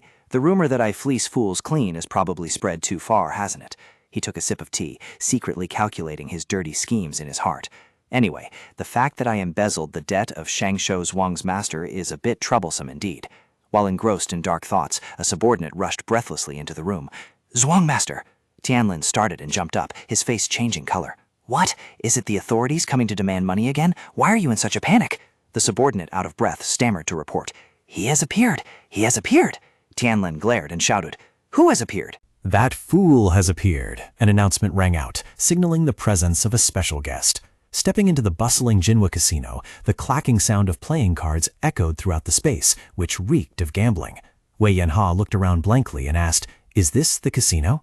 The young servant walking beside him blushed deeply and hurriedly reminded him, "Yes, that's right. Please don't look around like that anymore." While Yanhao was still muttering, "Will this be okay?" the boy secretly worried about the true intentions of this big brother. Just then, a tout rushed over with a cheerful smile, opening his arms wide to welcome them. "Oh my, young master, why would you condescend to visit such a humble place?" Yanhao asked in surprise. "Do you know me?" The man rubbed his hands flatteringly. "With a distinguished guest like you, one look is enough to know that the god of wealth has arrived to change our luck." Yanhao didn't bother beating around the bush. He asked directly, "What do you play here?" The blunt question in the middle of a crowd startled the tout, who hurriedly gestured. "Oh dear, young master, please lower your voice a bit." Seeing that the guest was still curious, he began to rapidly introduce all sorts of games, from Pygo to dominoes, dice, copper coins, yin-yang cards, and many others. He firmly asserted that as long as one could bet money and win money, any game could be played. He warmly led the two of them deeper inside. "This way, please come over here. You have to see this game with your own eyes to understand it. This is the one." Yanhao looked down at the tiny iron balls on the table and wondered, "What is this? It looks like dice, doesn't it?" The tout chuckled and explained, "This is the yin-yang game, our casino specialty." He quickly picked up a porcelain cup and began to demonstrate professionally. The rules were extremely simple. Put those iron balls into the cup and shake them well. The clacking sound of the balls colliding rang out crisply in rhythm with his hands. He continued to explain the rule of division. When those iron balls are shaken between two cups, they will be divided evenly into two sides. Having said that, he slammed a cup down on the table, letting out a decisive thud as he placed one side of the cup onto the table surface. You just have to guess whether the remaining number in the cup is odd or even. As he spoke, the shill quickly lifted the porcelain cup, revealing the small iron balls rolling underneath. Wei Yanhao stared at the betting table and exclaimed with a look of disdain, "So easy. You call this gambling? It feels even easier than guessing multiple choice questions." The shill laughed heartily, looking smug. "It's exactly because it's easy that people like to play." He flatteringly continued to pour sweet words into his ears. Complex gambling games have their own fun, but this game is fast to bet on and fast to win, and the winning probability is 50-50. It really suits your straightforward and decisive personality, young master. Hearing this, Yanhao just smirked, his face full of boredom. "Yeah, I don't like dragging things out. Playing should be quick and neat. If I win, I celebrate. If I lose, I just pretend I never sat here." Seeing the prey starting to take the bait, the shill excitedly invited, "Good, then let's try playing this game for a round and see." Watching the whole situation from upstairs, Manor Lord Kang Tanlin smirked maliciously, secretly smug. Not bad. Catching a stupid fish like this is not hard at all. He leisurely walked down the stairs with dirty calculations in his head. Let him win and lose moderately, trick him into thinking he's about to win, and repeat it over and over. Just like that, he'll soon become addicted without even realizing it. His laughter echoed with delight when he saw Yanhao starting to sink deep into the betting table. He smugly thought to himself, "It seems he is getting carried away. The more he loses, the more bitter he gets, and the more bitter he gets, the more money he will deposit." However, just a moment later, the atmosphere in the Jinhua Swang casino completely turned upside down. Terrified whispers and discussions echoed everywhere. That pile, how much money is that? Jinhua Swang is probably going to go bankrupt today. Amidst the chaotic crowd, Wei Yanhua sat resting his head on his hand with full composure. In front of him were silver ingots stacked incredibly high, a testament to his consecutive winning rounds. The shill from earlier now had no drop of blood left in his face, his hands trembling weakly when facing this unexpected guest. Yanhua didn't even bother to glance. He leisurely dropped a single word: odd. The dry clacking sound of the porcelain cup hitting the table echoed amidst everyone's astonishment. Before those shocked eyes, Yanhua smirked with full arrogance, his hand still fiddling with the porcelain cup that radiated the brilliant light of a winner. Zhang Yi, the branch master of the Beggar sect, was enjoying moments of leisure as the troublesome Wei Yanhao had disappeared, helping revenues return to their normal track. He smugly breathed a sigh of relief, secretly thinking that the upcoming winter would surely be very cozy. Right at that moment, Zhang Yi accidentally discovered a forgotten door, and he excitedly approached it, thinking today was a lucky day. However, his luck turned into a nightmare when a loud explosion rang out, and the wall was smashed to pieces by a terrifying aura. The person who just appeared with a face full of murderous intent was Sima Zhen Wei Shanhao, Wei Yanhao's older brother. He gritted his teeth and asked with an imposing tone, "Is it true?" Zhang Yi was so scared that the color drained from his face, only able to stammer, "It's you?" Not letting the opponent compose himself, Wei Shanhao lunged forward and grabbed Zhang Yi's collar, roaring anxiously, "Zhang Yi, speak quickly. Is it true that my younger brother is still alive?" Choked to the point of breathlessness, Zhang Yi struggled and begged, "It's true. Calm down, man. Let me go and I will tell you everything." Receiving a nod of confirmation, Wei Shanhao let go, an indescribable emotion surging in his heart, so he was really still alive. But his patience was limited, and he immediately pressed for his whereabouts. "Where is Wei Yanhao now?" Zhang Yi, coughing violently, pointed out, "That information comes from Hao Men. It would be clear if you go there and ask, big brother." Knowing that his younger brother was still alive after all these years, Wei Shanhao told himself to stay calm. He dragged Zhang Yi along and ordered, "Let's go, to Hao Men. Don't play any tricks and get us lost. My mood is not good today." At the Kaifeng branch of Hao Men, the atmosphere suddenly became thick with murderous intent. The powerful woman of Hao Men flew into a rage when she saw Zhang Yi bringing the vicious god along. She gritted her teeth in anger. "Zhang Yi, you bastard, how dare you bring Sema Zhan to Hao Men? One of the strongest experts of the Orthodox faction?" Even though Zhang Yi tried his best to explain that it wasn't intentional, she still didn't calm down, shouting loudly, "Shut up, today I will fight you to the death." A terrifying crashing sound rang out, and Zhang Yi was thrown out amidst miserable screams. Meanwhile, in another development, a massive bet was taking place that made everyone hold their breath. The crowd excitedly discussed the prize money of up to 1,000 silver taels for the winner. Continuous whispers echoed. 1,000 taels? Isn't it 10 gold taels? The gambler standing around could only gape. "Oh my god, if we lose this bet, we'll probably have to go home and sell our sleeping mats, brothers." The veteran gamblers all had to admit that this betting amount was completely insane. Perhaps this was the biggest gamble they had ever witnessed so far. Inside the Jinhua casino, the atmosphere was so tense it was suffocating. The casino master was frantically shaking the porcelain cup, sweating profusely. Opposite him, Wei Yanhao kept a sleepy expression, resting his chin in his hand out of sheer boredom as he looked at his opponent and muttered to himself, "Who is this guy anyway? He looks as tense shaking that cup as if he were competing in the Woolen tournament." Around them, the crowd began to whisper in amazement. He has won 9 games in a row.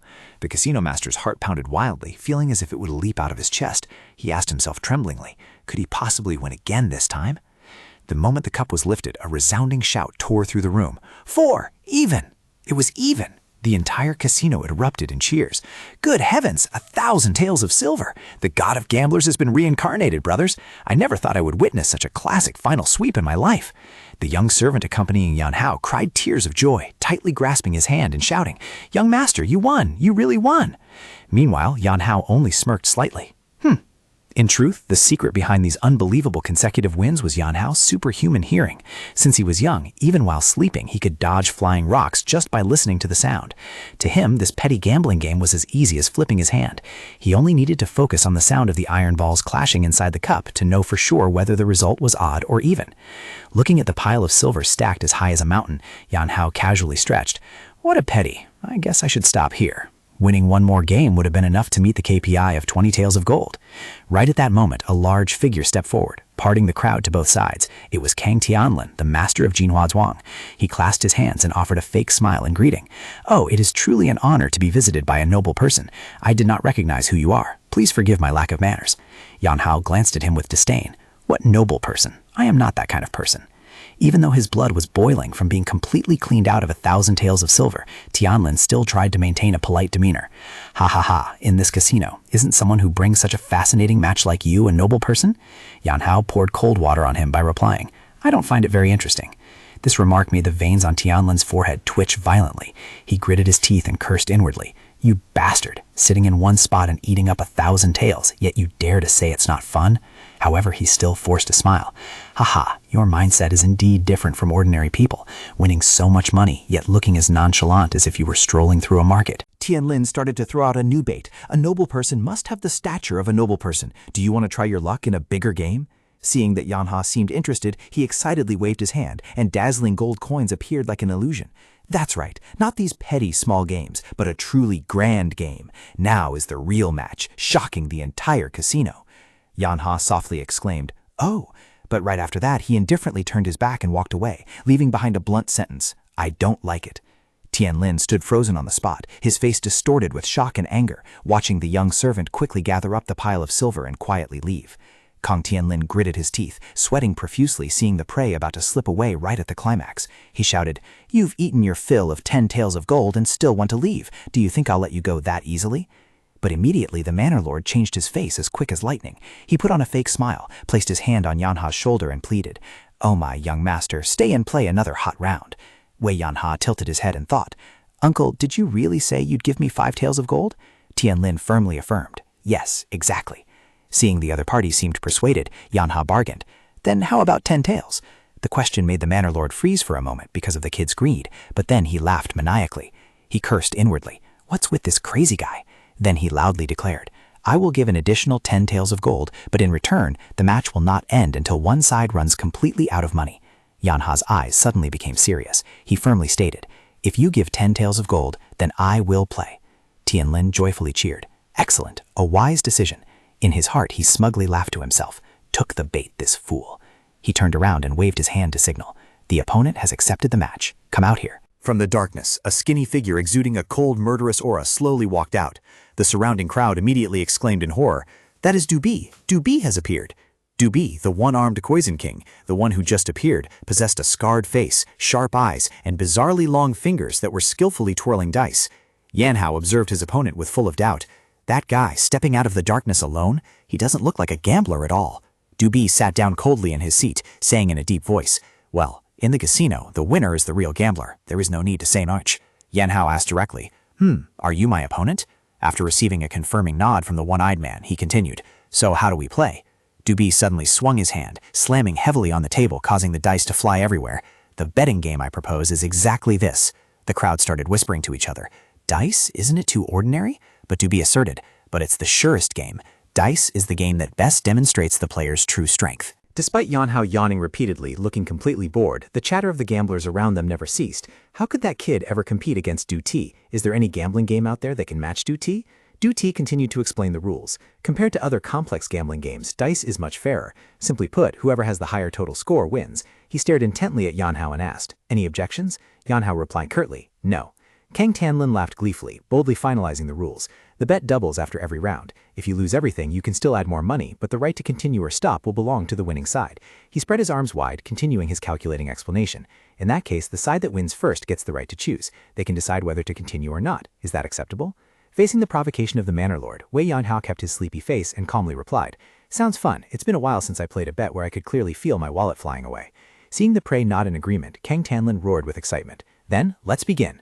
Amidst the wildly enthusiastic cheers of the crowd surrounding the gambling table, Yan Hao was currently sitting among a mountain of silver won previously, but the situation didn't look very promising. The young servant stood anxiously behind him, massaging his shoulders and asked tremblingly, Can you do this, brother? Yan Hao still appeared extremely confident. He glanced over and asked back, Have you ever seen me lose? However, the boy immediately threw a bucket of cold water that froze him. You've already lost 10 rounds in a row. Yan Hao could only blankly mutter, Oh, right. The young servant went crazy, screaming right in Yan Hao's face in the middle of the casino. You lunatic, you've lost everything and you're still sitting there acting perfectly fine. Despite the boy's desperate screaming, Yan Hao just maintained his blank expression and replied, Oh, right. Opposite him, Dubi began to act. He coldly gathered the dice and declared, It seems this will be the final round. The bet for this round is 2,000 taels. The surrounding crowd began to whisper with sarcasm. He lost half of the bet money. Isn't he already in debt for 10 taels of gold? He's done for. Yan Hao rested his chin on his hand, his eyes narrowing with intense focus, observing his opponent's every move. Doobie smirked sinisterly. Then I will roll again. He swung his arm, and the dice flew through the air before falling onto the wooden table, making dry, clattering sounds. When the dice stopped, the entire casino seemed to explode in astonishment. Wow, all 6 points. Look, 2 sixes. That's incredible. 6 dice, and they all show the maximum points? Truly worthy of being Doobie. With this absolute result, Doobie reached out his hand with extreme arrogance and challenge. How about it? Do you want to continue? Facing this precarious situation, Yan Hao still calmly replied, Is there any reason not to? Doobie asked in astonishment. This match seems to be already decided, isn't it? But Yan Hao just smiled faintly. Not necessarily. Who knows? Causing the young servant to cry out to heaven, My lord, young master! Yan Hao suddenly turned to look straight into the young servant's eyes, a drop of sweat gently rolling down his forehead, but his eyes were extremely serious. Do you believe in me? The boy nodded repeatedly, firmly asserting, Of course I do. If I don't believe in the young master, who else can I believe in now? Yan Hao smiled slightly, reached out to pat the boy's head, and said in a deep voice, From the time I was born until now, I have never heard anyone say that. Wei Yan Hao let out a soft breath, his eyes highly focused on the fateful gamble. In his mind, he secretly calculated, If I win this round, I will have 40 taels of gold. His eyes narrowed sharply, then he decisively swung his arm and tossed the dice into the air. The dice spun around and fell onto the table to everyone's astonishment. The opponent froze, sweating profusely out of terror. The surrounding crowd also couldn't help but exclaim in shock, What? What is this? All of them are 1 point? The lowest score? Amidst the thick atmosphere of astonishment, Wei Yan Hao could only blankly exclaim, What on earth? I haven't even understood what just happened, while his opponent roared in anger, You damn bastard. Meanwhile, in a dark secret room, an authoritative figure sitting on a high throne coldly asked, Who is it? The subordinate knelt on the ground, trembling as he reported, We subordinates have not yet clearly identified who he is. The mysterious leader slightly smirked, and his voice full of killing intent echoed, A young martial arts master, whose whereabouts cannot be verified. Just hearing about it reeks of trouble. Without a moment of hesitation, the death order was issued. Kill him. The subordinate sweated profusely, but the leader coldly added, There's no need to leave any variables. Kill them all. Seeing the subordinate still hesitating, But we subordinates still don't know how strong his true power is, the leader replied, How disappointing. Assigning tasks to useless trash like you is just a waste of time. His killing intent erupted as the leader roared his command, Charge in right now and kill him. Don't let him have the chance to pull any more tricks. Back at the casino, amidst the terrified screams of the surrounding crowd, Wei Yan Hao still stood there with a composed demeanor, his hands subtly reaching out mysteriously. The sound of dice rolling on the table eventually stopped, revealing an unexpected result. All showed 1 point, the lowest possible score.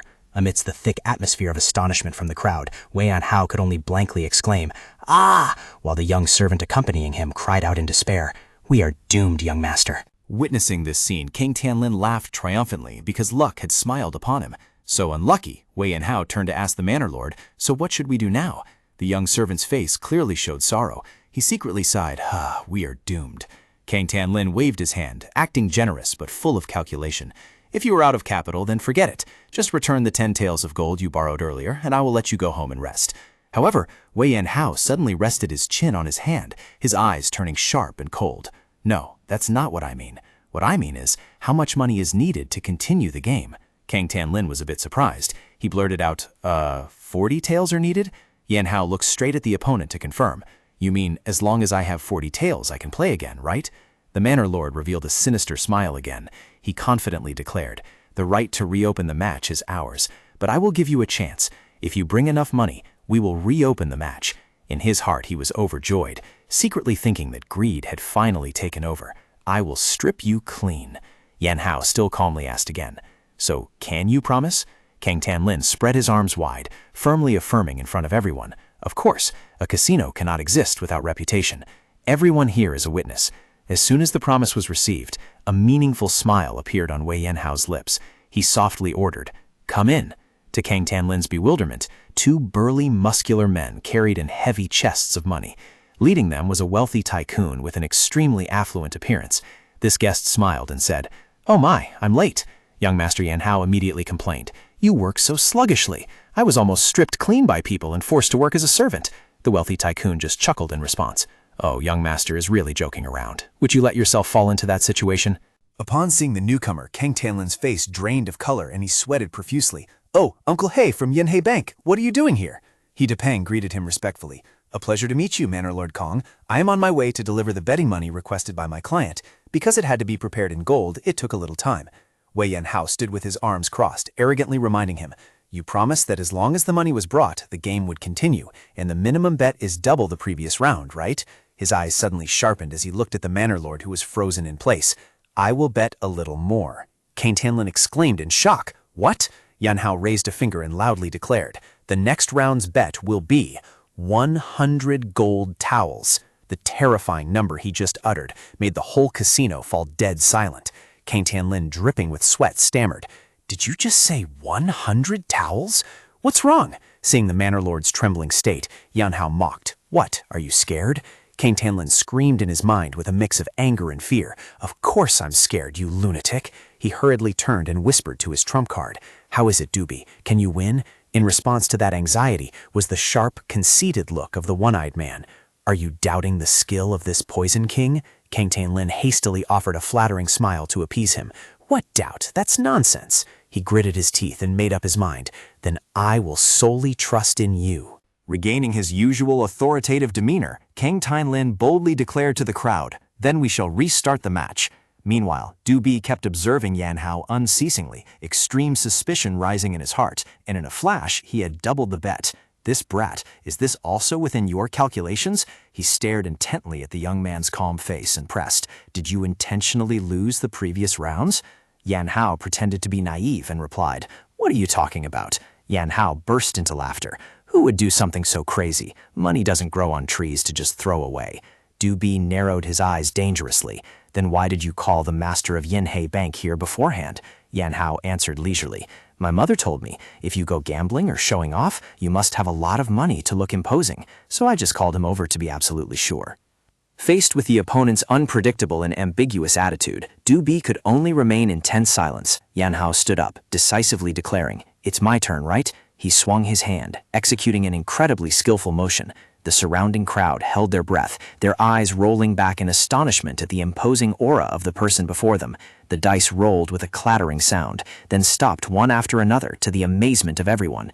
6, 6, 6, 6, shouts rang out continuously, 5 sixes already, and the last one is a 35.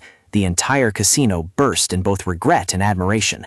What a pity, it should have been all 6s, but even so, it's already lucky. The crowd cheered wildly. "This bet is intense. Let's see if Doobie can handle this number 35.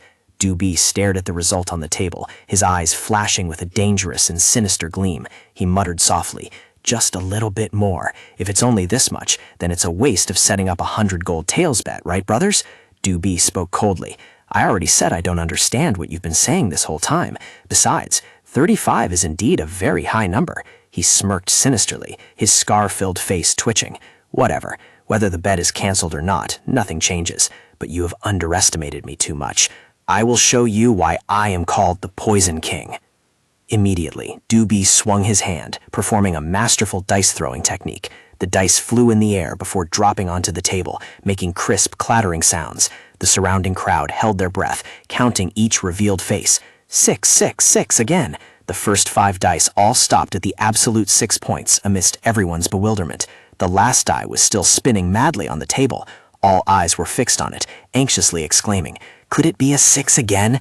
As expected of the Poison King Doobie, this bet is truly top tier. While the atmosphere was tense to the point of suffocation, the young servant began to panic. "Young hero, wake up! Are you just going to stand there and watch the show? If we lose this round, we'll really end up sleeping on the streets. Please show some confidence, for my sake." Contrary to everyone's anxiety, Wei Yanhao maintained a calm expression. "Hey, is the casino boss's wife good at singing and dancing? If he loses everything in a bit and sells his wife to a brothel, it would be such a waste." This eccentric remark made the young servant freeze, his eyes widening as he yelled back, "What are you talking about?" Right at that moment, the final dice made a soft click and stopped. The crowd bent down in unison to observe the result that decided the game. A silence enveloped the entire casino as the face of the dice revealed the number 4. The total score was 34, and cheers erupted all over Jinhua Zhuang. 34! 100 taels of gold! Someone has won 100 taels of gold! The crowd surrounding the betting table was utterly thrilled. To be able to witness such a bet in this lifetime? Fantastic! This story will become a legend. Young hero Wei! Oh, young hero! I won! 100 taels of gold is in my pocket. Amidst the resounding cheers of the crowd, Kang Tianlin stood frozen, holding his head tightly with both hands, his face distorted by the massive shock. He mumbled in despair, "A good match? Lost? I lost? I cannot accept this harsh reality. Hey, Dubi, you said we could win." In response to that fury, the Poison King only silently bowed his head in helplessness. The Manor Lord painfully exclaimed, "We have the Poison King on our side. The other side must have been possessed by the god of gamblers today." Gritting his teeth in resentment, Tianlin collapsed, scratching his head and tearing his hair out in agony. Damn bastard! He understood that this fateful card game had swept away the entire fortune of Jinhua Zhuang that he had painstakingly built. Right at that moment, Hidapeng stepped out into the middle of the hall, loudly declaring to catch everyone's attention. Thus, the financial relationship between Jinhua Zhuang and young Master Wei Yanhao has been fully settled. He opened his arms wide, firmly asserting with authority, "For this passionate match, I, Hidapeng, and everyone here will be the witnesses." The crowd chanted in unison, "Absolutely, we all bear witness." Dubi slowly approached Wei Yanhao, clasping his hands and bowing deeply with respect. A good match. In response to his opponent's respect, Yanhao also politely bowed in return. Hidapeng came to Yanhao's side, patted the heavy chest of gold, and suggested, "Then let's just leave this money at the casino." Yanhao casually replied, "Sure thing, uncle." Stepping out of the casino, Yanhao let out a long sigh, his face clearly showing exhaustion. "It seems gambling doesn't suit me." The young servant walking beside him wasn't doing any better, panting as he asked, "Just standing and watching took all my energy. Are you all right, young hero?" Yanhao sluggishly replied, "I'm just a little tired." The young servant tried to reassure him, "Manor Lord He will handle the money matters. Let's just go home, eat a good meal, and sleep to our heart's content." Speaking of food, I know this place is very delicious. This time, Tongding Pavilion is definitely going to sell out.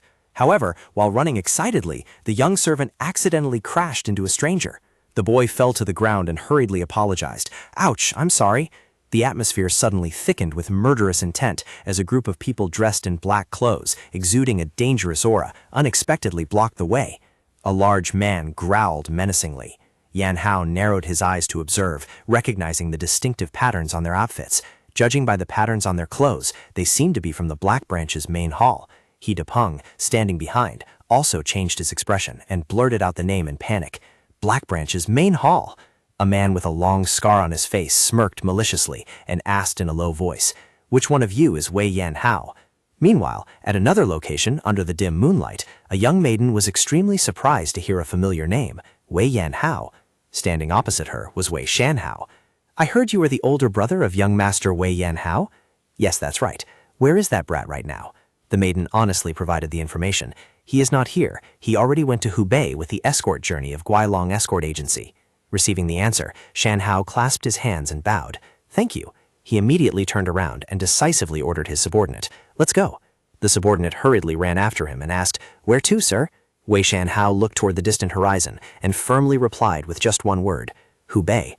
"What? Who allowed this?" A shout rang out, tearing through the quiet atmosphere. One of the group members couldn't hide his exhaustion and yelled in frustration, "I ran all the way from Kaifeng to here without even having time to take a sip of water, and now you're telling me we have to go to Hubei all night?" He fell flat on the ground, flailing like a child. "I'm already dizzy from chasing deadlines. If we go any further, I'll kick the bucket. Just kill me." Faced with this excessive tantrum, the woman opposite let out a helpless sigh. She gently advised, "You two should rest before leaving." Seeing his teammates still hesitating and worried about being a bother, the guy lying on the ground immediately jumped up and begged, "Why? Why not? Let's bother them a bit, please." The woman maintained her calm and hospitable demeanor. "If guests visiting at this hour are told to leave immediately, the world will curse us. I will prepare food and bathwater. Please rest before leaving." Despite this, the lazy guy continued putting on an act, rolling around on the floor. "I won't leave even if I die. Just kill me. I'm dead either way." Witnessing this ridiculous scene, the group leader could only click his tongue. "There's no other way, then we will have to impose on you." The whole group was led to an extremely luxurious bathhouse, with smoke billowing everywhere. Looking around at the magnificent architecture, the subordinate couldn't help but exclaim in astonishment, "The Beggar sect lives in a penthouse like this? Who needs dignity at this point? Please let me have a slot to join you guys." Right at that moment, a man with bulging muscles slowly stood up, revealing a bare back covered in terrifying scars. The subordinate narrowed his eyes to observe, then worriedly asked, "Your body is not okay, huh? Are those the wounds from catching Wu Wei Yuma?" The man nodded slightly. "Yeah, I heard you almost died back then." However, he suddenly lowered his voice, revealing a shocking truth. These old scars are just mosquito bites. This new one is my true 80-second tribulation.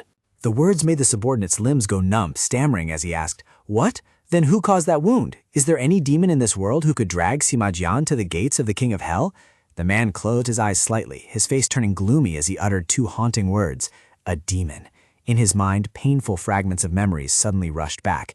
The sound of a child crying tragically, "Brother, wake up, brother!" Tears rolled down in utter despair. At this moment at the casino, Manager Xiao was hiding behind Wei Yanha with a terrified expression. The gang leader of the Black Branch's main hawk gnashed his teeth, his face bulging with veins as he roared murderously, "Who is Wei Yanha?" Facing such aggressiveness, Yanha kept his sluggish expression and calmly replied, "That would be me." The gang leader narrowed his eyes at the young man with utmost contempt. He turned to his subordinate and asked, "It's that brat, right?" Receiving a nod of confirmation, the boss suddenly burst into sarcastic laughter. "With a baby face like this, you call him a master? Do you guys see that this boss has a great eye for people? I feel like things are about to go south." The subordinate, sweating profusely, hurriedly made excuses for his previously exaggerated report. "That's why your subordinate reported that he was just a kid. You talked about masters and experts of all sorts, so I reported it that way. Who would have thought he was just a little brat like this?" The gang leader snorted coldly.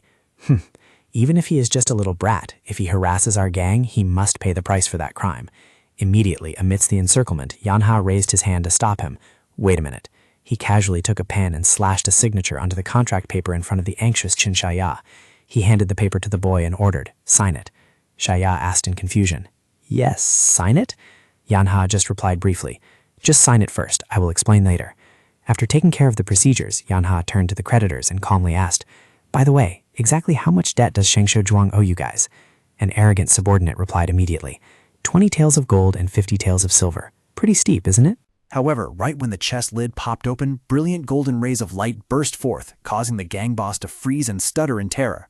What is this?" Yan Hao coldly declared. "This is the debt Shengsho Zhuang owes you. From today, the debt repayment is considered complete. Please write a confirmation of payment and take the money away." The gang leader looked at the sparkling pile of gold and sneered with suspicion. "Do you think bringing out this spare change can psychologically manipulate me?" Yan Hao smirked and retorted, "That's why I put in here more than the original principal." The boss picked up a gold ingot to examine, secretly admitting, At first glance, it really seems so." Right at that moment, a subordinate leaned close to the gang leader's ear and whispered calculatingly, "Boss, wake up. Money is fleeting, but that piece of land is the potential real estate." The gang leader suddenly realized, He instantly changed his tone, roaring cruelly, "Hey, you little brat, the debt relationship between us and Shengsho Zhuang can be settled later. More importantly, you guys have disrupted our gang's major affairs. How can we just let it slide?" He looked straight at the enemy, coldly asked, "In short, do you want to receive the money or a round-trip ticket to meet your ancestors?" The gang leader smiled maliciously, his murderous intent exploding. "A fight? This is what people call punishment. Quickly bring me that brat's head." The subordinates shouted in unison, "Understood." The subordinates of the Black Branch's main hall unsheathed their swords in unison, charging to attack Wei Yanhao from all sides with soaring murderous intent. Amidst the encirclement of sharp blades, Yanhao still stood tall, his face showing not the slightest change in expression. To the amazement of the crowd, he used his bare hands to block all the surrounding swords. Yanhao coldly looked at the gang leader, who was frozen in shock, and declared, "You better prepare yourself mentally. It will be too late to back out and regret it later." Not giving the opponent time to recover, he began to counterattack with lightning-fast moves. In just a split second, the entire courtyard was littered with defeated foes at his feet. The gang leader's sweat was pouring down, his eyes rolling back in terror. What? A subordinate standing nearby trembled and blurted out, "I told you he was a martial arts master." The boss gritted his teeth and roared in frustration, "Damn it!" Right at that moment, Yanhao called out coldly, "I want to resolve this quickly. You guys hiding in the bushes, come out and pay your respects all at once. Why hide and exhaust yourselves?" His words left the gang leader stunned, stammering, "How did you know?" Knowing he couldn't hide it anymore, the old man shouted, "Hey E, come out and help us." Immediately, a group of mysterious assassins in black clothes and conical hats emerged from the shadows, surrounding Yanhao. Looking at the newcomers, Yanhao narrowed his eyes to observe and muttered softly, "What's this? They look familiar, don't they? Have we met somewhere before?" Suddenly, an assassin dashed forward with a sword radiating a brilliant blue aura, accompanied by a wind-piercing bang. Yanhao agilely dodged, exclaiming softly, "That was close. Almost lost my lazy streak right there." Yanhao began to assess the opponent's strength. I thought they didn't have any imposing aura and planned to just deal with them perfunctorily, yet in a blink of an eye they already swung their swords. He pondered to himself, could that be what they call the assassination sword? In his mind, the teachings of his master Bai Wuhan suddenly resurfaced. In this world, there are sword techniques used exclusively for killing. They are usually the type of swords used by assassins or hitmen, with the purpose of killing the opponent without revealing any movement. The image of his strict master looking at him and asking the final question appeared. So what must you do? Those who use that kind of sword are murderers who have killed countless people. You absolutely must not show mercy, nor underestimate them. Engrave this in your bones and heart. If you see them, sweep their legs and make them kick the bucket immediately. No extra words. Do you guys find the old man's teaching satisfying? Because I'm feeling a bit pressured here. Returning to reality, Yin Hao, dripping with sweat, thought to himself, since that old man warned me like that, I guess I can't just deal with this perfunctorily, right? How troublesome. He turned to the servant next to him and said, lend me a sword, will you? Upon receiving the sword, he strolled forward, not forgetting to remind everyone, just borrowing this toy for a bit. It'll get a little noisy later, so you guys step back to avoid getting splashed with trouble. Yan Hao's entire body erupted with a brilliant green zenchi. The assassins narrowed their eyes to observe, and the leader silently assessed.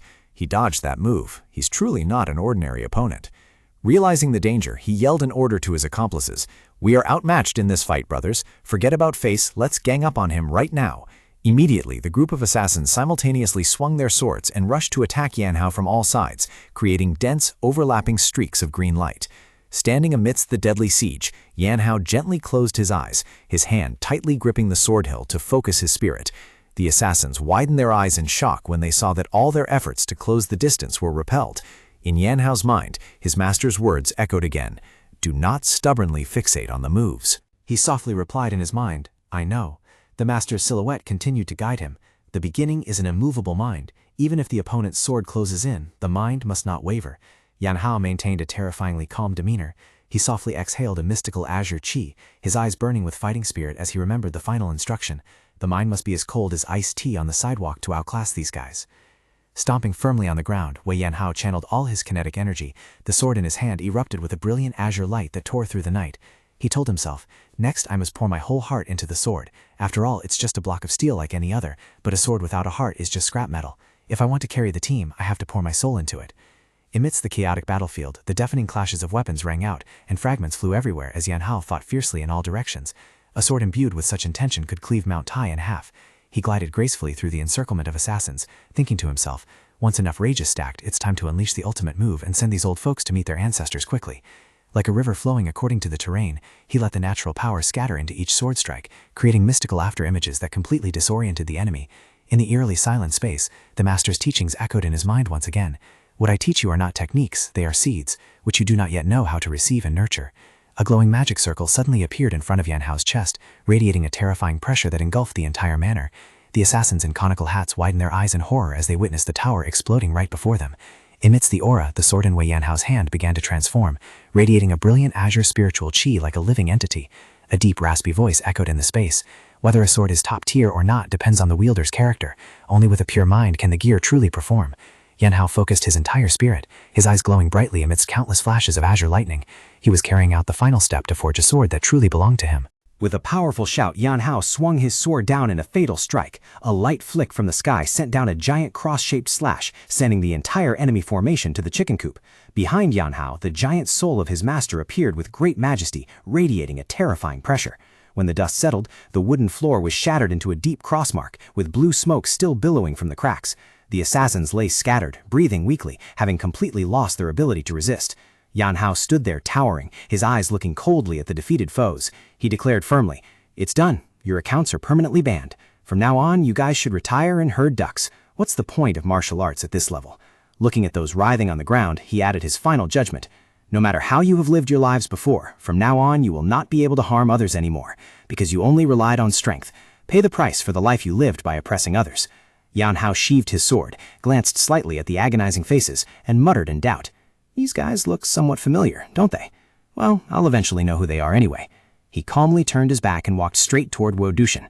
The gang leader's face was drained of blood, his whole body trembling violently like a wet dog, sweat pouring down due to extreme fear. He stammered incoherently in shock. "Hey man, you were acting all tough dishing out punishments earlier. Why do you look like you're about to log out of life now?" Wei Yan Hao coldly ordered the trembling subordinate in front of him. "Then lead the way." This guy was so scared that he sweated profusely, stammering a question. Where do you want to go, sir? Yan Hao casually replied. Lead the way to your spider nest, so I can clear the map once and for all. And from that day on, the Black Spider Gang, an organization that once prided itself as the largest in Hubei, completely collapsed after an earth-shattering sweep. Meanwhile, at Shengshou Zhuang, the older sister was standing on the balcony with a face full of anxiety, thinking to herself, where did he go? Suddenly, the door slammed open with a loud bang. Sister, his face was radiant, unable to hide his excitement. Do you know what I did today? Seeing her younger brother making a fuss, the sister frowned and asked, what is going on to make such a noise? Xiaoya jumped for joy. I have paid off all the debts for our Shengshou Zhuang. The sister couldn't believe her ears, only looking at her younger brother with doubtful eyes. Stop being so clueless, my dear brother. With a mountain of debt like that, saying you paid it all off must mean you're dreaming. Xiaoya hastily explained, it's not like that, sister. Here is what happened. After listening to the whole story under the dim moonlight, the sister was stunned, her eyes widening in amazement. Is it true? Xiaoya firmly affirmed, that's right, sister. Now we are free, all thanks to young hero Wei. Hearing this, the sister breathed a soft sigh of relief, gratitude swelling in her heart. Ah, so that's how it is. How truly fortunate. We have received a great favor from him. However, immediately her face became stern, her sharp eyes staring intently at Xiaoya.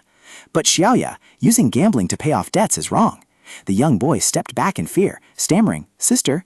The sister warned in a strict voice, you're lucky you haven't gotten involved in the gambling life. Otherwise, I would have wiped you out of existence. Do you guys think the sister is too harsh? The money is already in the bag, yet she's still strictly checking his morals like that. Facing his sister's reproach, he asked softly with a bitter voice, is the method really that important? His sister kept her cold and stern face, thinking to herself, a gentleman walks the righteous path. Anyone who doesn't follow the righteous path will surely face obstacles one day. She looked straight at her younger brother and snapped, you witnessed what happened to our father, and you still hope for illusory luck? Unable to suppress the resentment any longer, Yan Hao jerked his head up and roared, but sister, you are almost sold into a brothel. His face distorted with anger, he yelled right in his sister's face, please wake up, sister. We almost had to live in a chicken coop, and you're still sitting there analyzing empty theories. Faced with that fierce resistance, the sister still did not flinch. She affirmed ruthlessly, that's right, a physician must walk on the righteous path. Sister, you are too stubborn. Standing in the middle of the quiet garden under the moonlight, he bitterly exclaimed, I have done my best for you, yet you only look for excuses to scold me. The sister softly replied with a sad voice, it's all because I want what's best for you. He pointed at the Shengshou Zhuang signboard and roared, look at this Shengshou Zhuang. If I live according to what you say, I will only linger around here treating people for the rest of my life. Is that really the best path for me? He placed his hand on his chest and boldly declared, meeting young hero Wei this time, I have enlightened to many things.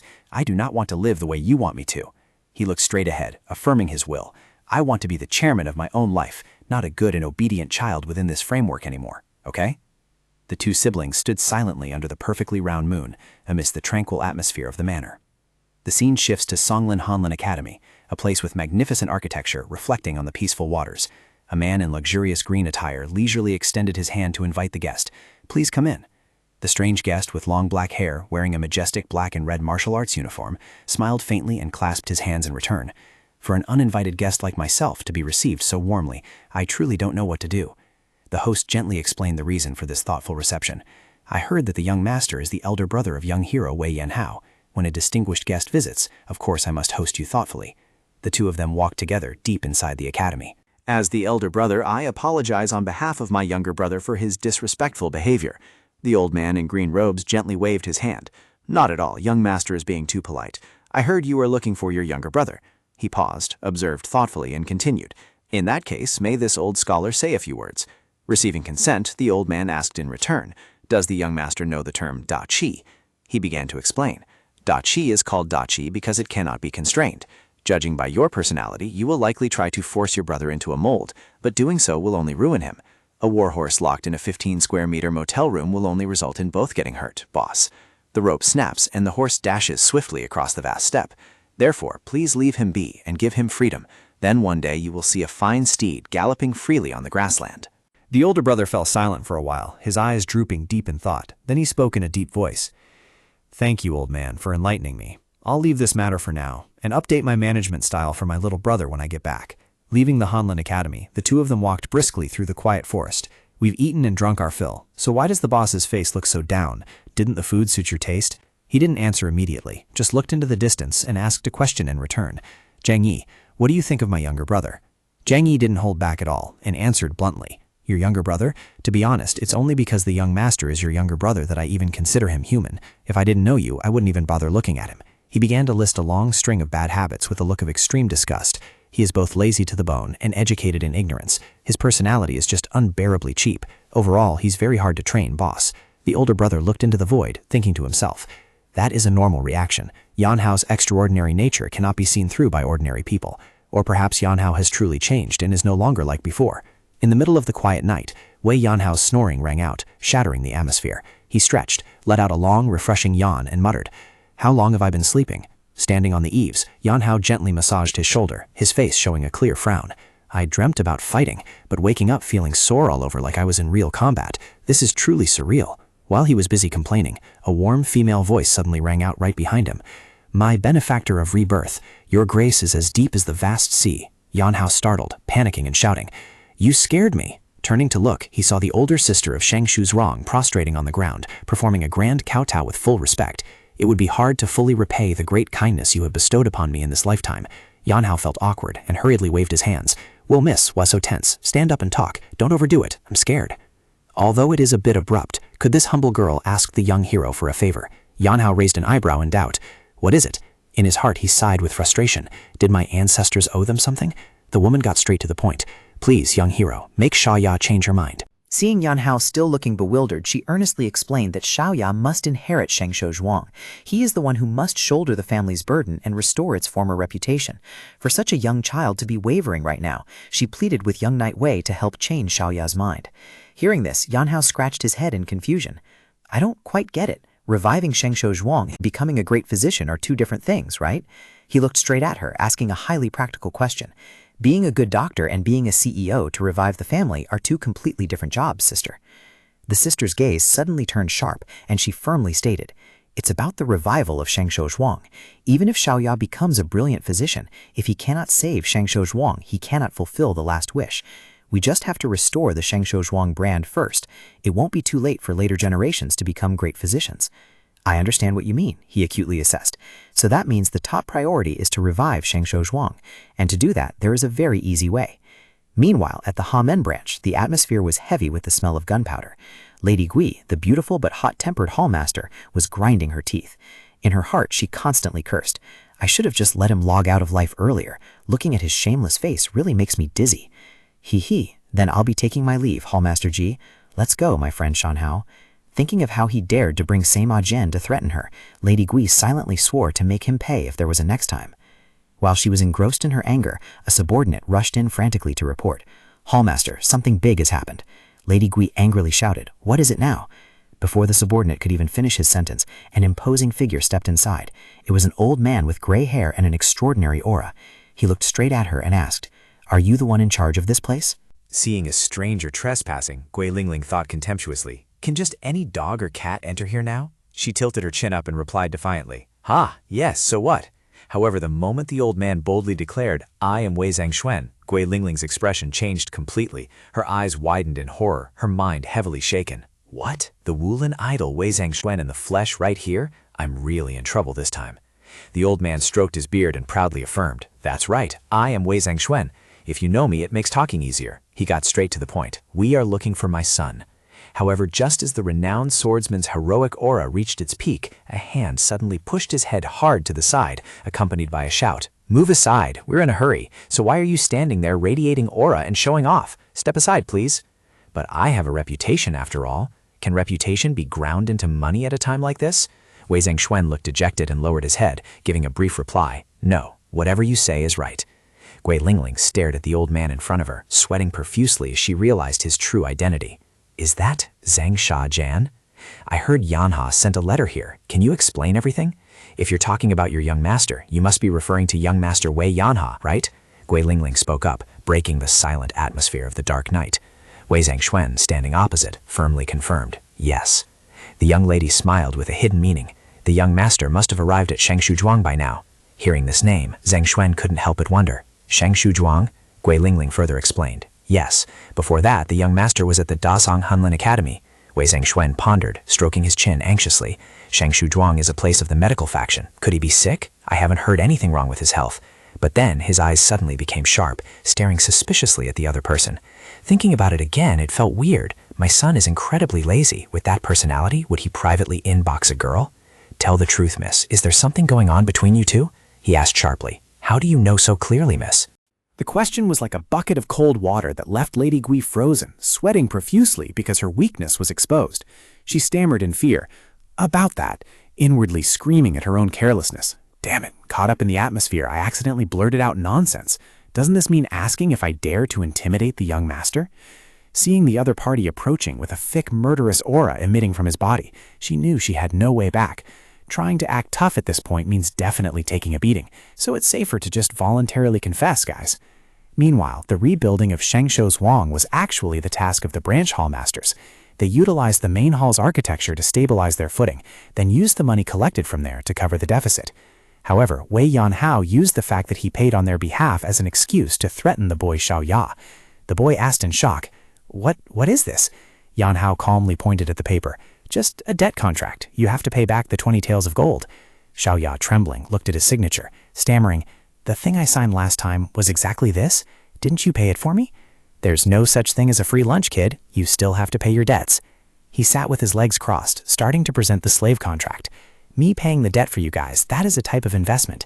You just focus on trying your best to rebuild that unbelievable Shengsho's Wang. I will also pay a salary, 1 tael of gold per year, so 20 years will clear the debt, right? The number 20 years made Xiao Ya almost faint. He screamed in terror. What? Grinding for 20 years to pay off the debt? Yanhao still kept a cheerful face, forcing the other party. If you understand, then sign. If you don't like it, then pay 20 taels of gold at once. The boy could only cry bitterly in despair upon realizing the bitter truth. Turned out this was a slave contract, just disguised as a debt note. Xiao Ya sobbed helplessly as he officially fell into Wei Yanhao's inescapable trap. Holding the contract in his hands, Xiao Ya walked away sulking with a face full of resentment, continuously muttering under his breath. Got totally scammed. Human nature is indeed fickle. Behind him, young hero Wei still sat calmly, enjoying his tea. His eyes glanced at that small back, silently affirming to himself, So with this, I have secured the eldest son of Shengshu's Wang. Seeing the young hero's strange behavior, the wealthy man sitting opposite couldn't help but wonder, narrowing his eyes and asking, But why did you do that? Young hero Wei maintained a straight face, took a small sip of tea, and asked back, What do you mean? He looked away. There won't be a next time for this kind of stupid contract. He lowered his voice and continued asking, Why did you bestow such a favor upon Qin Xiaoya? From the perspective of a seasoned merchant, he analyzed, The terms are far too good. Even if Qin Xiaoya tries his hardest alone, he wouldn't be able to revive Shengsho Zhuang within 20 years. That much is true. The wealthy man became increasingly confused, frowning. At first glance, this deal is a massive loss. Why are you doing charity like this? At this moment, young hero Wei finally set down his teacup, his gaze turning profound. It's simply fate. Before the other party's astonishment, he looked at his own reflection in the teacup and began to explain. Although the child is still young, he has the caliber to shoulder great responsibilities in the future. If he can restore Shengsho Zhuang and become an outstanding physician, he will surely save countless people in the future. Therefore, I want to keep faith and watch over him, treating this as giving the kid a golden ticket to change his life. Hiding behind the folding screen, Xiao Ya had heard all of those heartfelt words. The boy was stunned, his eyes welling up with tears of emotion, his heart clenching in shame. Boo-hoo, it turns out I've been overthinking about him all this time. He's so good, yet I thought he was just an office trap boy. Xiao Ya gritted his teeth, his hands clenching tightly with full determination. The only thing I can do is try my absolute best to repay him. Immediately, the boy turned around and dashed away with a burning will. Inside the room, the wealthy man watched the silhouette that had just run away and softly uttered, Snap out of it. Young hero Wei only then lazily asked, Is he gone? Receiving a confirming answer, Yes, he's gone. His previously dignified facade vanished in an instant. Young hero Wei revealed an extremely sinister and twisted smile, his mwahaha laughter echoing with sheer delight, as if a dark scheme had just been successfully pulled off. Who would have thought tricking these kids is as easy as eating candy? He Dapong laughed heartily, smugly calculating to himself. It wasn't like I intentionally deceived anyone, right? He and Wei Yanhao looked at each other and laughed gleefully, like two old foxes who had just pulled off a lucrative heist. As the new manager of Shengsho Zhuang, He Dapong quickly began preparing for the grand opening day.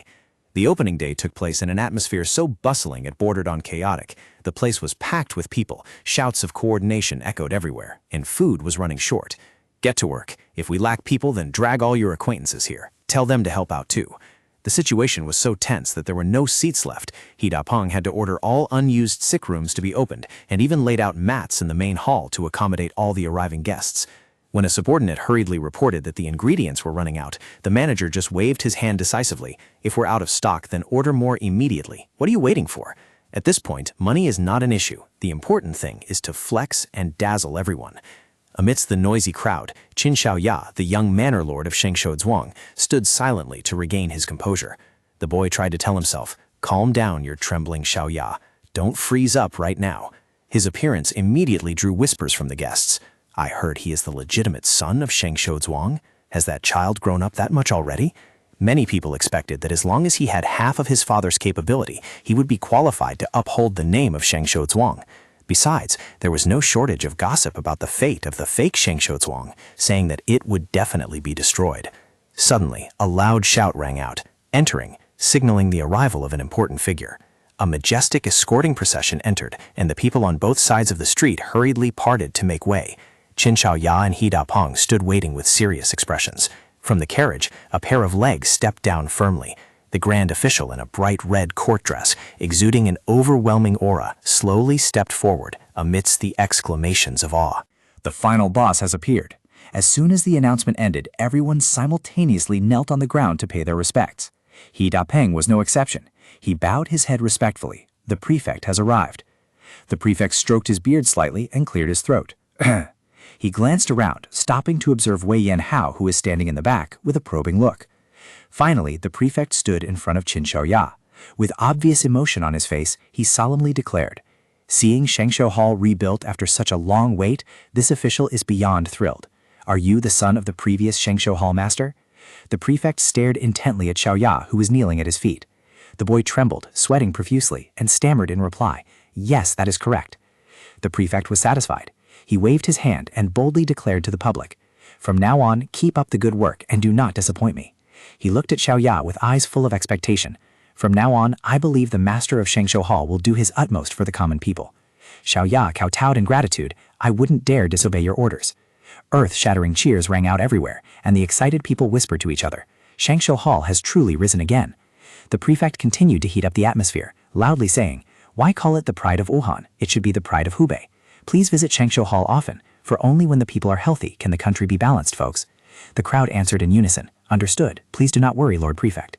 Many people couldn't help but be surprised to see the prefect personally attend the opening of a small medical clinic, but they quickly realized that this was the prestigious medical lineage of Shengshou Hall. Amidst the excitement, Xiaoya looked up at the sky, where the silhouette of his late father was smiling at him. The boy clenched his fists and silently promised, "Father, can you hear me? I will do a great job. Please watch over me." However, right after that flashy charade, inside a closed room, the true face of the prefect completely collapsed. Trembling and sweating profusely, he asked the person sitting arrogantly opposite him, "Is this acceptable?"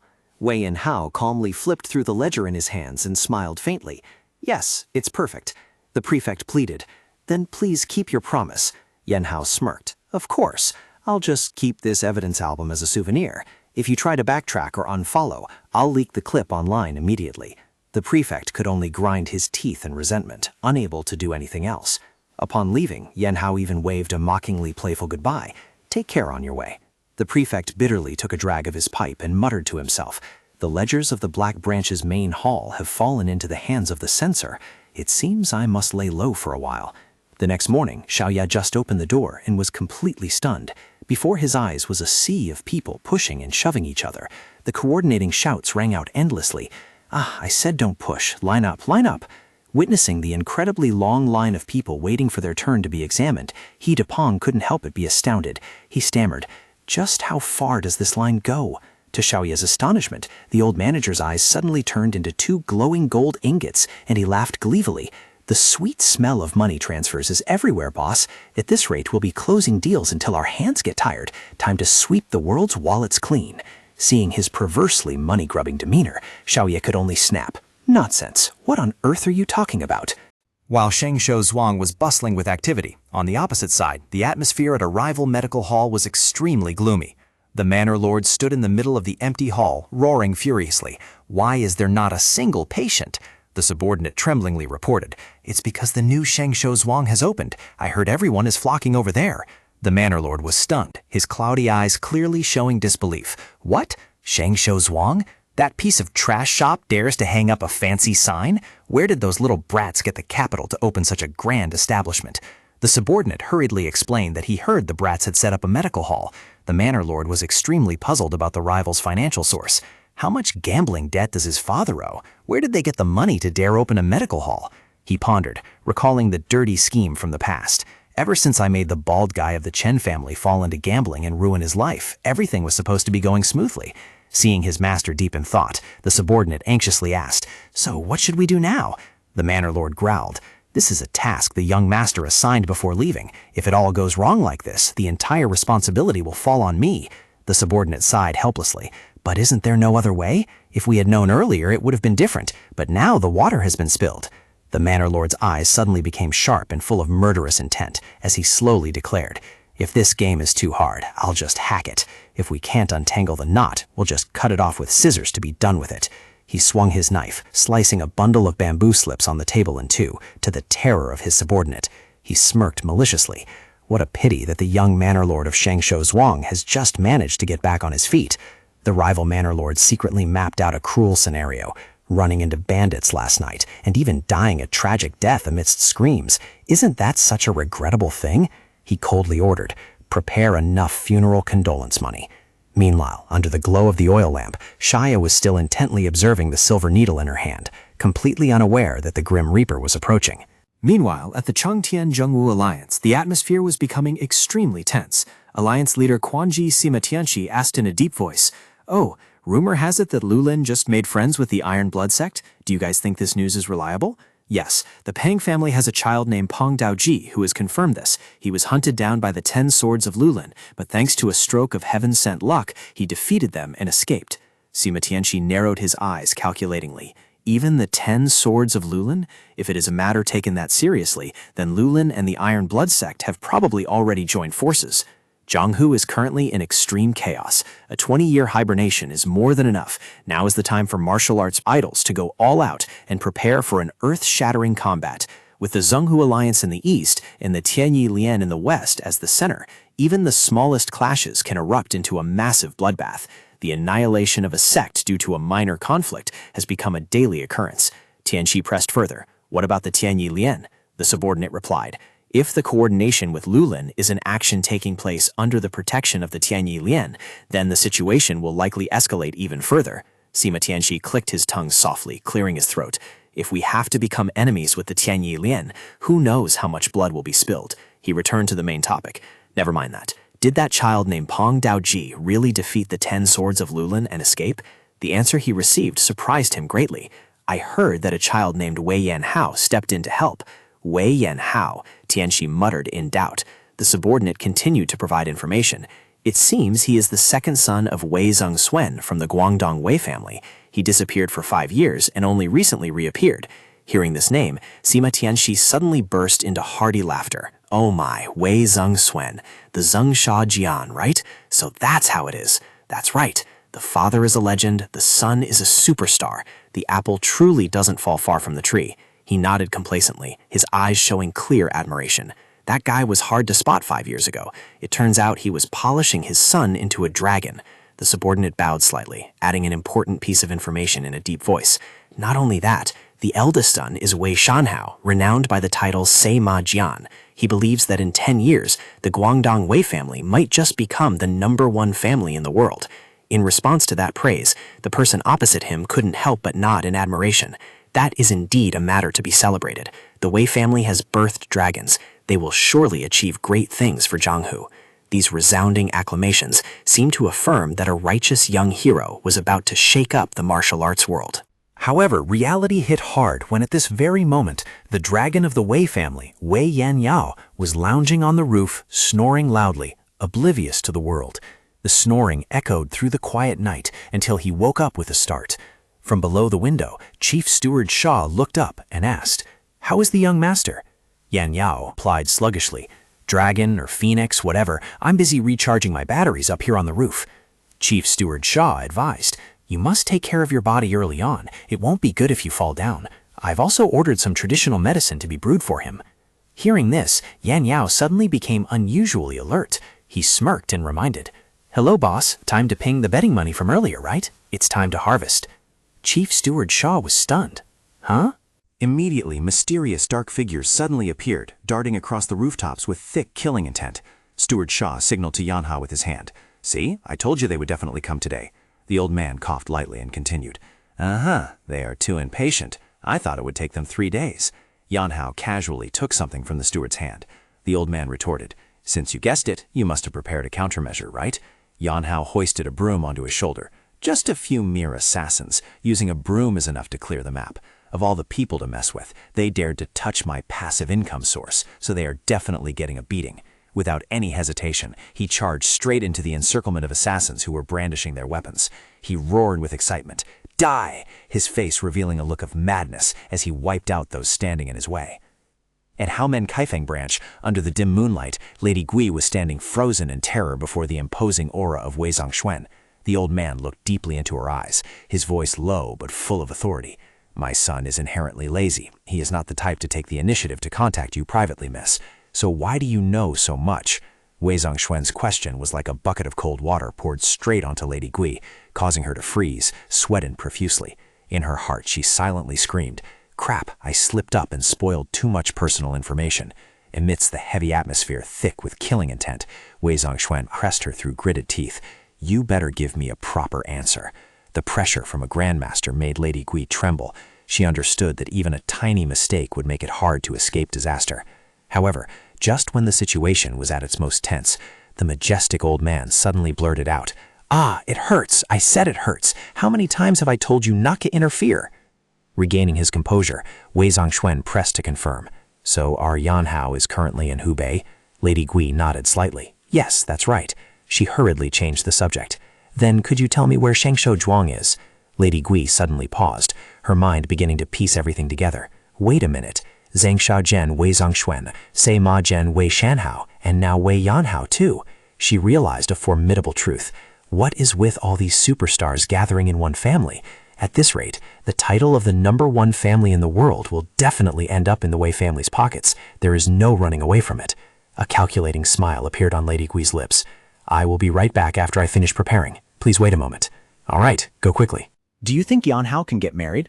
Wei Zongxuan answered curtly. No. Since he disappeared, let it be. But now that he has returned, we must prepare. He has reached the age. She began to lay out a plan. If there is no good impression, just tie them together. Meeting often breeds affection, and acting together frequently makes the probability very high. With a sinister look in her eyes, she gloated. At this point, we must use the tactic of slow and steady wins the race. Just locking them in the same place will eventually distribute dog food to the whole world.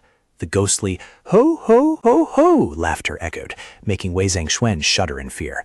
Inwardly sighing, women are truly terrifying. Too terrifying.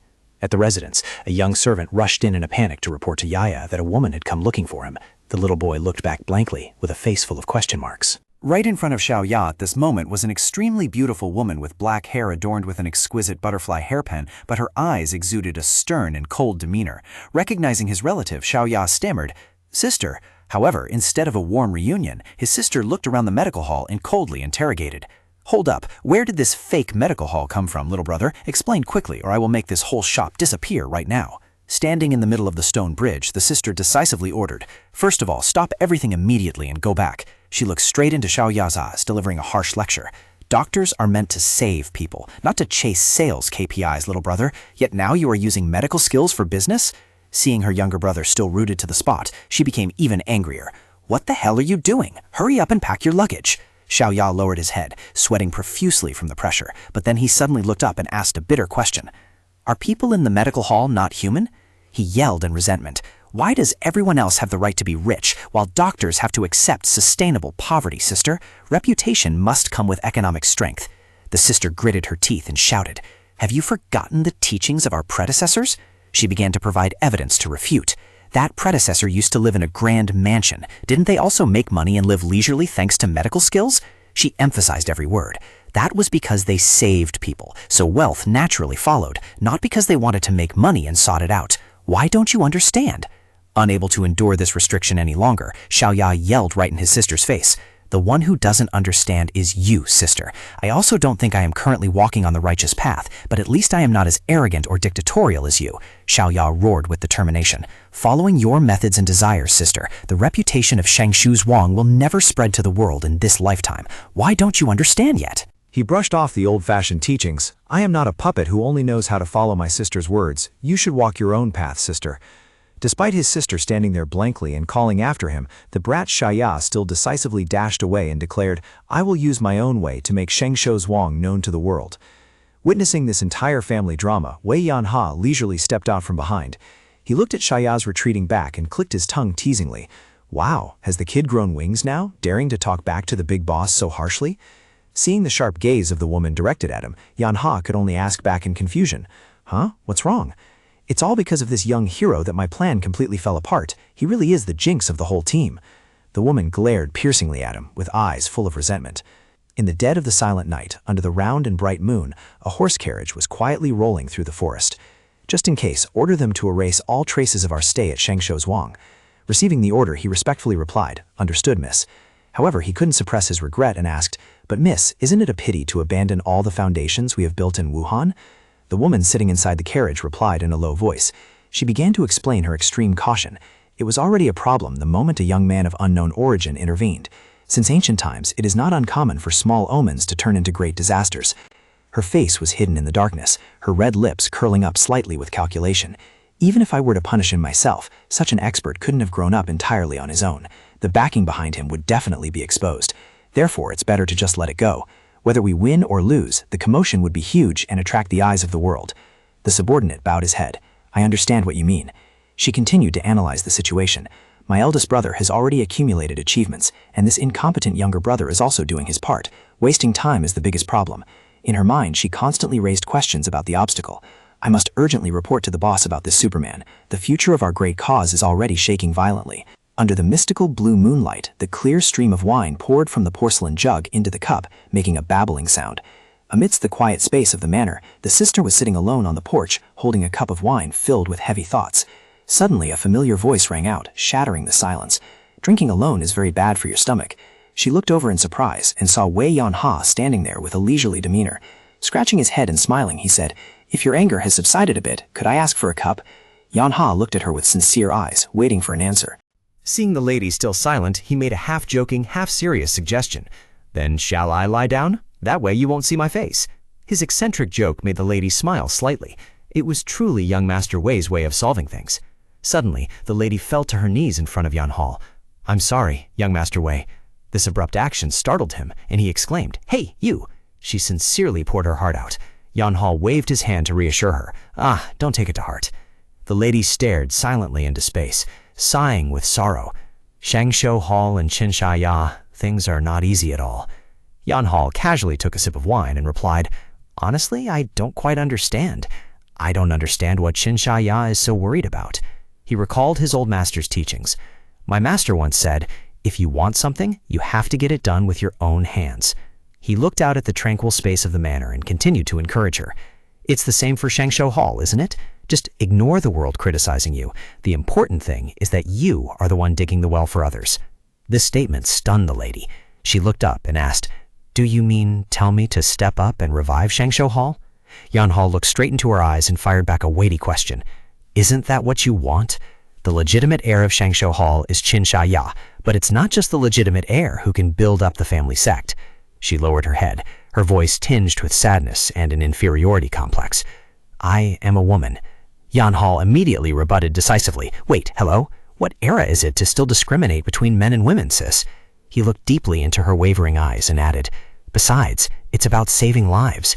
Are those things really that important? Yanha's sincere gaze and sharp words seemed to touch the bottom of her heart, making the lady's heart skip a beat. She looked at him, her eyes shining with new hope, and softly asked, Can I do it?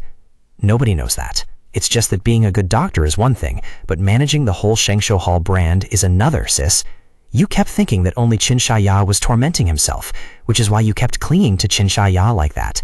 If you want to rebuild Shangshu Hall into the ideal medical clinic as you envision, you have to do it with your own hands. The older sister was stunned, her lips trembling slightly, as she asked, Why? She looked at the young man's back, silently marveling. Young Master Wei is truly a strange person. Upon hearing this, Yanhao smiled slightly, replying with his usual nonchalant demeanor. I hear that all the time. The older sister couldn't help but smile along, repeating meaningfully, I must admit, this guy is really strange. Yanhao slowly took a sip of wine, his voice becoming more serious. Those who refuse to step forward, those who refuse to try, and only know how to daydream will never accomplish anything. The older sister chuckled, teasingly asking, so it's self-torture? Yanhao only replied with a hearty laugh. The two of them sat together by the wine table under the moonlight, the atmosphere suddenly becoming lighter than ever. Leaning back, he casually opened up about his way of life. I am someone who is satisfied with living like this, and I have no desire to achieve anything just for the sake of prestige. Yanhao looked over at the young lady and smirked slightly. Just doing what you like automatically makes you happy, but forcing yourself to carry the family's deadlines will only lead to depression. Do you guys think Yanhao's left perspective deserves a like for being so chill? He sighed softly, took another sip of wine, and continued. Of course, because of my master, there are things I don't like but still have to do. Hearing this, the young lady looked at Yanhao with blushing cheeks, her eyes full of admiration. Young Master Wei's master is truly a good person. Both of them looked up at the night sky, where the full, round moon was shining brightly, and Yanhao replied softly, perhaps. The scene transitions to a quiet street in the middle of the night. Wei Yanhao suddenly appeared at an outdoor wine table where a mysterious man was sitting alone. Yanhao casually walked over, slammed the table, and asked, Can I have a cup? The man was startled and terrified, his eyes wide as he asked, How did you know I was here? Yanhao sat down opposite him and replied nonchalantly, Oh, did you think you hid really well? How could you escape my meatbag camera network? The man narrowed his eyes with high vigilance and pressed, Do you have any ties with Ha-men? Yanhao didn't answer. This is already the second cup today. I don't understand why I drink this stuff. It just leaves a bitter taste. Doobie mumbled in frustration while taking a sip of wine. Sitting across from the notorious Poison King, Wei Yanhao calmly observed and then suddenly asked, Why did you do that? In the quiet space of the dark night, Yanhao asserted firmly, Stop acting, man. With your skills, how could you fake losing like this? Hearing that, Doobie closed his eyes slightly, revealing a meaningful smile. How interesting. Are you implying that I, Doobie, intentionally lost that game? Yanhao was completely unfazed as he exposed his opponent's technique. With your abilities, you definitely could have rolled double sixes in the final turn, right? He looked straight into Doobie's eyes and pressed further, but you deliberately chose not to. Logically, the loser should have been me. I want to know why you did that. Doobie pondered for a moment and then asked in return, What do you think gambling is? He began to philosophize about the world of black and red. Gambling is about determining victory and defeat. A gambler goes all out, putting everything on the line to bet on a match of win or lose. He looked into the void, confidently asserting, But lately, there are often superfluous things interfering at the casino. Plans or schemes or whatever, I have never lost intentionally. It is just that my luck only went that far. He smirked slightly. Yeah, thanks to that, there will be no more bankrupt people at Jinhua Zhuang. Then a new casino will open, and the old story will repeat itself. But until then, does not a gambler still have to gamble?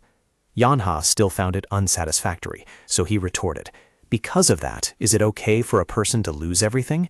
Not to mention wealth, but also reputation and backing. Doobie leisurely picked up his wine cup, making a profound metaphor. If you lose everything, just start a new game. The important thing is that as long as your roots are still there, why fear not having a brilliant comeback? Faced with this unreasonable yet philosophical argument, Yanhao thought to himself, It sounds like sophistry. Looking at the Poison King in front of him, Yanhao couldn't help but sigh. Poison King Doobie, living in a world where winning and losing was everything, didn't view a single game as the whole picture. He softly exclaimed, It truly is very strange, isn't it? Doobie asked in confusion, What is strange? Yanhao began to open up about what he had experienced. These past few days, perhaps I have been with the kindest people in the world, but I couldn't feel anything from them at all. Yanhao looked up at Doobie with eyes full of respect as if speaking to a senior. I have the feeling as if someone has lit a lamp in my heart. In response to that sincerity, Doobie only looked off into the distance and let out a contemplative sigh. Everyone has their own path. The important thing is whether one dares to go all in on their choice, and then bet their entire life on the path they have chosen. In the quiet space, the strong wine was poured full as a contemplation on human life. Isn't life just like that? The next morning, the peaceful atmosphere at the medical hall was suddenly shattered by the frantic scream of the chief steward. His face was distorted with panic, sweating profusely as he held a letter in his hand. He stammered incoherently, This. The young servant ran over and worriedly asked, What happened? The chief steward tremblingly held out the letter. Did that great hero just leave this letter and disappear? The contents of the letter appeared with free-spirited but indifferent handwriting. Hello, I would like to request to go off team. Staying here for too long feels like having my legs shackled as a corporate slave for 1,000 years. I also feel that I haven't been of any help to Shengshu Zhuang. Reading this, the chief steward could only exclaim in helplessness. What the hell is this? Where did he go? The letter continued with practical instructions. You guys take care of the medical workshop properly yourselves. Don't just focus on money. Qin Shaya will become a great physician. I believe the chief steward will manage things well. But what made the old chief steward almost faint was the postscript reeking of money at the end of the letter. Wait a minute, finances must be clear and transparent. Qin Xiaoya stood nearby, suddenly becoming extremely decisive. He pointed his finger and ordered, "Steward, quickly send someone to find him, huh? That person couldn't have gone far from Shengshu Zhuang. It's highly likely he is still nearby. Find him for me. How dare he throw everything at us and try to run away?" While the entire medical hall was in chaos searching for him, in a remote and distant countryside, the atmosphere was extremely warm. The patients were resting on mats spread out in the open air. A villager said gratefully, "This is enough. The doctor traveled all the way to such a remote place to examine us. Truly thank you." The female doctor smiled softly, her eyes revealing a gentle look. "I am a doctor. I didn't understand this before either, so what's there to thank? I will leave this medicinal plaster. Just apply it when it hurts." Observing the scene from afar, Wei Yanha, with a staff on his shoulder and a simple luggage bag, quietly thought to himself, truly a person who cannot be talked out of things. He slowly stepped forward, breaking the silence with an interesting offer. "If it's that effective, I also want to try it once." His unexpected appearance startled the female doctor. "Oh, young Master Wei." Amidst the majestic mountain scenery with a white rushing waterfall, Wei Yanha's new journey began again. Wei Yanha looked at Qin Rulan, who was diligently saving people, and coldly scoffed. "Traveling so far to treat people for free like this, do you know how much money out of my own pocket has flown away?" Standing by the waterfall, Rulan turned around and asked curiously, "Why did you go to such lengths? You didn't have to take such a thorny path. Could it be because of something called a mission?" "It wasn't really because of any mission. Young Master Wei had already said so." Rulan smiled gently, her eyes showing clear determination. "At this point, it's all about practical experience. No need to sit around overthinking it, girl." Yanha took out a small package and handed it to her. "Take it. I've redeemed these accessories. From now on, don't go selling them randomly. Promise me. Do you guys see if our boy is an ultimate simp or what?" Opening the package, Rulan was stunned to see the intricate hairpins and jewelry that she once had to sell to cover expenses. "Oh, these things. Could it be last time was also like this?" Yanha seriously reminded her. "Don't sell them anymore from now on. Can you promise me?" Rulan hugged the jewelry package tightly and nodded slightly. "I promise." Seeing that everything was settled, Yanha turned to leave. "Then I'll be going now." Rulan blankly called after him. "Huh? Where is young Master Wei going?" He explained in a deep voice. "Because of my master's dying works, I cannot stay in one place for too long. If fate permits, we will meet again. If not, don't overthink it. Bye-bye." "Wait a minute," Rulan hurriedly called out and offered a blue silk hair ribbon. Yanha accepted the gift, tied his hair with his own hands, and smiled. "I will put it to good use." Rulan's farewell echoed through the mountains and forests, thanking young Master Wei. Watching the small girl's silhouette gradually fade away, Yan Hao thought to himself that she had finally resolved to set herself on that difficult path. Qin Xiaoya has Qin Xiaoya's path, Qin Rulan has Qin Rulan's path, and I must also keep moving forward. However, as soon as he left Rulan's line of sight, Yan Hao's image of a profound master instantly collapsed completely. He howled in agony, his face contorting with laziness. Acting like a master's too exhausting. What's the point of dignity right now? Please let me hitch a ride, sir.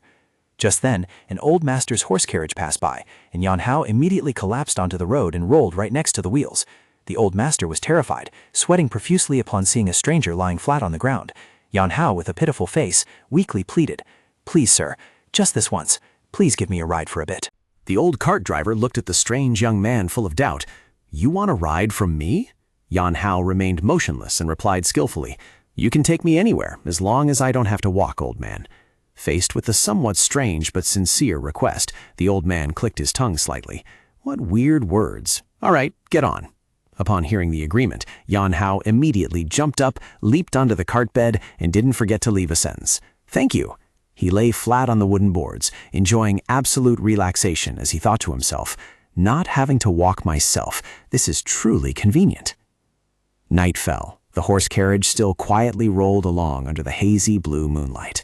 On the cart bed, Wei Yan Hao was dead asleep, drool even running from his mouth. Seeing it was time, the old cart driver softly called, Hey, wake up."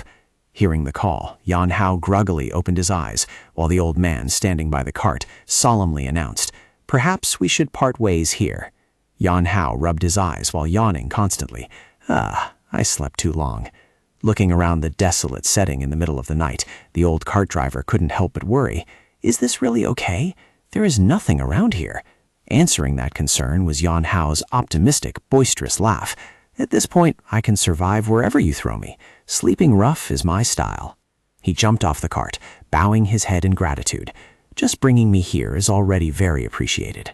Seeing the young man's resolute attitude, the old man could only advise, I see, then be careful on your journey. Yanhao waved goodbye. Yes, I'll be going now. The carriage continued its journey, leaving Yanhao's lonely figure standing on the dark road. Looking at the strange young man standing in the middle of the night, the old driver smiled slightly and commented, What an interesting fellow. See you, the white-bearded old man with a deep scar over his eye called out in a low voice. Kneeling behind him, the one-eyed assassin immediately spoke up. Yes, please explain clearly. Suddenly, the old man brought his hands to his face. His true face was revealed to be a silver-haired, murderous man with a long scar across his face. He coldly declared, That kid has discovered your presence. Siyu was stunned, sweating profusely as he couldn't believe his ears. My existence has been discovered? Go investigate that kid's identity. Siyu bowed respectfully. Understood. Meanwhile, Wei Yanhao was still leisurely standing under a massive ancient tree. Looking up at the dense canopy in the dark of night, he lazily muttered to himself, Then perhaps I should take a nap up there tonight. At the same time, a female ninja was sprinting with all her might deep into the forest. Her breathing was heavy, and her face clearly showed exhaustion. Both her stamina and inner chi had reached their limits. She couldn't run anymore. She looked around anxiously. I need to hide somewhere. Where should I hide? Suddenly spotting an ideal location, she cheered. Here it is. With an agile movement, she leaped up into the dense canopy of the ancient tree to hide. She tried to keep her breathing as quiet as possible. Stay calm. Using the Guisi Dafa will allow me to conceal myself. However, a sudden chill down her spine made her shiver. But why do I feel so uneasy? It's as if someone is already here. A large, dark figure suddenly appeared right behind her. Turning her head to look, the girl nearly had a heart attack when she saw Wei Yanhao wrapped in a blanket, sleeping soundly on the branch right next to her. She panicked and let out a terrified scream. Ah! Yanhao was awakened, dazedly opening his eyes and asking in confusion, What on earth? How do I get a jump scare even while sleeping? Making a shh gesture, the girl was sweating bullets and whispered urgently, If our location gets exposed right now, we'll both kick the bucket. Keep quiet. Right at the base of the tree, a spear-wielding man was searching frantically but helplessly reported. Neither the organization nor the Duke can find them. The leader roared his command, Spread on and search, causing his subordinates to reply in unison, Yes, before immediately vanishing into the night. When the area became quiet again, the girl let out a sigh of relief. Are they all gone? Yanhao finally puffed his cheeks and exhaled in annoyance. He gently pushed her away and grumbled, Move aside a bit. The girl suddenly realized their posture was too intimate and jumped away in shock. Yanhao sat up, scratching his head and complained sleepily, Why are you jumping up like a possessed person? You ruined my good sleep. Knowing she had caused trouble, the young woman hastily bowed her head to apologize. I'm sorry. However, she did not forget to warn about the lurking danger. But it is very dangerous here. We must leave. Yanhao asked in bewilderment. Why? She explained with a serious expression. Just now, we absolutely could not let them discover us. Even if it's someone uninvolved, they will not spare them. Having said that, she started to move and motioned to him. Just follow me. Since I caused this, I will take responsibility. I will help you escape, young master. The two of them trudged together through the dark forest. To break the suffocating atmosphere, the Imwoman took the initiative to introduce herself. The situation is a bit funny, but let me greet you properly. I am Shimen Dalian from the Shimen family. Yanhao also replied indifferently. I am Wei Yanhao. Dalian continued to reveal her true identity. I belong to the Changtian Zhengwu Alliance, and I am currently executing a mission. Hearing this, Yanhao couldn't help but tease. Seeing how battered you look from being chased, I thought you just borrowed something from someone's house and forgot to return it. Dalian's face flashed with sadness, and she lowered her voice. Right now, I have no way to prove it, but if you encounter those pursuers, you will surely believe my words. Yanhao narrowed his eyes, asking straight to the core issue. But I think we must know who they are first. Dalian solemnly revealed the identity of the pursuers. They are people from the demonic cult. Wei Yanhao pondered for a moment. The demonic cult? The young woman nodded, confirming with a serious look. Yes, they are the remnants of the demonic cult. Yanhao sighed softly. Then this is a huge trouble. Seeing the somewhat indifferent attitude of the other party, Dalian irritably yelled, I've been saying it all this time. It's a big deal. However, Yanhao just calmly put his finger to his chin. No, that's not what I mean. He looked up into the deep night of the old forest and boldly declared, You guys are acting terribly. All the hints are exposed, so just show yourselves quickly. Dalian was startled and terrified when she saw streams of dark chi suddenly engulfing the area. Amidst the quiet, deep forest, the hiding dark figures began to waver with unease. How did he know? Does he know we are here? Immediately, a group of demonic cult assassins in entirely covered outfits appeared simultaneously, radiating a thick killing intent. Dalian trembled and blurted out in fear, Demonic cult. The demonic cult leader stared at Yanhao and pressed with a voice full of suspicion, Are you from the Zhengwu Alliance? Yanhao maintained an indifferent look, casually replying, No, I have nothing to do with the Zhengwu Alliance. On the contrary, it seems I hate them even more. Hearing that, the leader smirked maliciously and slowly said, "I will trust you." Suddenly, he drew a razor-sharp sword from his sheath, the blade radiating a cold purple light. As for the rest of the conversation, go down and let the King of Hell explain it to you. Seeing Yan Hao's life threatened, Dalian immediately rushed out to block in front, spreading her arms to protect him and shouted, "Wait! This person knows nothing. Please let him go." The young lady earnestly offered an exchange to save the young man's life. "If you let this person go, in return, I will tell you what I know." The demonic cult leader smirked. Doesn't sound bad. However, right when the atmosphere was tense, Yan Hao poked his head out with an extremely bored expression. "You guys are planning to silence me, right? Do you guys think Yan Hao is tired of living?" Dalian was furious at his naivety. She turned and scolded him harshly. "Why would you say such stupid things?"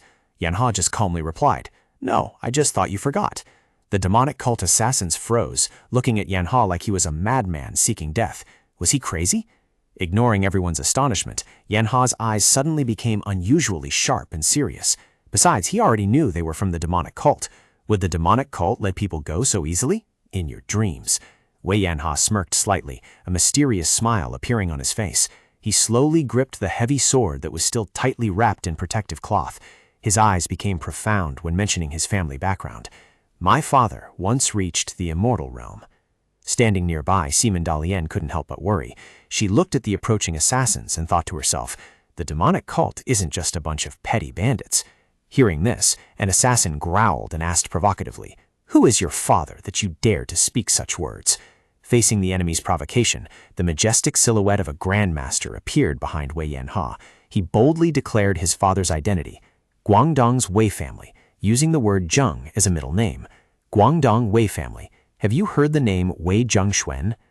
Upon hearing that illustrious name, the demonic cult assassins instantly changed their expressions, their eyes widening in terror. One of them gritted his teeth and roared, "So it's the son of that damn Zhengsha Jian."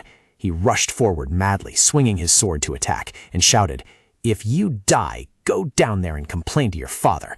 Seaman Dalian panicked and screamed, "Danger!" But Wei Yanha still calmly blocked the strike. Even though the opponent attacked with full force, he still used the cloth-wrapped heavy sword to stop the sharp blade within a hair's breadth, making the assassin stunned by the young man's formidable strength. Amidst the intense battle, Wei Yanha still casually remarked, "I don't live off my dad's fame." The cloth strips wrapped around the sword began to unravel, revealing a brilliant blue light leaking from within. He coldly continued, "But I still have to take his teachings to heart."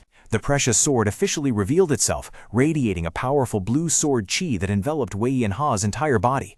Standing amidst the encirclement of enemies, he looked at them with an arrogant gaze. "Prepare yourselves to take a beating."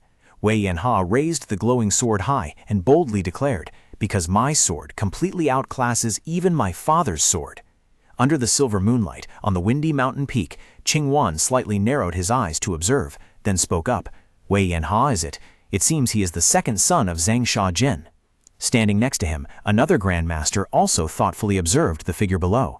"I see. But why is there absolutely no fame of his in the Jianghu? If he is someone with such ability, he would have caught others' eyes long ago." Qing Wen explained in a deep voice about the mysterious background of the young man.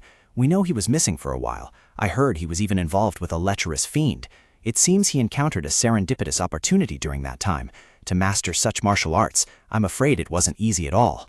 Right at this moment, in the dark forest, a pair of eyes with glowing red pupils was secretly observing every move of Wei Yanha. Suddenly, a surge of azure sword chi erupted fiercely, enveloping the sword in Yanha's hand and emitting a powerful humming sound. Witnessing this shocking scene, Seaman Dalian gasped in astonishment.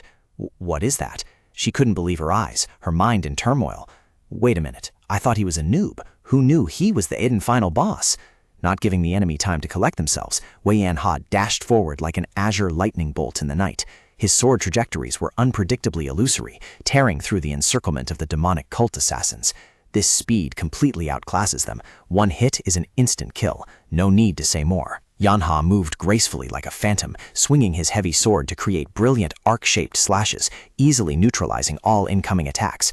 An assassin hit by the strike cried out in agony, his face completely distorted under the pressure of the sword chi. Yanha stood tall amidst the rebel, while another from above dove down in a frenzied attack.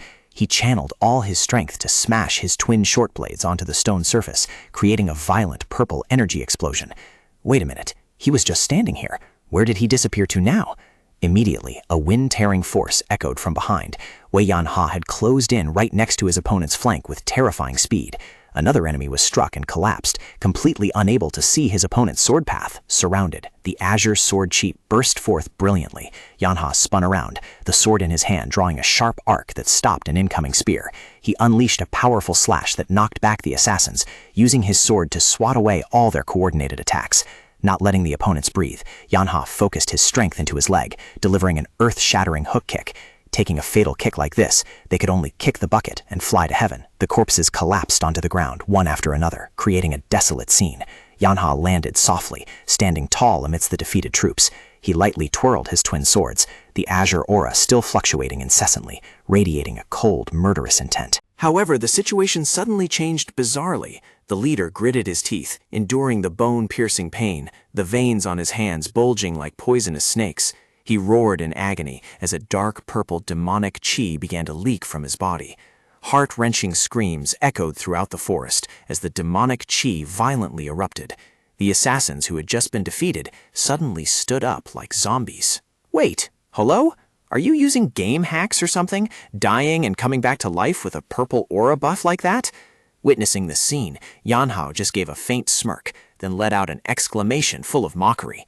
He looked at the newly revived enemies and calmly asked, "I already severed your tendons, yet you can still stand?"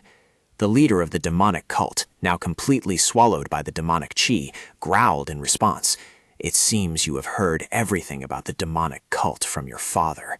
Faced with that threat, Yanhao gave an incredibly bright and cheerful smile. "Ah, all right then. If your tendons are too tough to cut, let me just sever your legs so you can't stand up anymore. Saves you the trouble of reviving multiple times." The azure sword chi exploded, clashing directly with the thick purple demonic chi of the demonic cult assassins. In his mind, the teachings of his predecessors suddenly appeared vividly. Showing mercy leading to trouble will surely leave behind regrets. In the Zhanghu, a ruthless heart is necessary. Yanhao's eyes became cold and sharp. He completely understood the truth. In actual combat, discard the thought of sparing the opponent's life. The heavy sword in his hand swung up, creating decisive and powerful slashes. Every strike caused the enemies to bleed. An assassin screamed crazily, "Die!" then gathered his strength to slash down with his sword, but Yanhao just slightly shifted his body to dodge leisurely. Looking at the opponent's struggling state, he calmly tossed out a sarcastic remark. "Swinging a sword as slow as a crawling turtle like this? Even with a laggy connection I could dodge it, let alone me." He softly let out an "ah," full of indifference. Yanhao sighed softly, thinking to himself that there was no other way. He began to channel his sword stance along a completely new trajectory. Yanhao relaxed his body, his mind merging with the rhythm of the battle. At this point, he had to unleash a combo to send the opponent to heaven, because holding back would mean getting wrecked immediately. A stream of azure sword chi swirled around his body like a brilliant tornado. Yanhao turned around and declared loudly, "I told you not to resist. Just go with the flow and chill." The demonic cult assassins widened their eyes in terror when they saw themselves completely drawn into the irresistible giant energy vortex. Yanhao glided gracefully amidst the streams of light, muttering to himself, "Just need to surf through one wave of the beat, and the sword's feedback strike will return." The bursting energy erupted powerfully, forming a massive pillar of light that blew away all surrounding enemies and crushed the ground. From the mountain peak, the mysterious expert quietly observed the desolate scene below with a solemn gaze. Under the terrifying pressure of the strike, the ground shattered into pieces, and thick dust covered the battlefield where the demonic cult assassins had been completely defeated. The demonic cult assassin gasped for breath amidst the ruins. He coughed violently and realized in shock, "Am I the only one left alive?" Immediately, a cracking sound echoed in his mouth. A poison pill had been prepared in advance to commit suicide. What do you mean trying to enter observer mode without my permission? Spit that candy out right now, forcing the pill to pop out. Yanhao picked it up, examined it, and clicked his tongue. These guys are truly playing hardcore, daring to pull out a tooth to install poison. He sighed inwardly. The useless things my father said that I didn't want to hear are actually useful at this moment. Dalian just stood there in silence, sweating profusely due to her teammates' overbearing nature. Under the full moon, Yanhao turned to ask Dalian, "What, didn't you guys say you would spare my life?" She hurriedly replied, "Ah, yes." The scene shifted to another manner. Song Yi anxiously asked, "They already left?" A plump, wealthy man narrowed his eyes with suspicion as he looked at the ragged appearance of the Beggar sect member and the person accompanying him. "Yes, that's right, but," the old man assessed inwardly, One is a beggar sect beggar, and the guy next to him doesn't look like he has much money either. Zhang Yi laughed awkwardly. Is that so? The wealthy man pressed on. But who are you people? You don't seem to be locals. Zhang Yi boldly introduced himself. We are not suspicious people. I am Zhang Yi, the branch master of the Kaifeng branch of the beggar sect. Hearing the reputation of the beggar sect, the wealthy man was surprised. The branch master of the beggar sect? For what reason are you targeting the young master of the Wei family? Zhang Yi was flustered. That wasn't me. Right at that moment, Wei Shanhao stepped forward, his aura completely overwhelming. I am Yan Hao's older brother. My name is Wei Shanhao. The rich man was stunned, sweating profusely. Huh, brother, did you just say you are the older brother of young master Wei Yanhao? Wei Shanhao firmly confirmed, yes, I am exactly his older brother. The rich old man frantically ran off. Please wait a moment, I will go invite the manor lord right away. Witnessing the silhouette of a person running frantically up the steps towards the main hall, Zhang Yi couldn't help but wonder, whoa, just looking for a younger brother, why do they have to invite the big boss out for such a grand reception? Right at that moment, a horse carriage appeared from behind. Zhang Yi's face suddenly changed color. His eyes widened in terror as he blurted out, isn't that Hao Men? And it's even the Kaifeng branch? Seeing his teammate's exaggerated reaction, Wei Shanhao raised an eyebrow and retorted, you've been promoted to a manager of the beggar sect, and you can guess who the owner is just by looking at the license plate? That's top-notch. Zhang Yi hastily explained, no, it's that the carriage driver over there is a night guest belonging to Hao Men. Shanhao thoughtfully observed the approaching carriage and asked, is that so? Then could it be that the hallmaster is chasing after us? That's definitely it. She is truly a woman with a heart like a poisonous snake. The horse carriage braked with a screech right in front of the two, kicking up a cloud of dust. When he clearly saw the majestic old man with silver hair and a long beard stepping out, Shanhao was stunned. His pupils shrank in shock. Father? Standing right next to the old man, the woman in a black cloak smiled faintly, looked at him, and asked, is that Shanhao? Shanhao exclaimed in shock, whoa, what are you doing here, Dad? How could parents appear right at this moment? Gui Lingling, standing nearby, smiled maliciously, while the old man, Wei Zhengsuen, with a completely stern face, asked directly, we came looking for Yan Hao. What about you? I also came looking for Yan Hao. Wei Tengxuan asked anxiously, is that so? Then where is Yan Hao? Shanhao lowered his head and answered hesitantly, about that, I heard he left not long ago. Hearing the news that his son had slipped away immediately gave the father psychological trauma. The old man's anger began to erupt. He gritted his teeth and yelled, I told you we should have come earlier. Right at that moment, a young teenager suddenly appeared, clasping his hands and bowing politely. Greetings, I heard that you are the family members of the great hero Wei Yanhao. Shanhao and Wei Zhengshuan looked at the boy in bewilderment. He confidently introduced himself. I am Qin Xiaoya, the manor lord of Shengshuzhuang. The boy smiled, his eyes revealing clear gratitude. Our manor once received a great favor from the great hero Wei Yanhao. If we could entertain his family, even for just a short while, it would be our manor's honor. Shanhao couldn't help but be stunned, secretly evaluating. Looking this tiny, but he's already the CEO of such a huge medical clinic, and he even calls that brat Yanhao a great hero? This is truly surreal. Qin Xiaoya warmly invited them. Please come inside first. I will have someone prepare a meal. Although Wei Zhengshuan was still hesitating, how can we impose on you like this? The boy still insisted. Great hero Wei's family is no different from our own family to us. Please give me the opportunity to host you even more thoughtfully. Realizing this was a good chance to find out more about the situation, Wei Zhengshuan nodded slightly. Well, if you insist, let's go inside. Inside the main hall, a sumptuous banquet with all kinds of delicacies had been laid out. As soon as Wei Zhengshuan saw the food, his eyes lit up. He burst into loud laughter and urged everyone, I told you I didn't want to eat, but since the food is this delicious, well, let's just fill our stomachs a bit to please the host. In contrast to her husband's excitement, Yanhao's mother sighed with melancholy. Sigh, I am in no mood to eat or drink at all. I don't know if our Yanhao is eating properly or not. Shanhao hurriedly reassured her, Mother, don't worry too much. He looked over at Gui Lingling and the representative of the beggar sect, then revealed, at this point we have to mobilize both the beggar sect and Hao Men to step in. First, let's eat. Mother, please eat to regain your strength. Shanha's reminder made his mother sigh in agreement. That's right, my body has indeed weakened quite a lot. Immediately, Shaya jumped up anxiously. Your body is damaged? You should have said so earlier. Where you think this is? The young boy shouted for the waiter and loudly announced, the mother of great hero Wei is not in good health. Hearing this, the manager panicked. Good heavens, I will immediately prepare a female physician. However, Shaya firmly shook his head. A normal female physician is not enough. The only way is to invite the best female physician we know. While everyone was still bewildered and didn't understand the boy's intention. What? A shout rang out in terror. Shanha and Wei Zhengshuan stood up abruptly, full of vigilance. From the main gate, a group of strangers was rushing in. The leader was a muscular guy with white hair. He smiled sinisterly.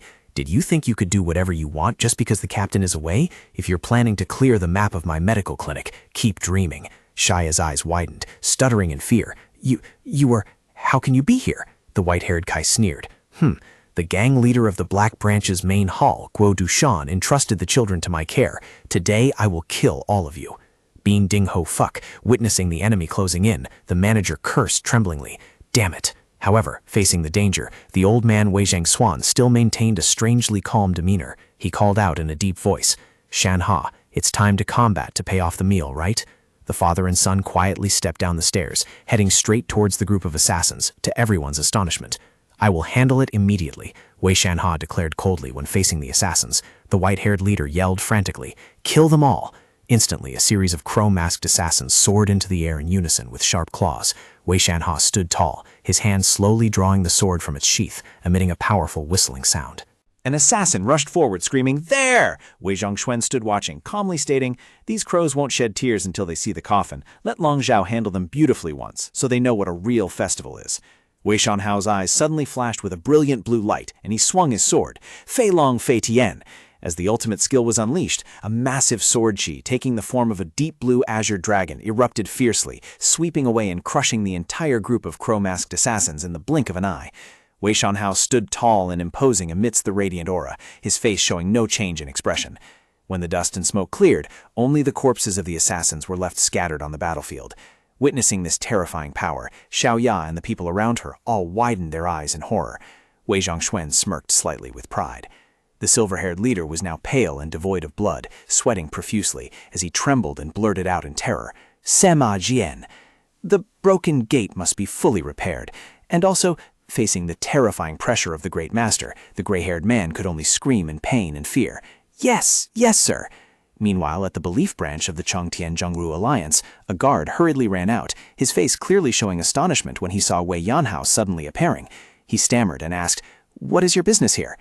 "Gong Sun Xing, the belief branch of the Chongtian Zhongru Alliance. I am Siman Dalian, belonging to the secret pavilion of the Chongtian Zhongru Alliance. The delivery has arrived. A genuine demonic cultivator, caught alive on the spot. Check the goods and pay up, guys." However, the only response to that request was a deeply awkward expression from the guard. I'm afraid that's not possible right now. We are short on manpower and cannot deploy reinforcements. Because urgent news has spread recently, the older generation of experts has been mobilized.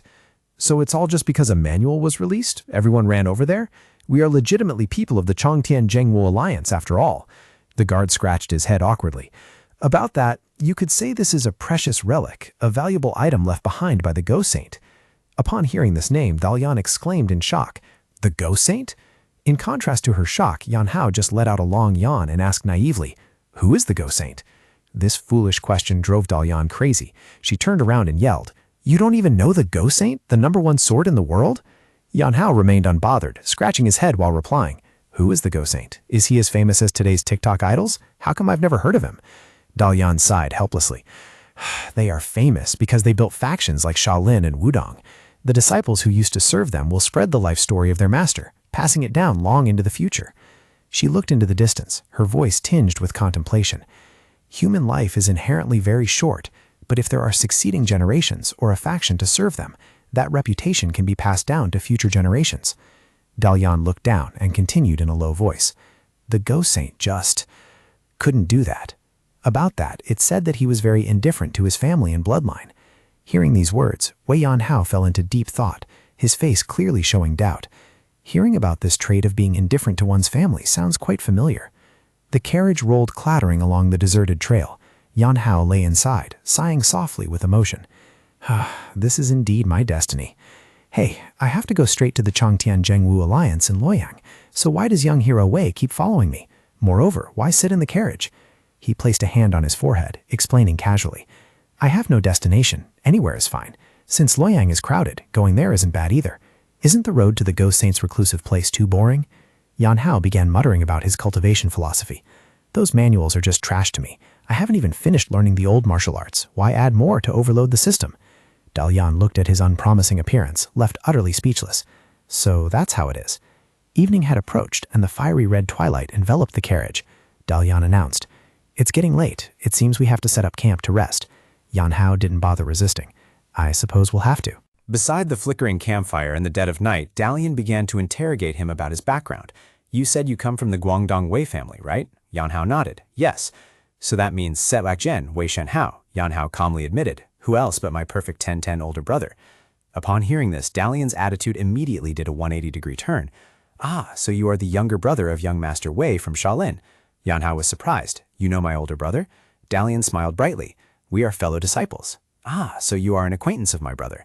Then from now on, call me older sister. This relationship is high quality. Dalian laughed heartily. That's right, little brother. Taking advantage of the situation, Dalian started to act coquettishly. Today I drove the carriage a lot, and I'm also covered in dust. This bumpy ground is stiff, making my back ache quite a bit. Yanhao, without the slightest bit of chivalry, shouted right at her. If you're tired, go to sleep. Why are you complaining to me? Yanhao coldly slammed the carriage door, leaving a decisive sentence. I won't speak anymore. Go rest quickly. Dalian froze in the middle of the night, her face flushed with anger. She gritted her teeth and cursed inwardly. Bastard. Even so, looking at the campfire, she still secretly admired his older brother. Regardless, young Master Wei Shanhao was considered a true gentleman. While she was deep in thought, a silhouette suddenly appeared from behind, causing Dalian to startle in terror, and a low, deep voice rang out right beside her. Excuse me? Please do not be too on guard. We have business. While wandering in the mountains amidst the dark night, 3 strangers wearing cloaks that fully covered their heads suddenly appeared. One of them spoke up earnestly. If it is not too rude, could you let us temporarily take shelter from the night dew for a moment? Seeing Seaman Dalian still maintaining a defensive attitude, another person suggested, perhaps it's better to clarify our identities with this young lady first. The leader nodded in agreement. Ah, that makes sense. He slowly lowered his hood, revealing a middle-aged face with a mustache, and boldly introduced himself. I am Zhuao Shang of the Muyan sect in Qingzhou. Please excuse my intrusion. We are pursuing a demonic cultivator. Dalian raised an eyebrow slightly, having heard of this sect's reputation. Ah, so it's the lay disciples of Wudong. I have indeed heard of the Muyan sect's reputation. To test the other party, she subtly asked about a person surnamed Singh. Zhuao Shang replied immediately without any hesitation. There is no one surnamed Singh in our sect. Knowing for sure that these were righteous sect members, Dalian finally lowered her guard. Ah, so you are genuine goods from Wudong. Seeing such a quick and straightforward answer, you probably aren't fake. Come on in and warm up for a bit. Beside the crackling fire, Zhuao Shang asked curiously, does the young lady usually sleep outdoors on nights like this, or are you also pursuing the demonic cultivator? Dalian nonchalantly shook her head. No, it just got dark while I was traveling on the road. Zhuao Shang reminded her in a deep voice. Ah, the mountains at night are inherently always dangerous. Recalling the previous words, Dalian asked back, but did you just say a demonic cultivator? Zhuao Shang's face suddenly became serious. About that, it is because a sex demon is currently on the run. Dalian was startled and exclaimed, a sex demon? What era is it that these old-fashioned perverted traits are still running rampant? Zhuao Shang nodded, revealing the perpetrator. Yes, perhaps you have heard of him, the one who sowed a notorious reputation in the past, the Yinhua scholar, Shi Juye. Suddenly, an earth-shattering murderous aura erupted, causing Zhuao Shang's eyes to widen in terror. The disciples of the Muyan sect immediately drew their swords, taking a defensive stance with full vigilance against the terrifying pressure bearing down on them. From behind, a deep and cold voice echoed, making everyone shudder. Who did you say? Wei Yanhao suddenly appeared with a sinister smile, his eyes hidden behind the hair covering half of his face.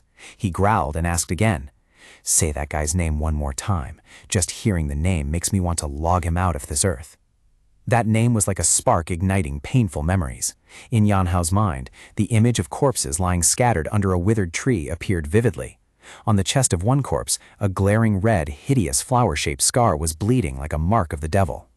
Murderous intent erupted fiercely, an orange aura burned like hellfire, enveloping Wei Yanhao's entire body. His eyes were glowing red, his face distorted by extreme rage. Yanhao opened his mouth and let out a roar that tore through the night, a scream carrying bone-piercing hatred. In Yanhao, scholar!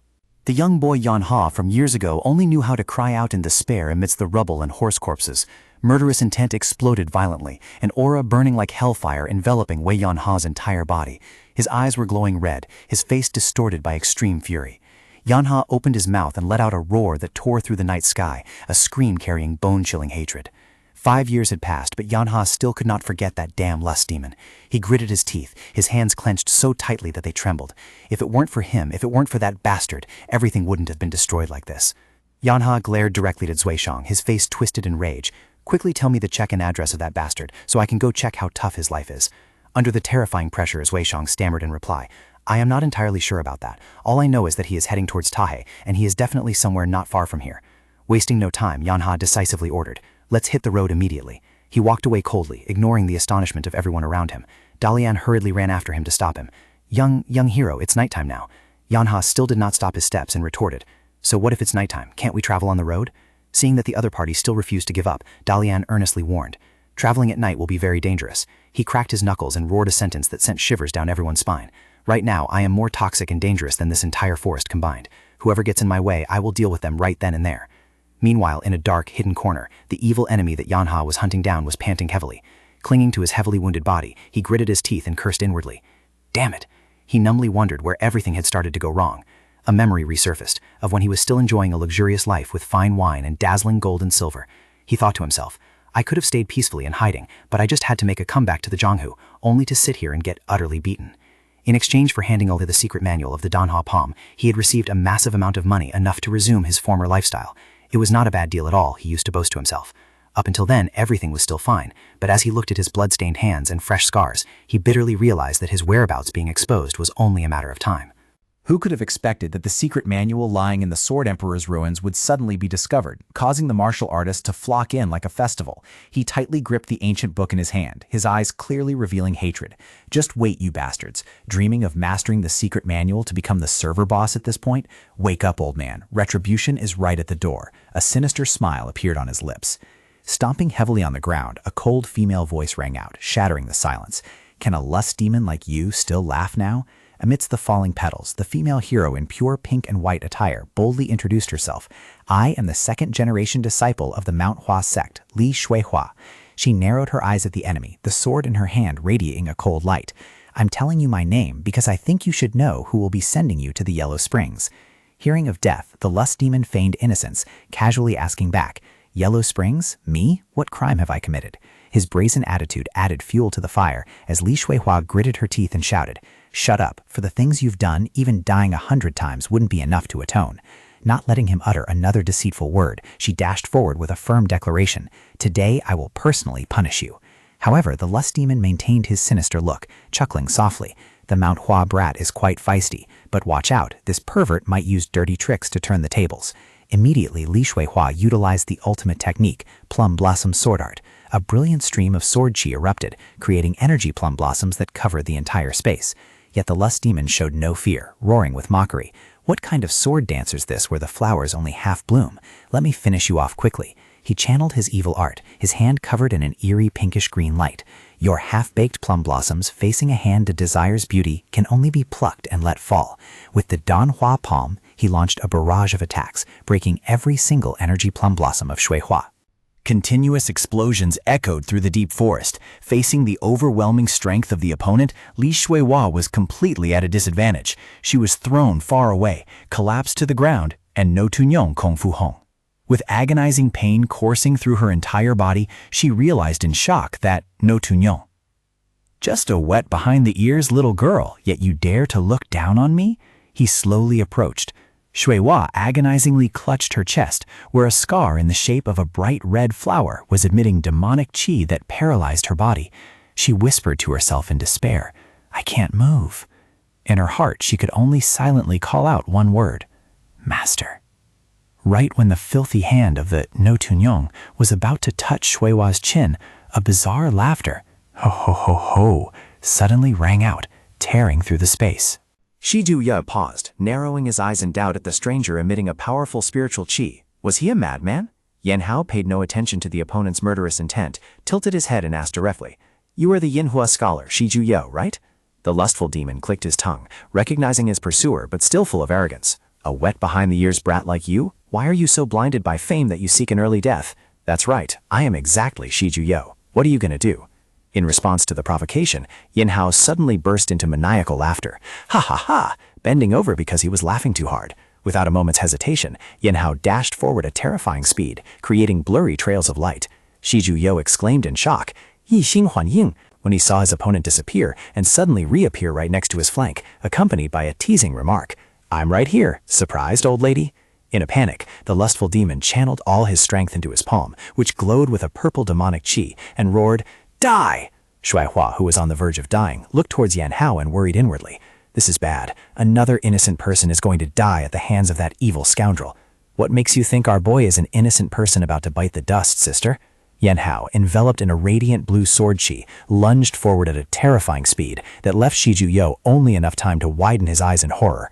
A thunderous punch landed squarely on the lustful demon's face, completely deforming his features under the weight of the force. Shi Juye was sent flying like a ball, crashing continuously into ancient trees before collapsing to the ground. Shuihua was stunned, unable to believe her eyes at the young man's overwhelming power. On the other side, Shijue staggered to his feet, coughing up mouthfuls of fresh blood. Cough.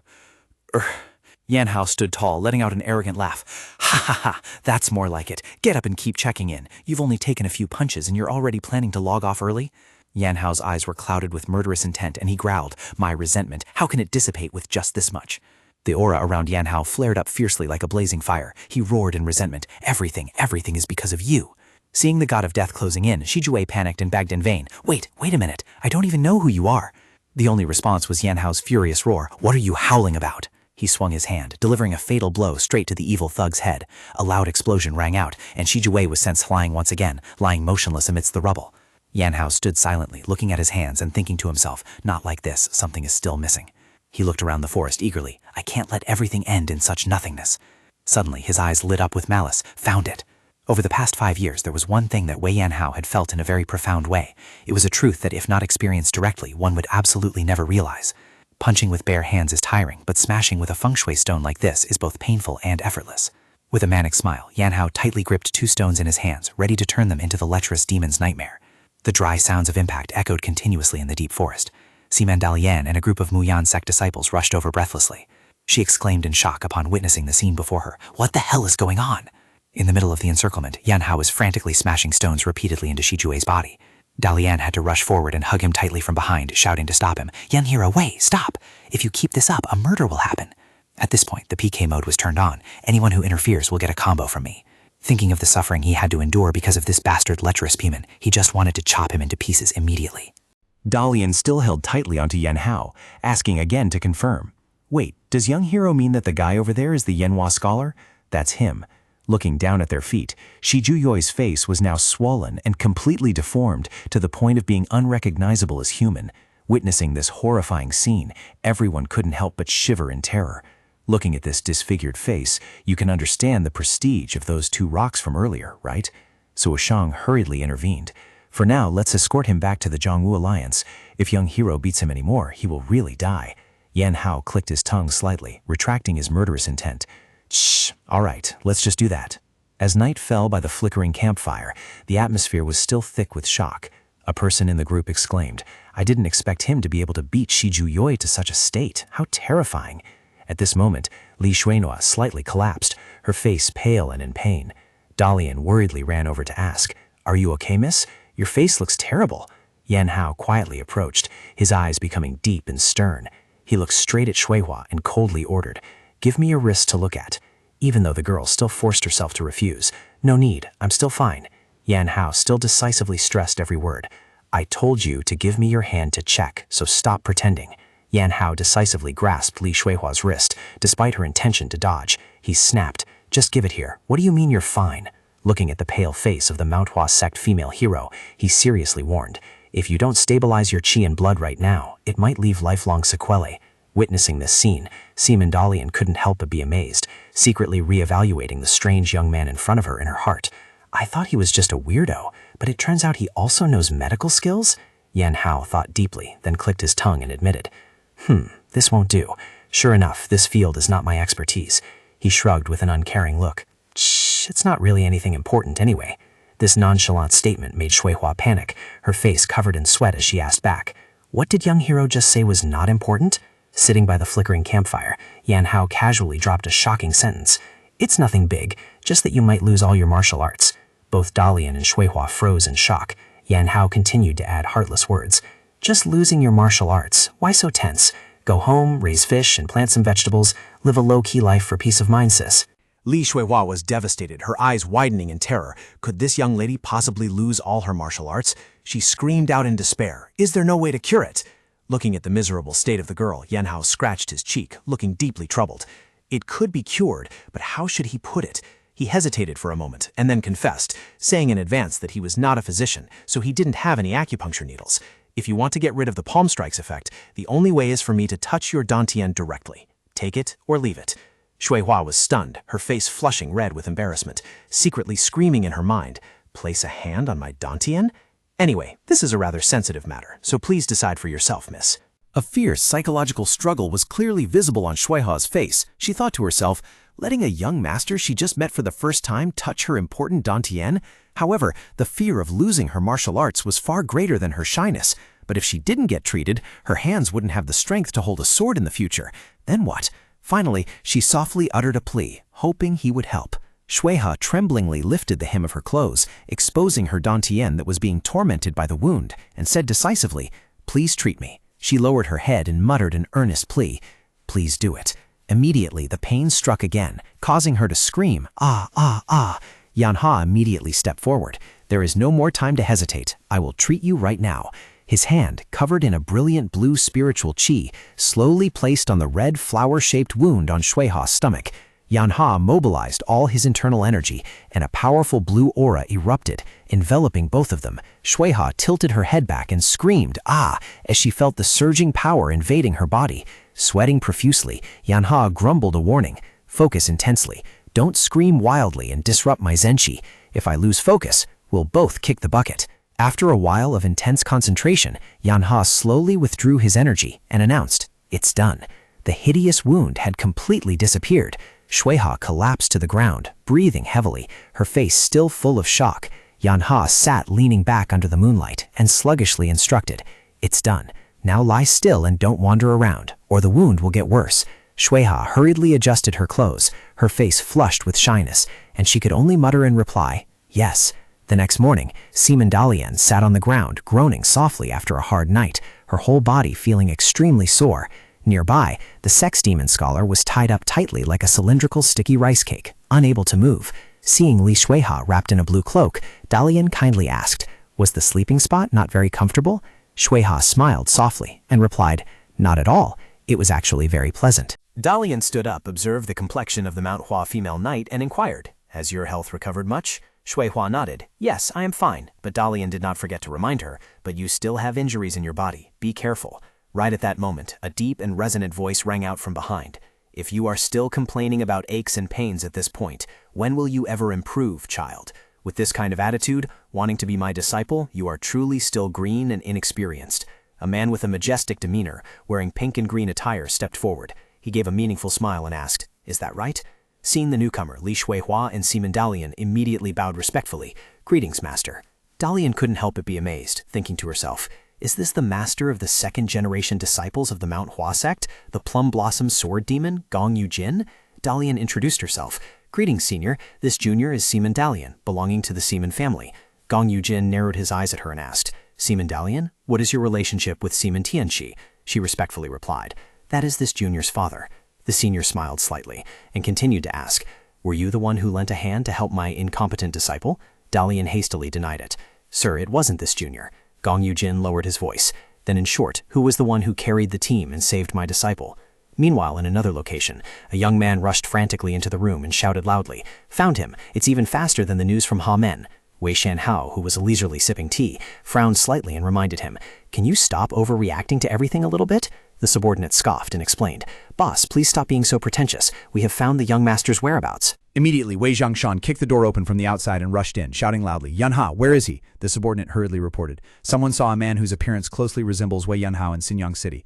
While Wei Shanhao calmly sipped his tea and muttered, making a mountain out of a molehill, Wei Zhangshan could not contain his impatience. He pressed, "Xinyang City, right?" Then the old master roared an order. "Are you still sitting there sipping tea at a time like this? Hurry up, get the carriage, and go to Xinyang City to check in and find him right now." Just as the atmosphere was turning tense, a beautiful young woman approached and respectfully bowed. This humble girl requests to pay respects to the benefactor's family. Before everyone's bewildered eyes, she introduced herself. "My name is Qin Rulan, the eldest daughter of the Shengshu medical family." Wei Zhangshan hurriedly returned the courtesy.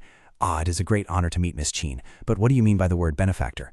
Rulan emotionally explained, "Your son saving me once was already outstanding, but saving me time and time again made me so enamored that I had to seek him out all the way here." Hearing this, Wei Zhangshan's wife's eyes suddenly lit up, while the old master could only sweat nervously and ask, all right, so what brings Miss Qin here?" "I came here to examine the madam's illness. Please allow me to contribute my meager strength to repay this debt of gratitude." Seeing the girl who was both beautiful and virtuous, Yanha's mother instantly switched to daughter-in-law hunting mode. She smiled brightly and asked, "It would be a waste of heaven's gifts for someone as pretty as you to not have a lover. What do you think of my son? Do you want to become the Wei family's daughter-in-law right here and now?" Facing this relentless attack, Rulan could only blush and stammer, "Pardon?" Witnessing this scene, Wei Zhangshan and Shanhao could only shiver and exclaim, "How terrifying!" Meanwhile, the plum blossom sword ghost Gong Wuzhen was deep in thought as he observed the devastated battlefield. He silently assessed the terrifying strength of the stranger.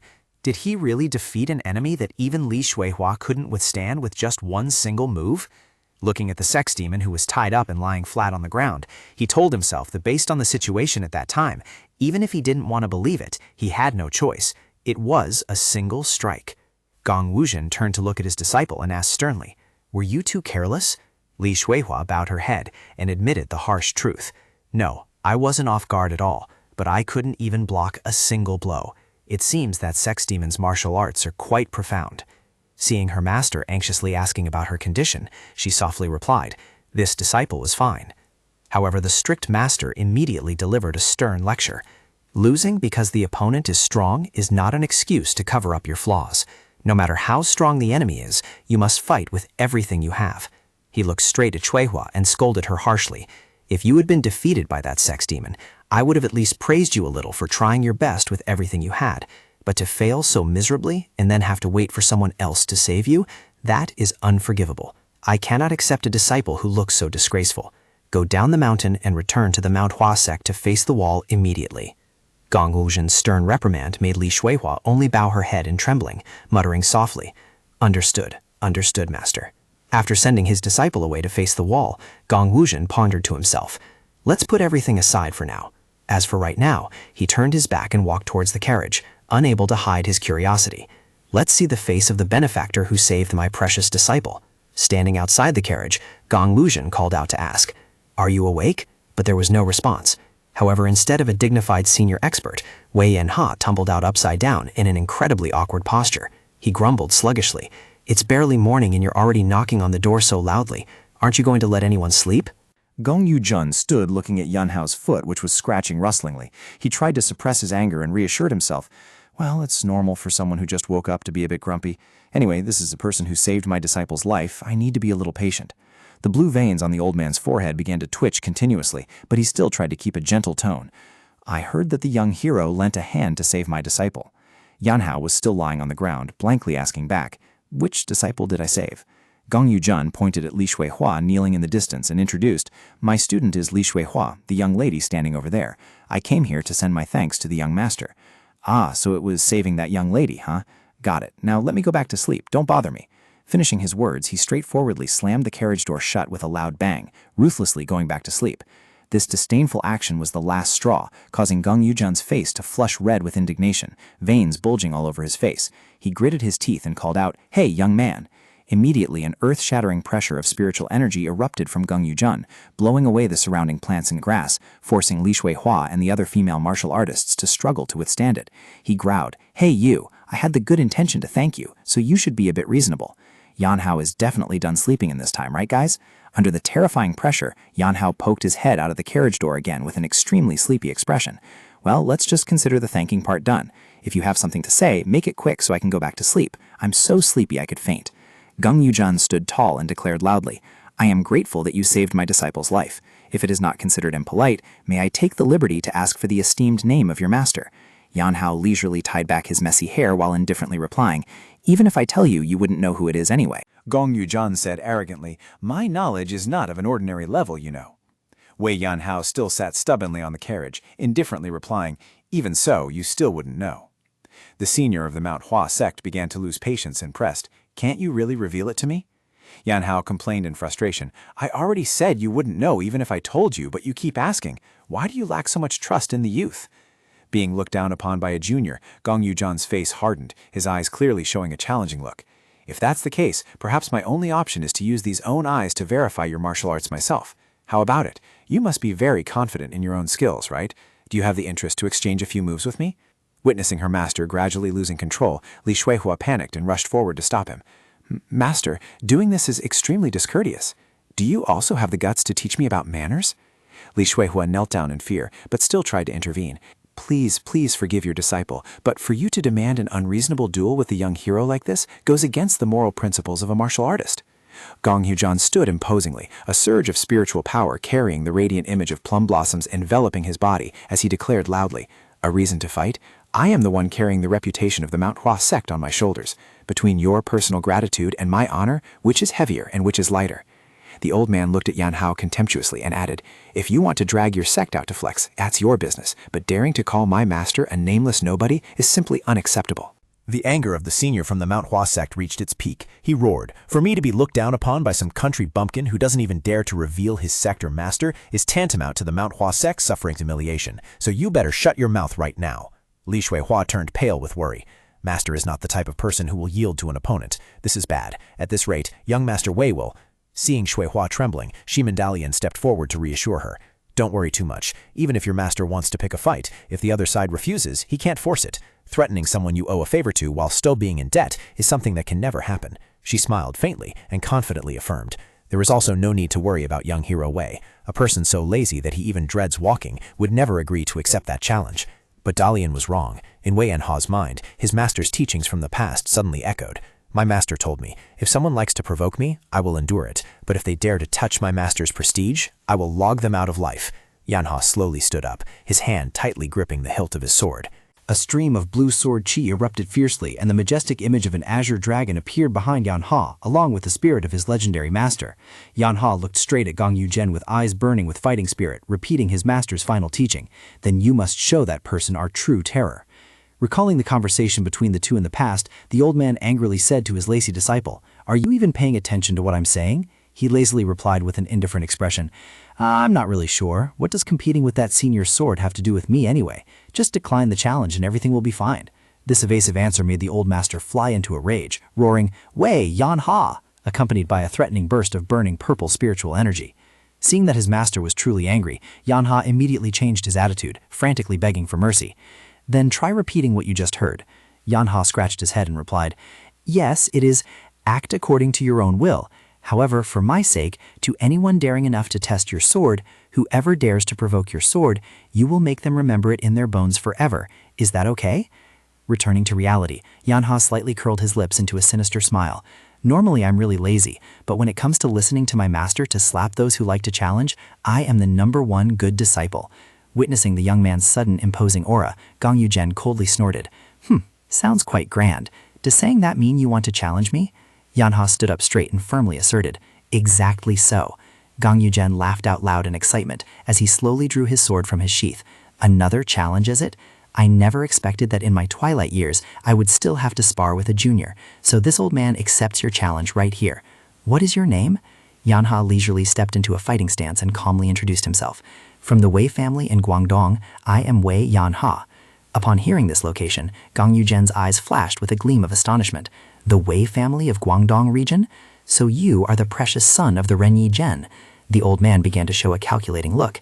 "I had originally planned to defeat the Renyi Gen once to prove my true strength, so I'll just take you out first to lure your old man out for combat for convenience. Are you ready, kid?"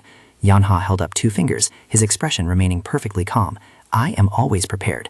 However, Senior has 2 misunderstandings here. First, I do not use the Guangdong Wei family's sword arts at all, so even if you win against me, it has nothing to do with the Wei family's reputation.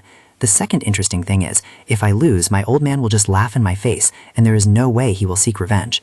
Yanha said while slowly walking forward, then slightly curled his lips. "Oh, and there is still one more thing."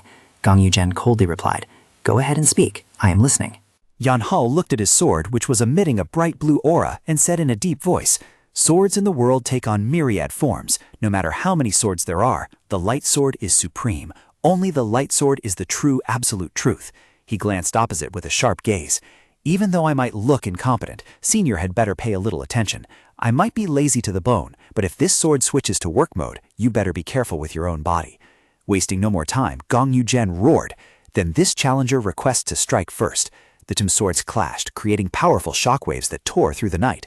Gong Yu-jen suddenly used a high-speed movement ultimate skill. Yixing Huanying? Thought it would be some grand illusion, but at this level, not even being able to touch my guy's hem means you're a bit too green, old man. Gong Yu-jen attacked relentlessly while feeling smug. This move seems quite formidable. However, at this level, is this all you can defend against? While continuously blocking the dangerous sword strikes, Yan Hao inwardly marveled. Just how profound is my master after all? A blue sword chi suddenly erupted with great force, knocking Gong Yu-jen backward. The senior gently wiped his sweat and nodded in acknowledgement. "You're good. This is very worthy of your pride. At your age, I'm afraid it's hard to find anyone with this level of skill." Yan Hao just calmly dropped a sentence. "You are quite good too."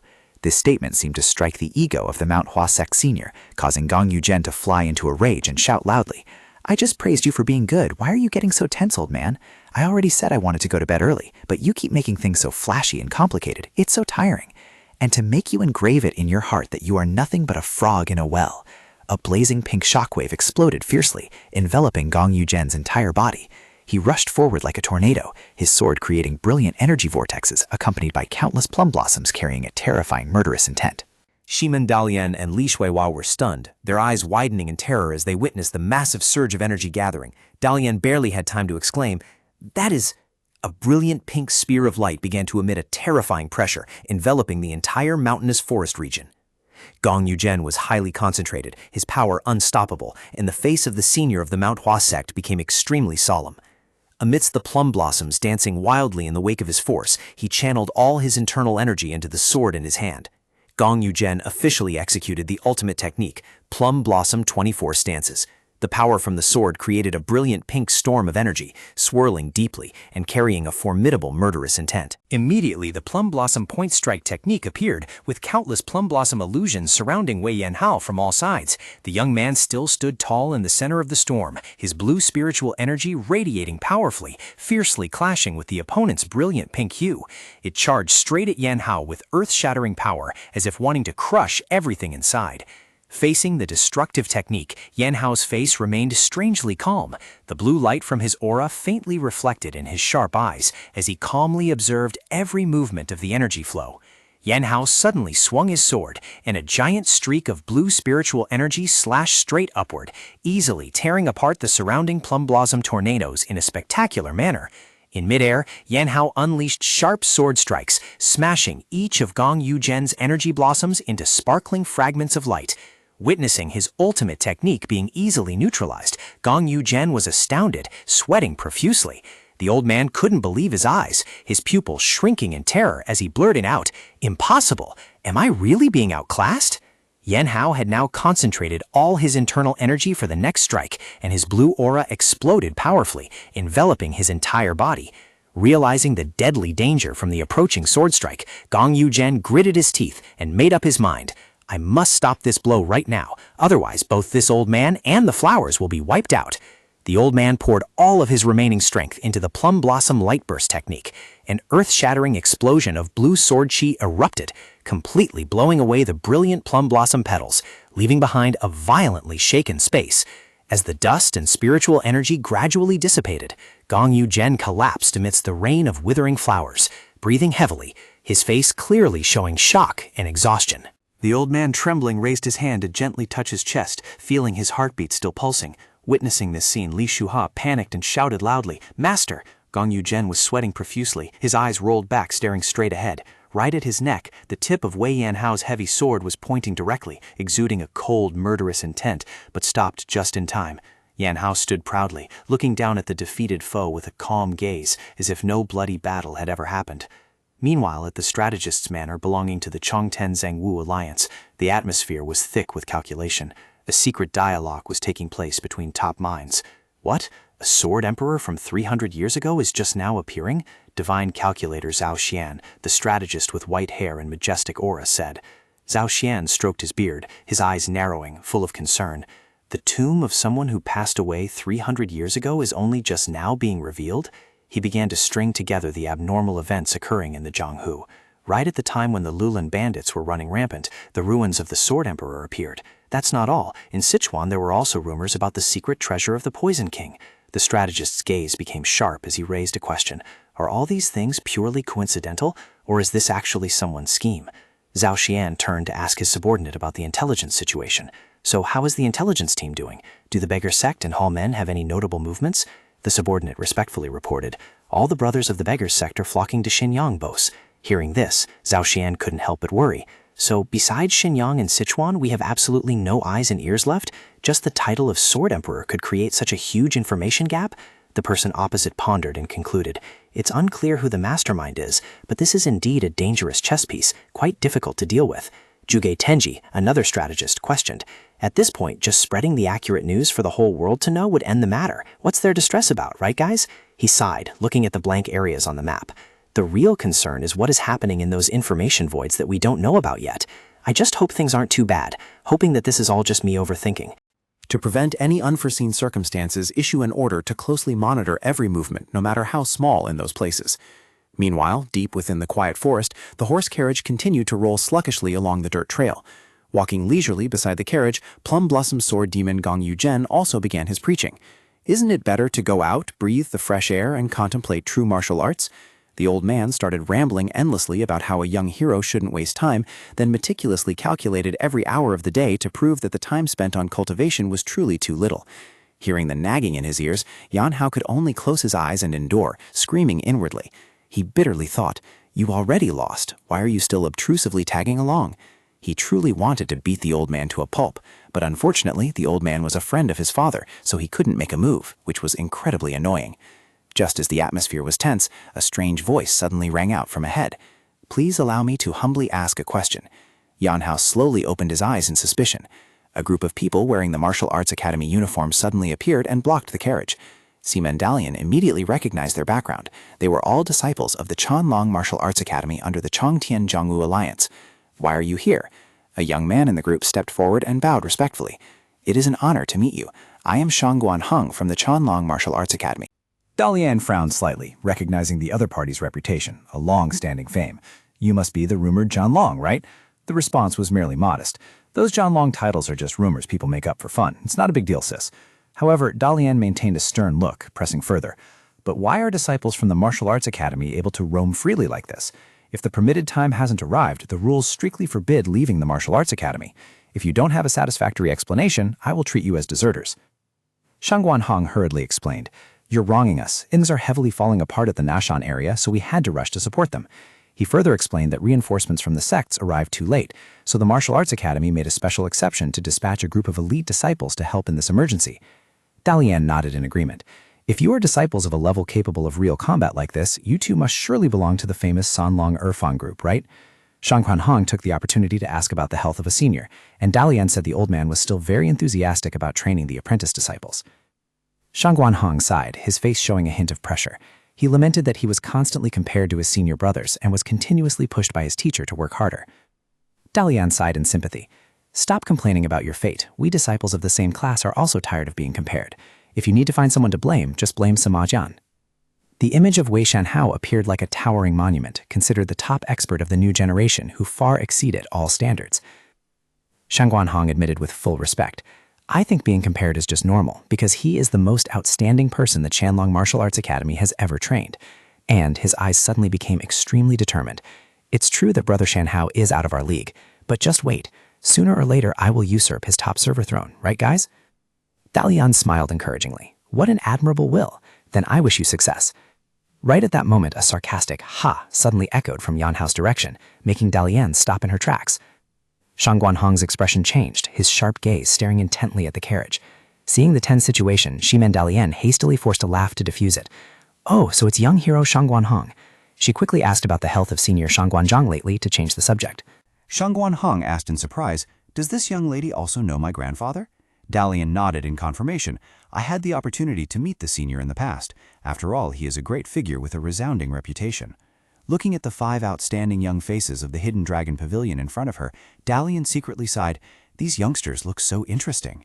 They were Saber Dragon Bing Dao Heng, Fist Dragon Yun Xiao, Sword Dragon Shangguan Heng, along with the 2 female heroes, Sword Phoenix Nanxun Hui and Martial Phoenix Zhongmei Li.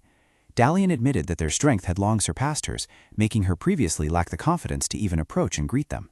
She felt the current scene was quite strange, as she suddenly took the initiative to run out and greet them like this. Dalian told herself that all these changes in her were thanks to that person. Afterward, everyone sat down together to have a meal. The senior couldn't help but laugh heartily. "Ha ha ha, to be able to see the future rising stars of the Wulin Zhanhu with my own eyes like this." In response to that admiration, a young man in the group humbly waved his hand. "Those Zhanhu titles are just rumors to make us sound impressive. We are actually quite ordinary." While everyone was happily eating, a young man looked towards the carriage parked nearby and worriedly reminded, "Shouldn't he wake up to have some food?" Hearing this, Senior Gong Yu Zhen immediately burst into laughter and stopped him. "Don't be foolish enough to wake him up. Let him sleep peacefully for the sake of the world, young man." The old man laughed while firmly asserting to put everyone at ease. Faced with the senior's strange attitude, the young man could only scratch his head awkwardly. I understand. Sorry about that. But deep down, he couldn't help but wonder, who exactly was that person? Could it be some senior expert with an eccentric personality? Suddenly, Zhang Meili, known as the Wu Feng of the group, stood up from the banquet table. She declared boldly, I have a few words to say. Gong Yujin narrowed his eyes at the young woman, smirking slightly as he asked, are you the girl the Wu Lin calls Wu Feng? Please, go ahead and speak. Zhang Meili looked straight at the senior, her eyes showing clear determination. This humble girl has heard that the sword art of the Manhwa sect is considered unparalleled in the world. I wonder if you could give me an opportunity to experience it firsthand? Nodding in appreciation. Truly the demeanor of Wu Feng. This spirit of learning is highly commendable. However, he glanced at Li Shuihua sitting nearby and tactfully declined. However, the injuries of my disciple Li Shuihua have not fully healed yet. Perhaps we should save this sparring match for another time. Zhang Meili immediately corrected him. Her eyes shifted towards the carriage. Don't worry, sir. I don't intend to combo with someone who is recovering. The best Manhwa swordmaster here is lying in that carriage. Why are you hiding it? This statement left Gong Yujin stunned, beads of sweat starting to run down his face.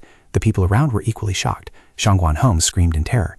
Hey, is this crazy woman out of her mind? Trying to drag the monster out of the carriage so we all kick the bucket together or what, right guys?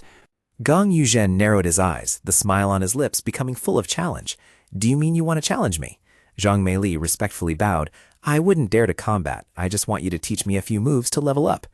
The senior of the Manhwa sect laughed heartily. He stood up abruptly, making his robes flutter. Ha ha! Rumor has it that Wu Feng is someone extremely passionate and ambitious about the martial arts path. It seems those rumors are completely well-founded. Very well. I highly appreciate your arrogant aura.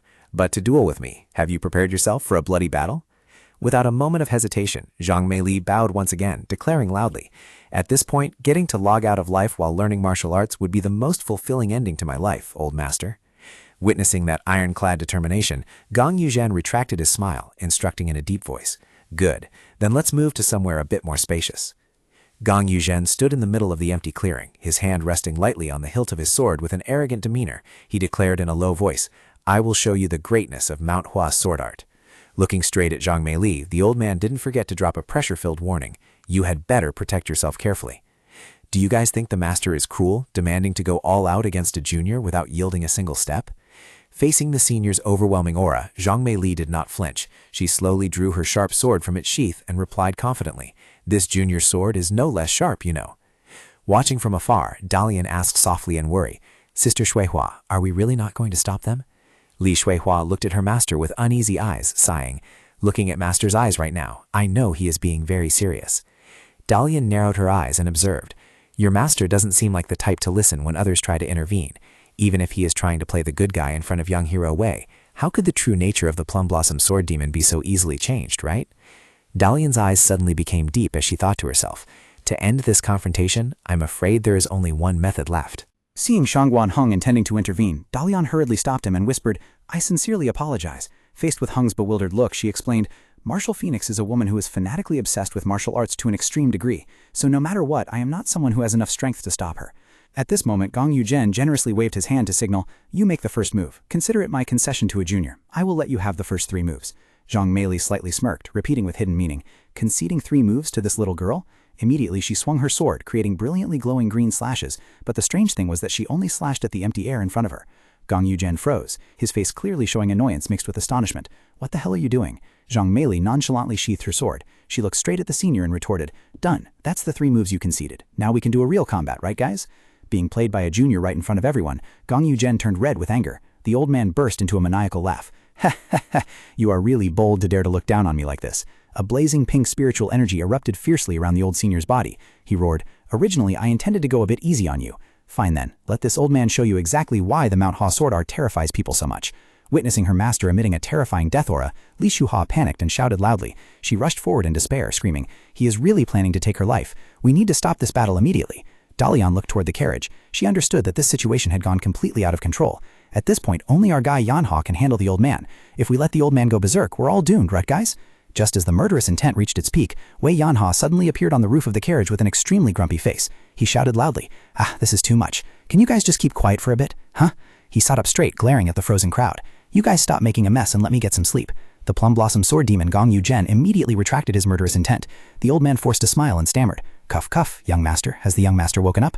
Oh wow, the sword demon old man was just acting so tough, but now he's switched to using honorifics? Witnessing the attitude of the illustrious senior, the people around could not help but be shocked and amazed. Meanwhile, in the sick room, Dr. Chen was giving careful instructions. It must be a minimum of 3 days, requiring absolute care and rest, with strenuous activities strictly limited. Someone respectfully replied, "I understand clearly, Dr. Chen." After finishing his instructions, the doctor nodded slightly. "Then I shall take my leave first." Wei Zhangxuan's wife turned and whispered to her husband, "Hey honey, isn't that girl just too adorable?" Zhangxuan chuckled flatteringly. In my eyes, no woman is as beautiful as you." But his wife immediately brushed it off. "If we could bring that girl home to be our daughter-in-law right now, our family would really hit the jackpot, wouldn't we?" Wei Zhangxuan scratched his head, silently assessing that the girl indeed possessed outstanding looks. His wife was still full of worry. For such a beautiful young lady to be wandering alone in this poor area is truly concerning. "I understand your worries, but I'm still very concerned about this matter." Zhangxuan immediately reassured her. "Don't worry too much, dear, because seeing someone standing guard, I personally went to check and realized that the girl is receiving protection from the Manhwa sect." The master continued to reveal unexpected information. Moreover, rumor has it that the one who made the request was actually Yan Hao. That boy turns out to have some admirable traits after all. The madam cheered with joy. Good heavens, that lazy, bone-idle brat actually stepped up to help an unfamiliar girl? She excitedly affirmed that Yan Hao must have surely developed feelings for that young lady. I completely support it. But as a person, he should also know how to reflect on himself a bit. Seeing his wife seemingly too optimistic, Wei Zhangxuan muttered, "What do you mean when you say he needs to know his own limits?" The old man calmly dropped a bitter remark. "Well, that young lady is just too outstanding if placed next to Yan Hao, don't you see it? It's no different from throwing a bright, precious gem into a pile of trash." This metaphor immediately struck the madam's pride. Her murderous intent erupting, she roared, "Who are you calling a pile of trash? Do you want to kick the bucket today, huh?" In another development, the Plum Blossom Sword Demon was trying to justify his actions. Anyway, this isn't this old man's fault. It was that young lady herself who took the initiative to challenge me to a spar. She is still just a child, right? Oh my goodness, you are already so old, yet you still go into combat with kids young enough to be your grandkids. Don't you feel embarrassed, old man? Young hero Wei, saying that this time is unfair to the senior. It is obvious that Miss Marshall Phoenix was the one who took the initiative to issue the challenge first. Right at that moment, the sword fell to the ground, making a dry ringing sound. Young hero Wei! The sudden voice made Wei Yanha freeze. He narrowed his eyes to observe the strange girl in front of him, wondering in his mind, "Hello? Who is this?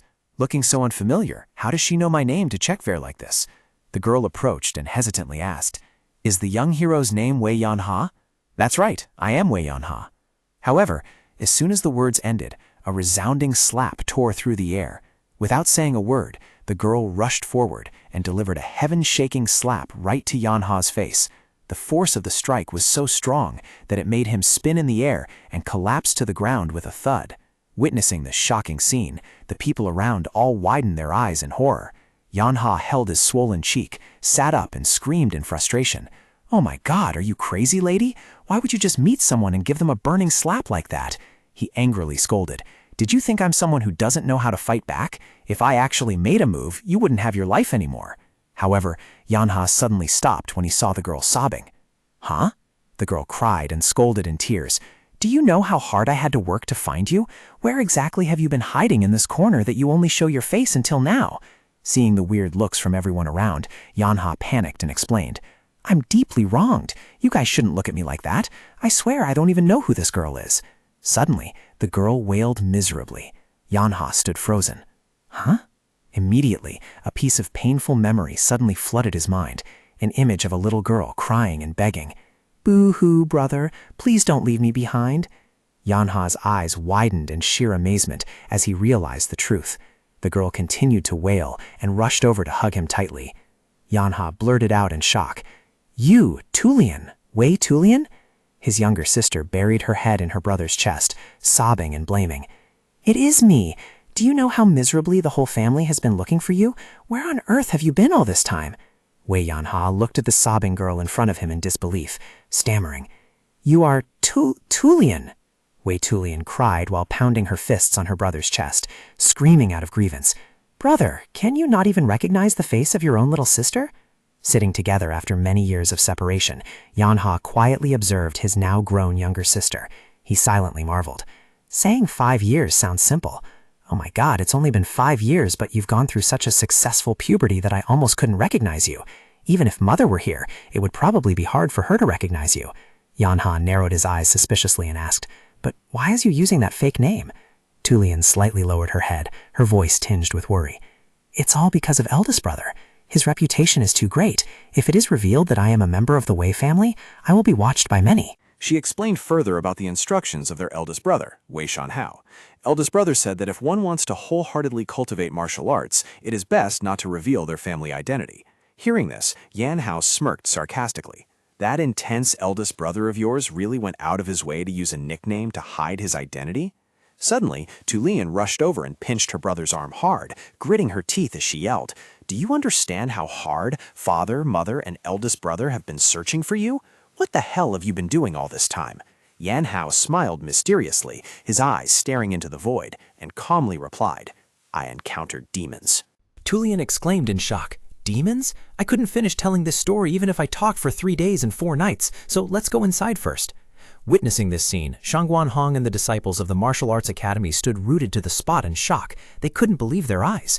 Do you guys think Martial Phoenix is on another level of changing faces? She usually acts like a cold boy, but now she is crying like a child who lost her candy. Whispers began to break out. Is her real identity Wei Tulian? Could she be the younger sister of Sema Zhen Wei Shanhao? This truth left everyone astonished. No wonder she has reached such an impressive realm at such a young age. If she is of Wei Shanhao's bloodline, then everything makes sense. But then their eyes shifted to Yan Hao with extreme suspicion. Then is that Yan Hao also Wei Shanhao's younger brother? I've never heard that he had a younger brother. At the banquet table, the atmosphere suddenly became extremely lively, but also full of pressure for Yan Hao.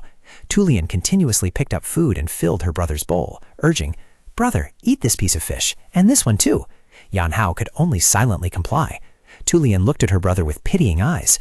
"Eat, brother. Seeing you wither like this, the whole family would probably feel so sorry that they'd kick the bucket." Yan Hao asked in bewilderment, "Is that really true?" The younger sister then added a sentence that made him freeze. "Back then, you were as round as a giant baby. Who would believe you were as skinny as a toothpick now?" Shangguan Hong, sitting nearby, was sweating profusely and sighed inwardly. Do the people of the Guangdong Wei family all have this kind of physique? Yan Ho chewed loudly while thinking to himself, "That's because I have experienced too much hardship." Tulian still wouldn't stop, continuing to force him to eat. "Just looking at you is enough to understand. Eat more meat. Here's this piece of meat." Meanwhile, the people around them couldn't stop calculating the terrifying growth of the Wei family. It turned out that Martial Phoenix was the third young lady of the Wei family from Guangdong. So after Xiang Shajian, did that family produce Sema Zhan and Martial Phoenix as well? They began to wonder about the secrets of this family, whether the Guangdong Wei family planted precious ginseng right at their doorstep, or if there was a well spouting pure spiritual qi like morning dew. However, did the Wei family use cheat buffs? They were all supermen, so where did this Yun Hao, who looked like a trash account, come from? Wei Yunhao chewed loudly while secretly thinking that the day the fame of the Guangdong Wei family shocked the world was surely not far away. Tu Lian looked at her brother with eyes full of doubt, and she turned to ask the senior, "There's still hope for my eldest brother, but my second brother is just lying at home waiting for things to fall into his lap. Old man, he's incredibly lazy." She added a blunt remark, "My brother never even wants to step out of the house." Gung Yuzhen burst out laughing. "Ha ha, it's just that this young lady hasn't fully understood yet." The old man silently sighed. "Ah, I never thought of that." He turned to look at Yunhao and pressed. "Thinking about it, it's true. Why would a lazy bum like you suddenly travel all the way to this Luoyang?" Yunhao calmly replied, "My master forced me to go out and experience the Zhonghu to be less lazy. If I stayed at home forever, I would probably turn into a mushroom. You need to see with your own eyes, hear with your own ears, and use your own body to feel in order to comprehend." Hearing these words, Gung Yuzhen was stunned, cold sweat running down. "Huh?" The old man smiled faintly, nodding in appreciation. That was exactly it. The core of martial arts lies in practical experience. If one keeps cultivating behind closed doors in the sect, immediately Gong Yuzhen sat cross-legged and began to circulate his qi to adjust his breathing. Realizing their master was entering a crucial stage, a disciple panicked, stood up abruptly and ordered, "Everyone, quickly protect the Dharma. Absolutely do not let outsiders get close." The entire room instantly fell into a state of high alert, with disciples surrounding and protecting the senior. Tu Lian asked her brother blankly, "Why are they acting like that?" Yan Hao pulled his sister back, quietly signaling, "Stay away, or you'll take collateral damage and lose your life for nothing." A bright pink spiritual energy erupted fiercely around Gong Yuzhen. Blinding light radiated from his eyes as he reached a new realm. An earth-shattering energy explosion echoed, and as the dust scattered, it revealed a completely different demeanor of the old senior. The disciples knelt in unison to congratulate him. "Congratulations, sir, on your great success. Congratulations, master, on breaking through to a new realm." Gong Yu-jen stood up and replied gently, "Thank you, everyone." Witnessing the scene, the disciples couldn't help but think proudly. "The #1 swordsman of Manhwa has advanced in realm. I'm afraid it won't be long before he is hailed by the world as the #1 sword of the Central Plains." Gong Yu-jen laughed out loud. "Ha ha, how could it be that easy?" But in his heart he muttered, "#1, my foot. I haven't even been able to beat that brat yet." He looked at Yan Hao with great respect and said, "Before I touch that title, you might have surpassed me long ago." Yan Hao smiled faintly and replied, "That's highly unlikely. Time is inherently always fair." At the lavish banquet table, she spoke while filling Wei Yan Hao's bowl with food. "Brother, this dish is great. Eat it quickly." Yan Hao opened his mouth in response. "Ah, come on." He chewed noisily while secretly marveling. The chef's skill here is truly impressive. Tu Lien looked at her brother with pitying eyes. "My brother needs to eat a lot to look more plump." Yan Hao stretched slightly, complaining about the days of rushing about. "Lately, the places I've been resting my back have been a bit rough and hard, so whenever I lie down, my back aches. I never used to be this fragile back in the day." Hearing these words, Tu Lien suddenly burst into tears, covering her mouth because she was so emotional. "Oh my God, hearing you complain about your back pain makes my heart ache so much." Meanwhile, the disciples standing nearby were speechless, thinking to themselves, "Hardship? No matter how you look at him, he seems full of energy." Tu Lien wiped her tears, anxiously asking about the future. "But what is your plan, brother?" Yan Hao still asked back blankly. "Huh? What are you talking about?" The younger sister immediately warned him in a stern voice. "At this point, if eldest brother catches you, you will definitely be kicking the bucket, no joke." The terrifying image of Wei Shan Hao suddenly appeared, making Yan Hao only able to imagine the scene of being beaten to a pulp and screaming in his mind. Yan Hao broke out in a cold sweat. Why does that person only know how to express affection through fists? That is also a kind of psychological illness. However, Yan Hao suddenly became unusually confident. He affirmed, "I've leveled up way past him now. I can neutralize a few of eldest brother's moves in a heartbeat, right guys?" Tu Lien raised her eyebrows in doubt. "Are you claiming to face eldest brother head on?" Yan Hao smirked arrogantly. Your brother is very powerful now, you know," he secretly compared in his mind. "No matter how strong his eldest brother is, he couldn't possibly surpass Uncle Gong Yu-jen, right? Even that uncle was handled by me effortlessly. The master's teachings were indeed not boastful. His martial arts have truly surpassed this era." The image of the legendary master appeared majestically as proof of the absolute power that Yan Hao currently possessed. Tu Lien still wasn't completely convinced. She asked again to confirm. "Brother, so you mean you are strong enough to defeat our eldest brother, right?" Yan Hao calmly replied. "Yeah, it's probably feasible." As soon as he finished speaking, Tu Lien immediately gave her brother a resounding slap. "Oh my God, you've only been wandering for a few years and you're already delusional enough to solo our eldest brother? Let me slap you to wake you up from this dream." Yan Hao held his head and cried out, "I don't know what else to say to you." However, a huge question arose in Yan Hao's mind. But why is it that whether outside earlier or right now, whenever Tu Lien makes a move to touch me, my body doesn't have any defensive reaction at all? While he was deep in thought, a stern voice from the disciples of the Manhua sect suddenly rang out. "The words you just uttered cannot be taken as a joke to be simply brushed aside." Yan Hao looked bewildered. The disciple stood up suddenly, his face full of indignation. "Che Ma Zhen is considered the top genius among the outstanding younger generation. By declaring that you can defeat such a person, do you mean that everyone present here is unworthy of being your opponent, young hero?" Facing the murderous questioning, Yan Hao didn't flinch at all. He looked straight at the other party and calmly retorted, "That's right. I mean, none of you here are at the level to be my opponent. Is there a problem?" This arrogant statement acted as a spark to ignite their fury. The Manhua sect disciples gritted their teeth in resentment. "You dare to assert that we are not qualified to be your opponents?" Shang Guanhong growled in extreme anger. Wei Yanhao still sat there with a nonchalant expression, calmly replying, "Yeah, I know my own strength well." "Brother, stop living in a fantasy. Even with a direct buff, you wouldn't become a master, so stop pretending." She added another sentence that made everyone fall over in shock. Even if brother was personally instructed by the Grandmaster Zhang Sanfeng, he still wouldn't become a master. Yan Hao could only cry out, "Ah, that hurts." Shang Guanhong narrowed his eyes in disgust. "Phew, with just talk, you could even catch a dragon. Do you dare to use a martial arts match to prove it?" Yan Hao made a deeply bored, distorted face. "You're asking me for a solo match at a time like this?" "Rejected," Shang Guanhong roared.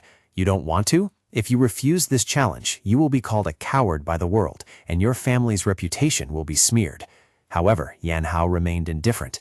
Even if the whole world called him a coward, he didn't care. He casually shifted the responsibility to his eldest brother. "If the family's honor declines, the eldest brother will carry the team. I just need to reap the rewards, so what are you guys worrying about?" Shang Guanhong and Zhang Meili looked at him with sheer disgust. So you are admitting that you were a coward? Yan Hao nodded quickly. Yeah, it's true that I'm quite cowardly. Tu Lian also chimed in. My brother is a bit timid by nature. Yan Hao even added his philosophy for a long life. At this point, you have to know fear to live long. Being too bloodthirsty will easily get you to kick the bucket early. This attitude made the geniuses of the Martial Arts Academy tremble with anger. This guy. At this moment, Gong Yuzhen smiled faintly and reminded him. Didn't you once say that you would unconditionally accept any challenge aimed at your sword? Yan Hao mumbled while heating. Ah, that's only when my sword skills are challenged. But this is a matter of the Guangdong Wei family, so we can just let it go. Because my master passed away as a lonely old man, if I don't stand up to protect his honor, no one else will do it. Hearing this, Shang Guanhong gritted his teeth and made up his mind. If that's the case, I will no longer challenge the Guangdong Wei family. He pointed straight at Yanha. Instead, I will directly challenge the sword skills of young hero Wei Yanha. Yanha fell silent. Seeing the tense situation, Tu Lian hurriedly rushed out to intervene with a forced smile.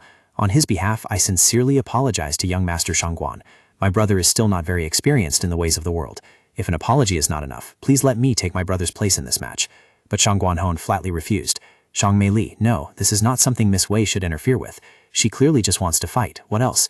Yan Hao sighed softly, stood up and patted his younger sister's shoulder. All right then, since you've targeted my sword skills directly, I'll accept this match. Just step back and let your brother show you his skills. The official match was set up in the middle of the spacious courtyard. Shang Guanhong stood majestically, clasping his hands in a formal greeting. Shangguan family, Shang Guanhong, today I humbly request to experience the sword techniques of young hero Wei Yanhao from the Guangdong Wei family. In contrast to that dignified demeanor, Wei Yanhao stretched and yawned deeply while lazily replying, Yawn, yeah, all right. Shang Guanhong narrowed his eyes in intense focus, his aura erupting as he stared directly at his opponent. You had better focus. My sword is incredibly sharp. Contrary to that tension, Wei Yanhao just put a finger to his lips, signaling for silence. Talk less, boss. If you've drawn your sword, just bring it on. Why drag it out and make people tired? He lazily beckoned with his finger in provocation. Right now, I'm very sleepy, so let's end the game quickly so I can go catch some sleep. Being looked down upon, Shang Guanhong gritted his teeth and took a stance, the sword in his hand trembling with rage. If I can defeat you spectacularly, perhaps Sema Zhen will take the initiative to seek me out. Therefore, I will absolutely not show any mercy. Yanhao smirked slightly. Ah, you talk a bit too much. Then, immediately, he channeled his energy into his legs and dashed forward like a phantom, shouting, I'll attack first. Yanhao's terrifying speed left Shang Guanhong stunned, sweating profusely. So fast. First, I need to dodge backwards. However, just as he was about to execute the evasive maneuver, the Martial Arts Academy genius suddenly noticed something unusual. Huh? Wait a minute. If I dodge in that direction, wouldn't it be… Where do you think you're dodging to? Take a critical strike to wake you right up. Without a moment's hesitation, Yanhao launched a vicious hook kick aimed straight at Shang Guanhong's vitals. Witnessing the shocking scene, the surrounding onlookers widened their eyes, their faces contorted with horror and sympathetic pain for the victim. The image of two crushed walnuts proved the terrified, destructive power of the strike. Shang Guanhong collapsed to the ground, his body curling up in extreme agony, groaning continuously. Witnessing the vicious strike aimed directly at their comrade's vital spot, the fellow disciples standing nearby couldn't help but shudder, their faces contorting in terror as they exclaimed, So cruel, too cruel. Even the senior elder had to cover his mouth in dismay, silently lamenting the fate of the unfortunate victim. It's over. All the essence of the Shangguan family has been wiped out in an instant. While the Zhonghu was in an uproar, in a quiet secret chamber, a white-haired old man was leisurely using scissors to trim his potted bonsai. The snip-snap sound echoed steadily in the dark space. What about the treasure map? The old man meticulously pruned each leaf while listening to the report. It has fallen into the hands of those trackers. They are heading to Nashan without the slightest suspicion. The old man paused his hands slightly and asked further, What about the Tianshan side? The subordinate quickly replied, They will act soon. Having set up such an elaborate chessboard, sitting idly by would mean they are truly useless. The old man resumed his work. He pointed to the potted plant and asked, Do you see this? After receiving the yes from the subordinate, he thoughtfully delivered a profound philosophy. At this point, letting the weeds of Jianghu grow wildly will ruin the whole vibe. We must clean them up completely to do business properly. Looking at the neatly pruned potted plant, the old man coldly concluded, Jianghu is the same. Those who stand in the way should just be uprooted swiftly and cleanly. Standing before him, the subordinate bowed respectfully and firmly pledged, Your subordinate will carry out the grand plan without allowing any mistakes. The old man narrowed his eyes into the void, his face revealing a sinister look. It has been too quiet lately. Let's show them just how sharp the blades we have honed are. Meanwhile, in another development, Wei Yanha's carriage convoy was stopping to rest in the middle of the forest. Looking at the tightly bound man lying on the roof of the carriage, Yanha thought to himself, "Do we have to get off the carriage?" Right at that moment, Miss Chin, who was assisting the injured, reminded him, "The person over there is a patient. He still can't walk on his own yet." Yanha looked at the mess before him and sighed softly. There's no other way. Suddenly, Shuihua rushed over with a large white blanket in her hands. Showing no mercy, she delivered a kick that sent the bound sex-demon young master flying off the carriage roof to make room. Shuihua swiftly threw the blanket into the air and spread it neatly across the flat canvas roof of the carriage. After arranging everything, she turned and smiled at Wei Yanha. "Young master, just climb up and enjoy lying down. Everything is completely ready from A to Z here." Yanha widened his eyes in amazement, let out a wow, and then scampered up to the roof of the carriage to enjoy himself. Wrapping himself in the warm blanket, he leisurely sighed. At a time like this, stepping out of the blanket guarantees instant trouble. Lying still and enjoying this is the true love. Witnessing his beloved disciple only caring for Wei Yanhao and ignoring him, Gong Yuzhen, standing nearby, couldn't help but feel a pang of sadness. The old man pouted and asked pitifully, "Shuihua, what about me? What about me?" The only response to the master's words was a brutal silence from the young lady. Gong Yuzhen gritted his teeth, his face contorted in frustration, silently cursing in his heart. "I really raised a traitor. She gives all the good stuff and best spots to a strange guy, while her master is left out in the cold to catch the wind." As night fell, the horse-drawn carriage rolled silently through the dark forest under the escort of martial artists. Gong Yuzhen sat on horseback, his heroic aura of the past suddenly vanishing. He mocked himself. Has the world-renowned Gong Yuzhen also come to the day of becoming an old man retreating behind the garden? Suddenly, Gong Yuzhen froze. In the distance, under the dim moonlight, two unfamiliar figures were slowly advancing. Feeling an invisible pressure, the old man broke into a cold sweat, his mind severely shaken. This aura, they are top-tier experts. They were two old men with an extraordinary demeanor, leisurely strolling under the moonlit night. Gong Yuzhen looked in the direction they were heading, his eyes suddenly flashing with a calculating gleam. He smirked slightly. Anyway, this is quite lucky. He glanced towards the carriage where Wei Yanha was sleeping soundly, as if he had found an interesting trump card for the upcoming journey. I'm not the only one here, even if there is danger. However, when he looked back at the carriage, the old man almost fell backward seeing Wei Yanha still sleeping soundly, his snoring echoing steadily. Yuzhen could only exclaim helplessly, "Oh my god, to still be able to sleep at this point, he truly is a master of psychology." Suddenly, the air became thick. Yuzhen broke into a cold sweat, his hand tightly gripping his sword hilt. They are here. Under the dim moonlight, the two mysterious old men slowly stepped out. One was a tall figure wearing a purple cloak, the other was shorter in a reddish-brown outfit. Both exuded an extremely extraordinary aura. The tall old man with a scar on his forehead narrowed his eyes at Yuzhen, then coughed softly. "Cough, cough, are you from Manhwa?" Gong Yuzhen immediately clasped his hands and bowed respectfully. "Yes, that's absolutely correct. May I ask who you two big bosses are, considering your demeanor looks so overwhelmingly superior?" The old man smirked slightly. "Names? Anything can happen." He acted indifferently, waving his hand to leave. "How interesting. Today I will let this go and leave. If fate allows, we shall meet again. I wish you a safe journey." Looking at the backs of the two strangers, Yuzhen silently assessed. They don't look like evil people, but somehow I feel uneasy. However, just as the two old men took a few steps, a lazy voice suddenly rang out from the roof of the carriage. "Stop for about 2 seconds." Wei Yanhao had woken up at some point. Sitting casually on the carriage, his sharp eyes followed the two men. "Let me just ask real quick, did something happen in the direction you guys just came from?" The two old men froze, filled with suspicion. Yanhao asked directly, "Something happened up ahead, right? In the direction you two just came from?" The tall old man replied calmly, "Nothing happened at all. There's just a civilian house. Not a single soul around, only wild animals." Yanhao raised an eyebrow, hopped down to the ground, and pressed further. "A civilian house, but not a single soul around?" The old man maintained his deadpan expression. "That's right. Is there a problem?" Yanhao smirked slightly. "You say it's an empty house, yet your sleeves are stained with bright red syrup. I guess you guys just went to slaughter some wild animals for the villagers, huh?" The old man was startled, looking down at the bloodstain on his sleeve, and let out a soft "oh." Immediately, he burst into a sinister, hearty laugh. "Ha ha, it's been too long since I reappeared in the Jianghu, which is why I made such an elementary mistake. If you don't engage in actual combat for a long time, your blades will naturally become dull." Yanha's attitude instantly turned cold. "Just as I thought. A civilian village with no one around? It is obvious that you have slaughtered the villagers." Gong Yuzhen also took a fighting stance. The old man raised his hand, and a deeply sinister, dark green demonic chi began to gather. The old man with the scarred face exuded dark green spiritual energy and boldly announced his name. This old man is named Kong Ji. The world often calls me the Ghost Demon. And I am Fa Heng, known as the Saber Demon, the Ghost and Saber twin demons. Why did cold-blooded murderers like you crawl out here? Faced with his opponent's terror, Kong Ji nonchalantly revealed his purpose. The ruins of the Sword Emperor have lured us here. This old man is just greedy, that's all. He licked his lips creepily, casually treating human lives like weeds. We just conveniently cleaned up the village blocking our way.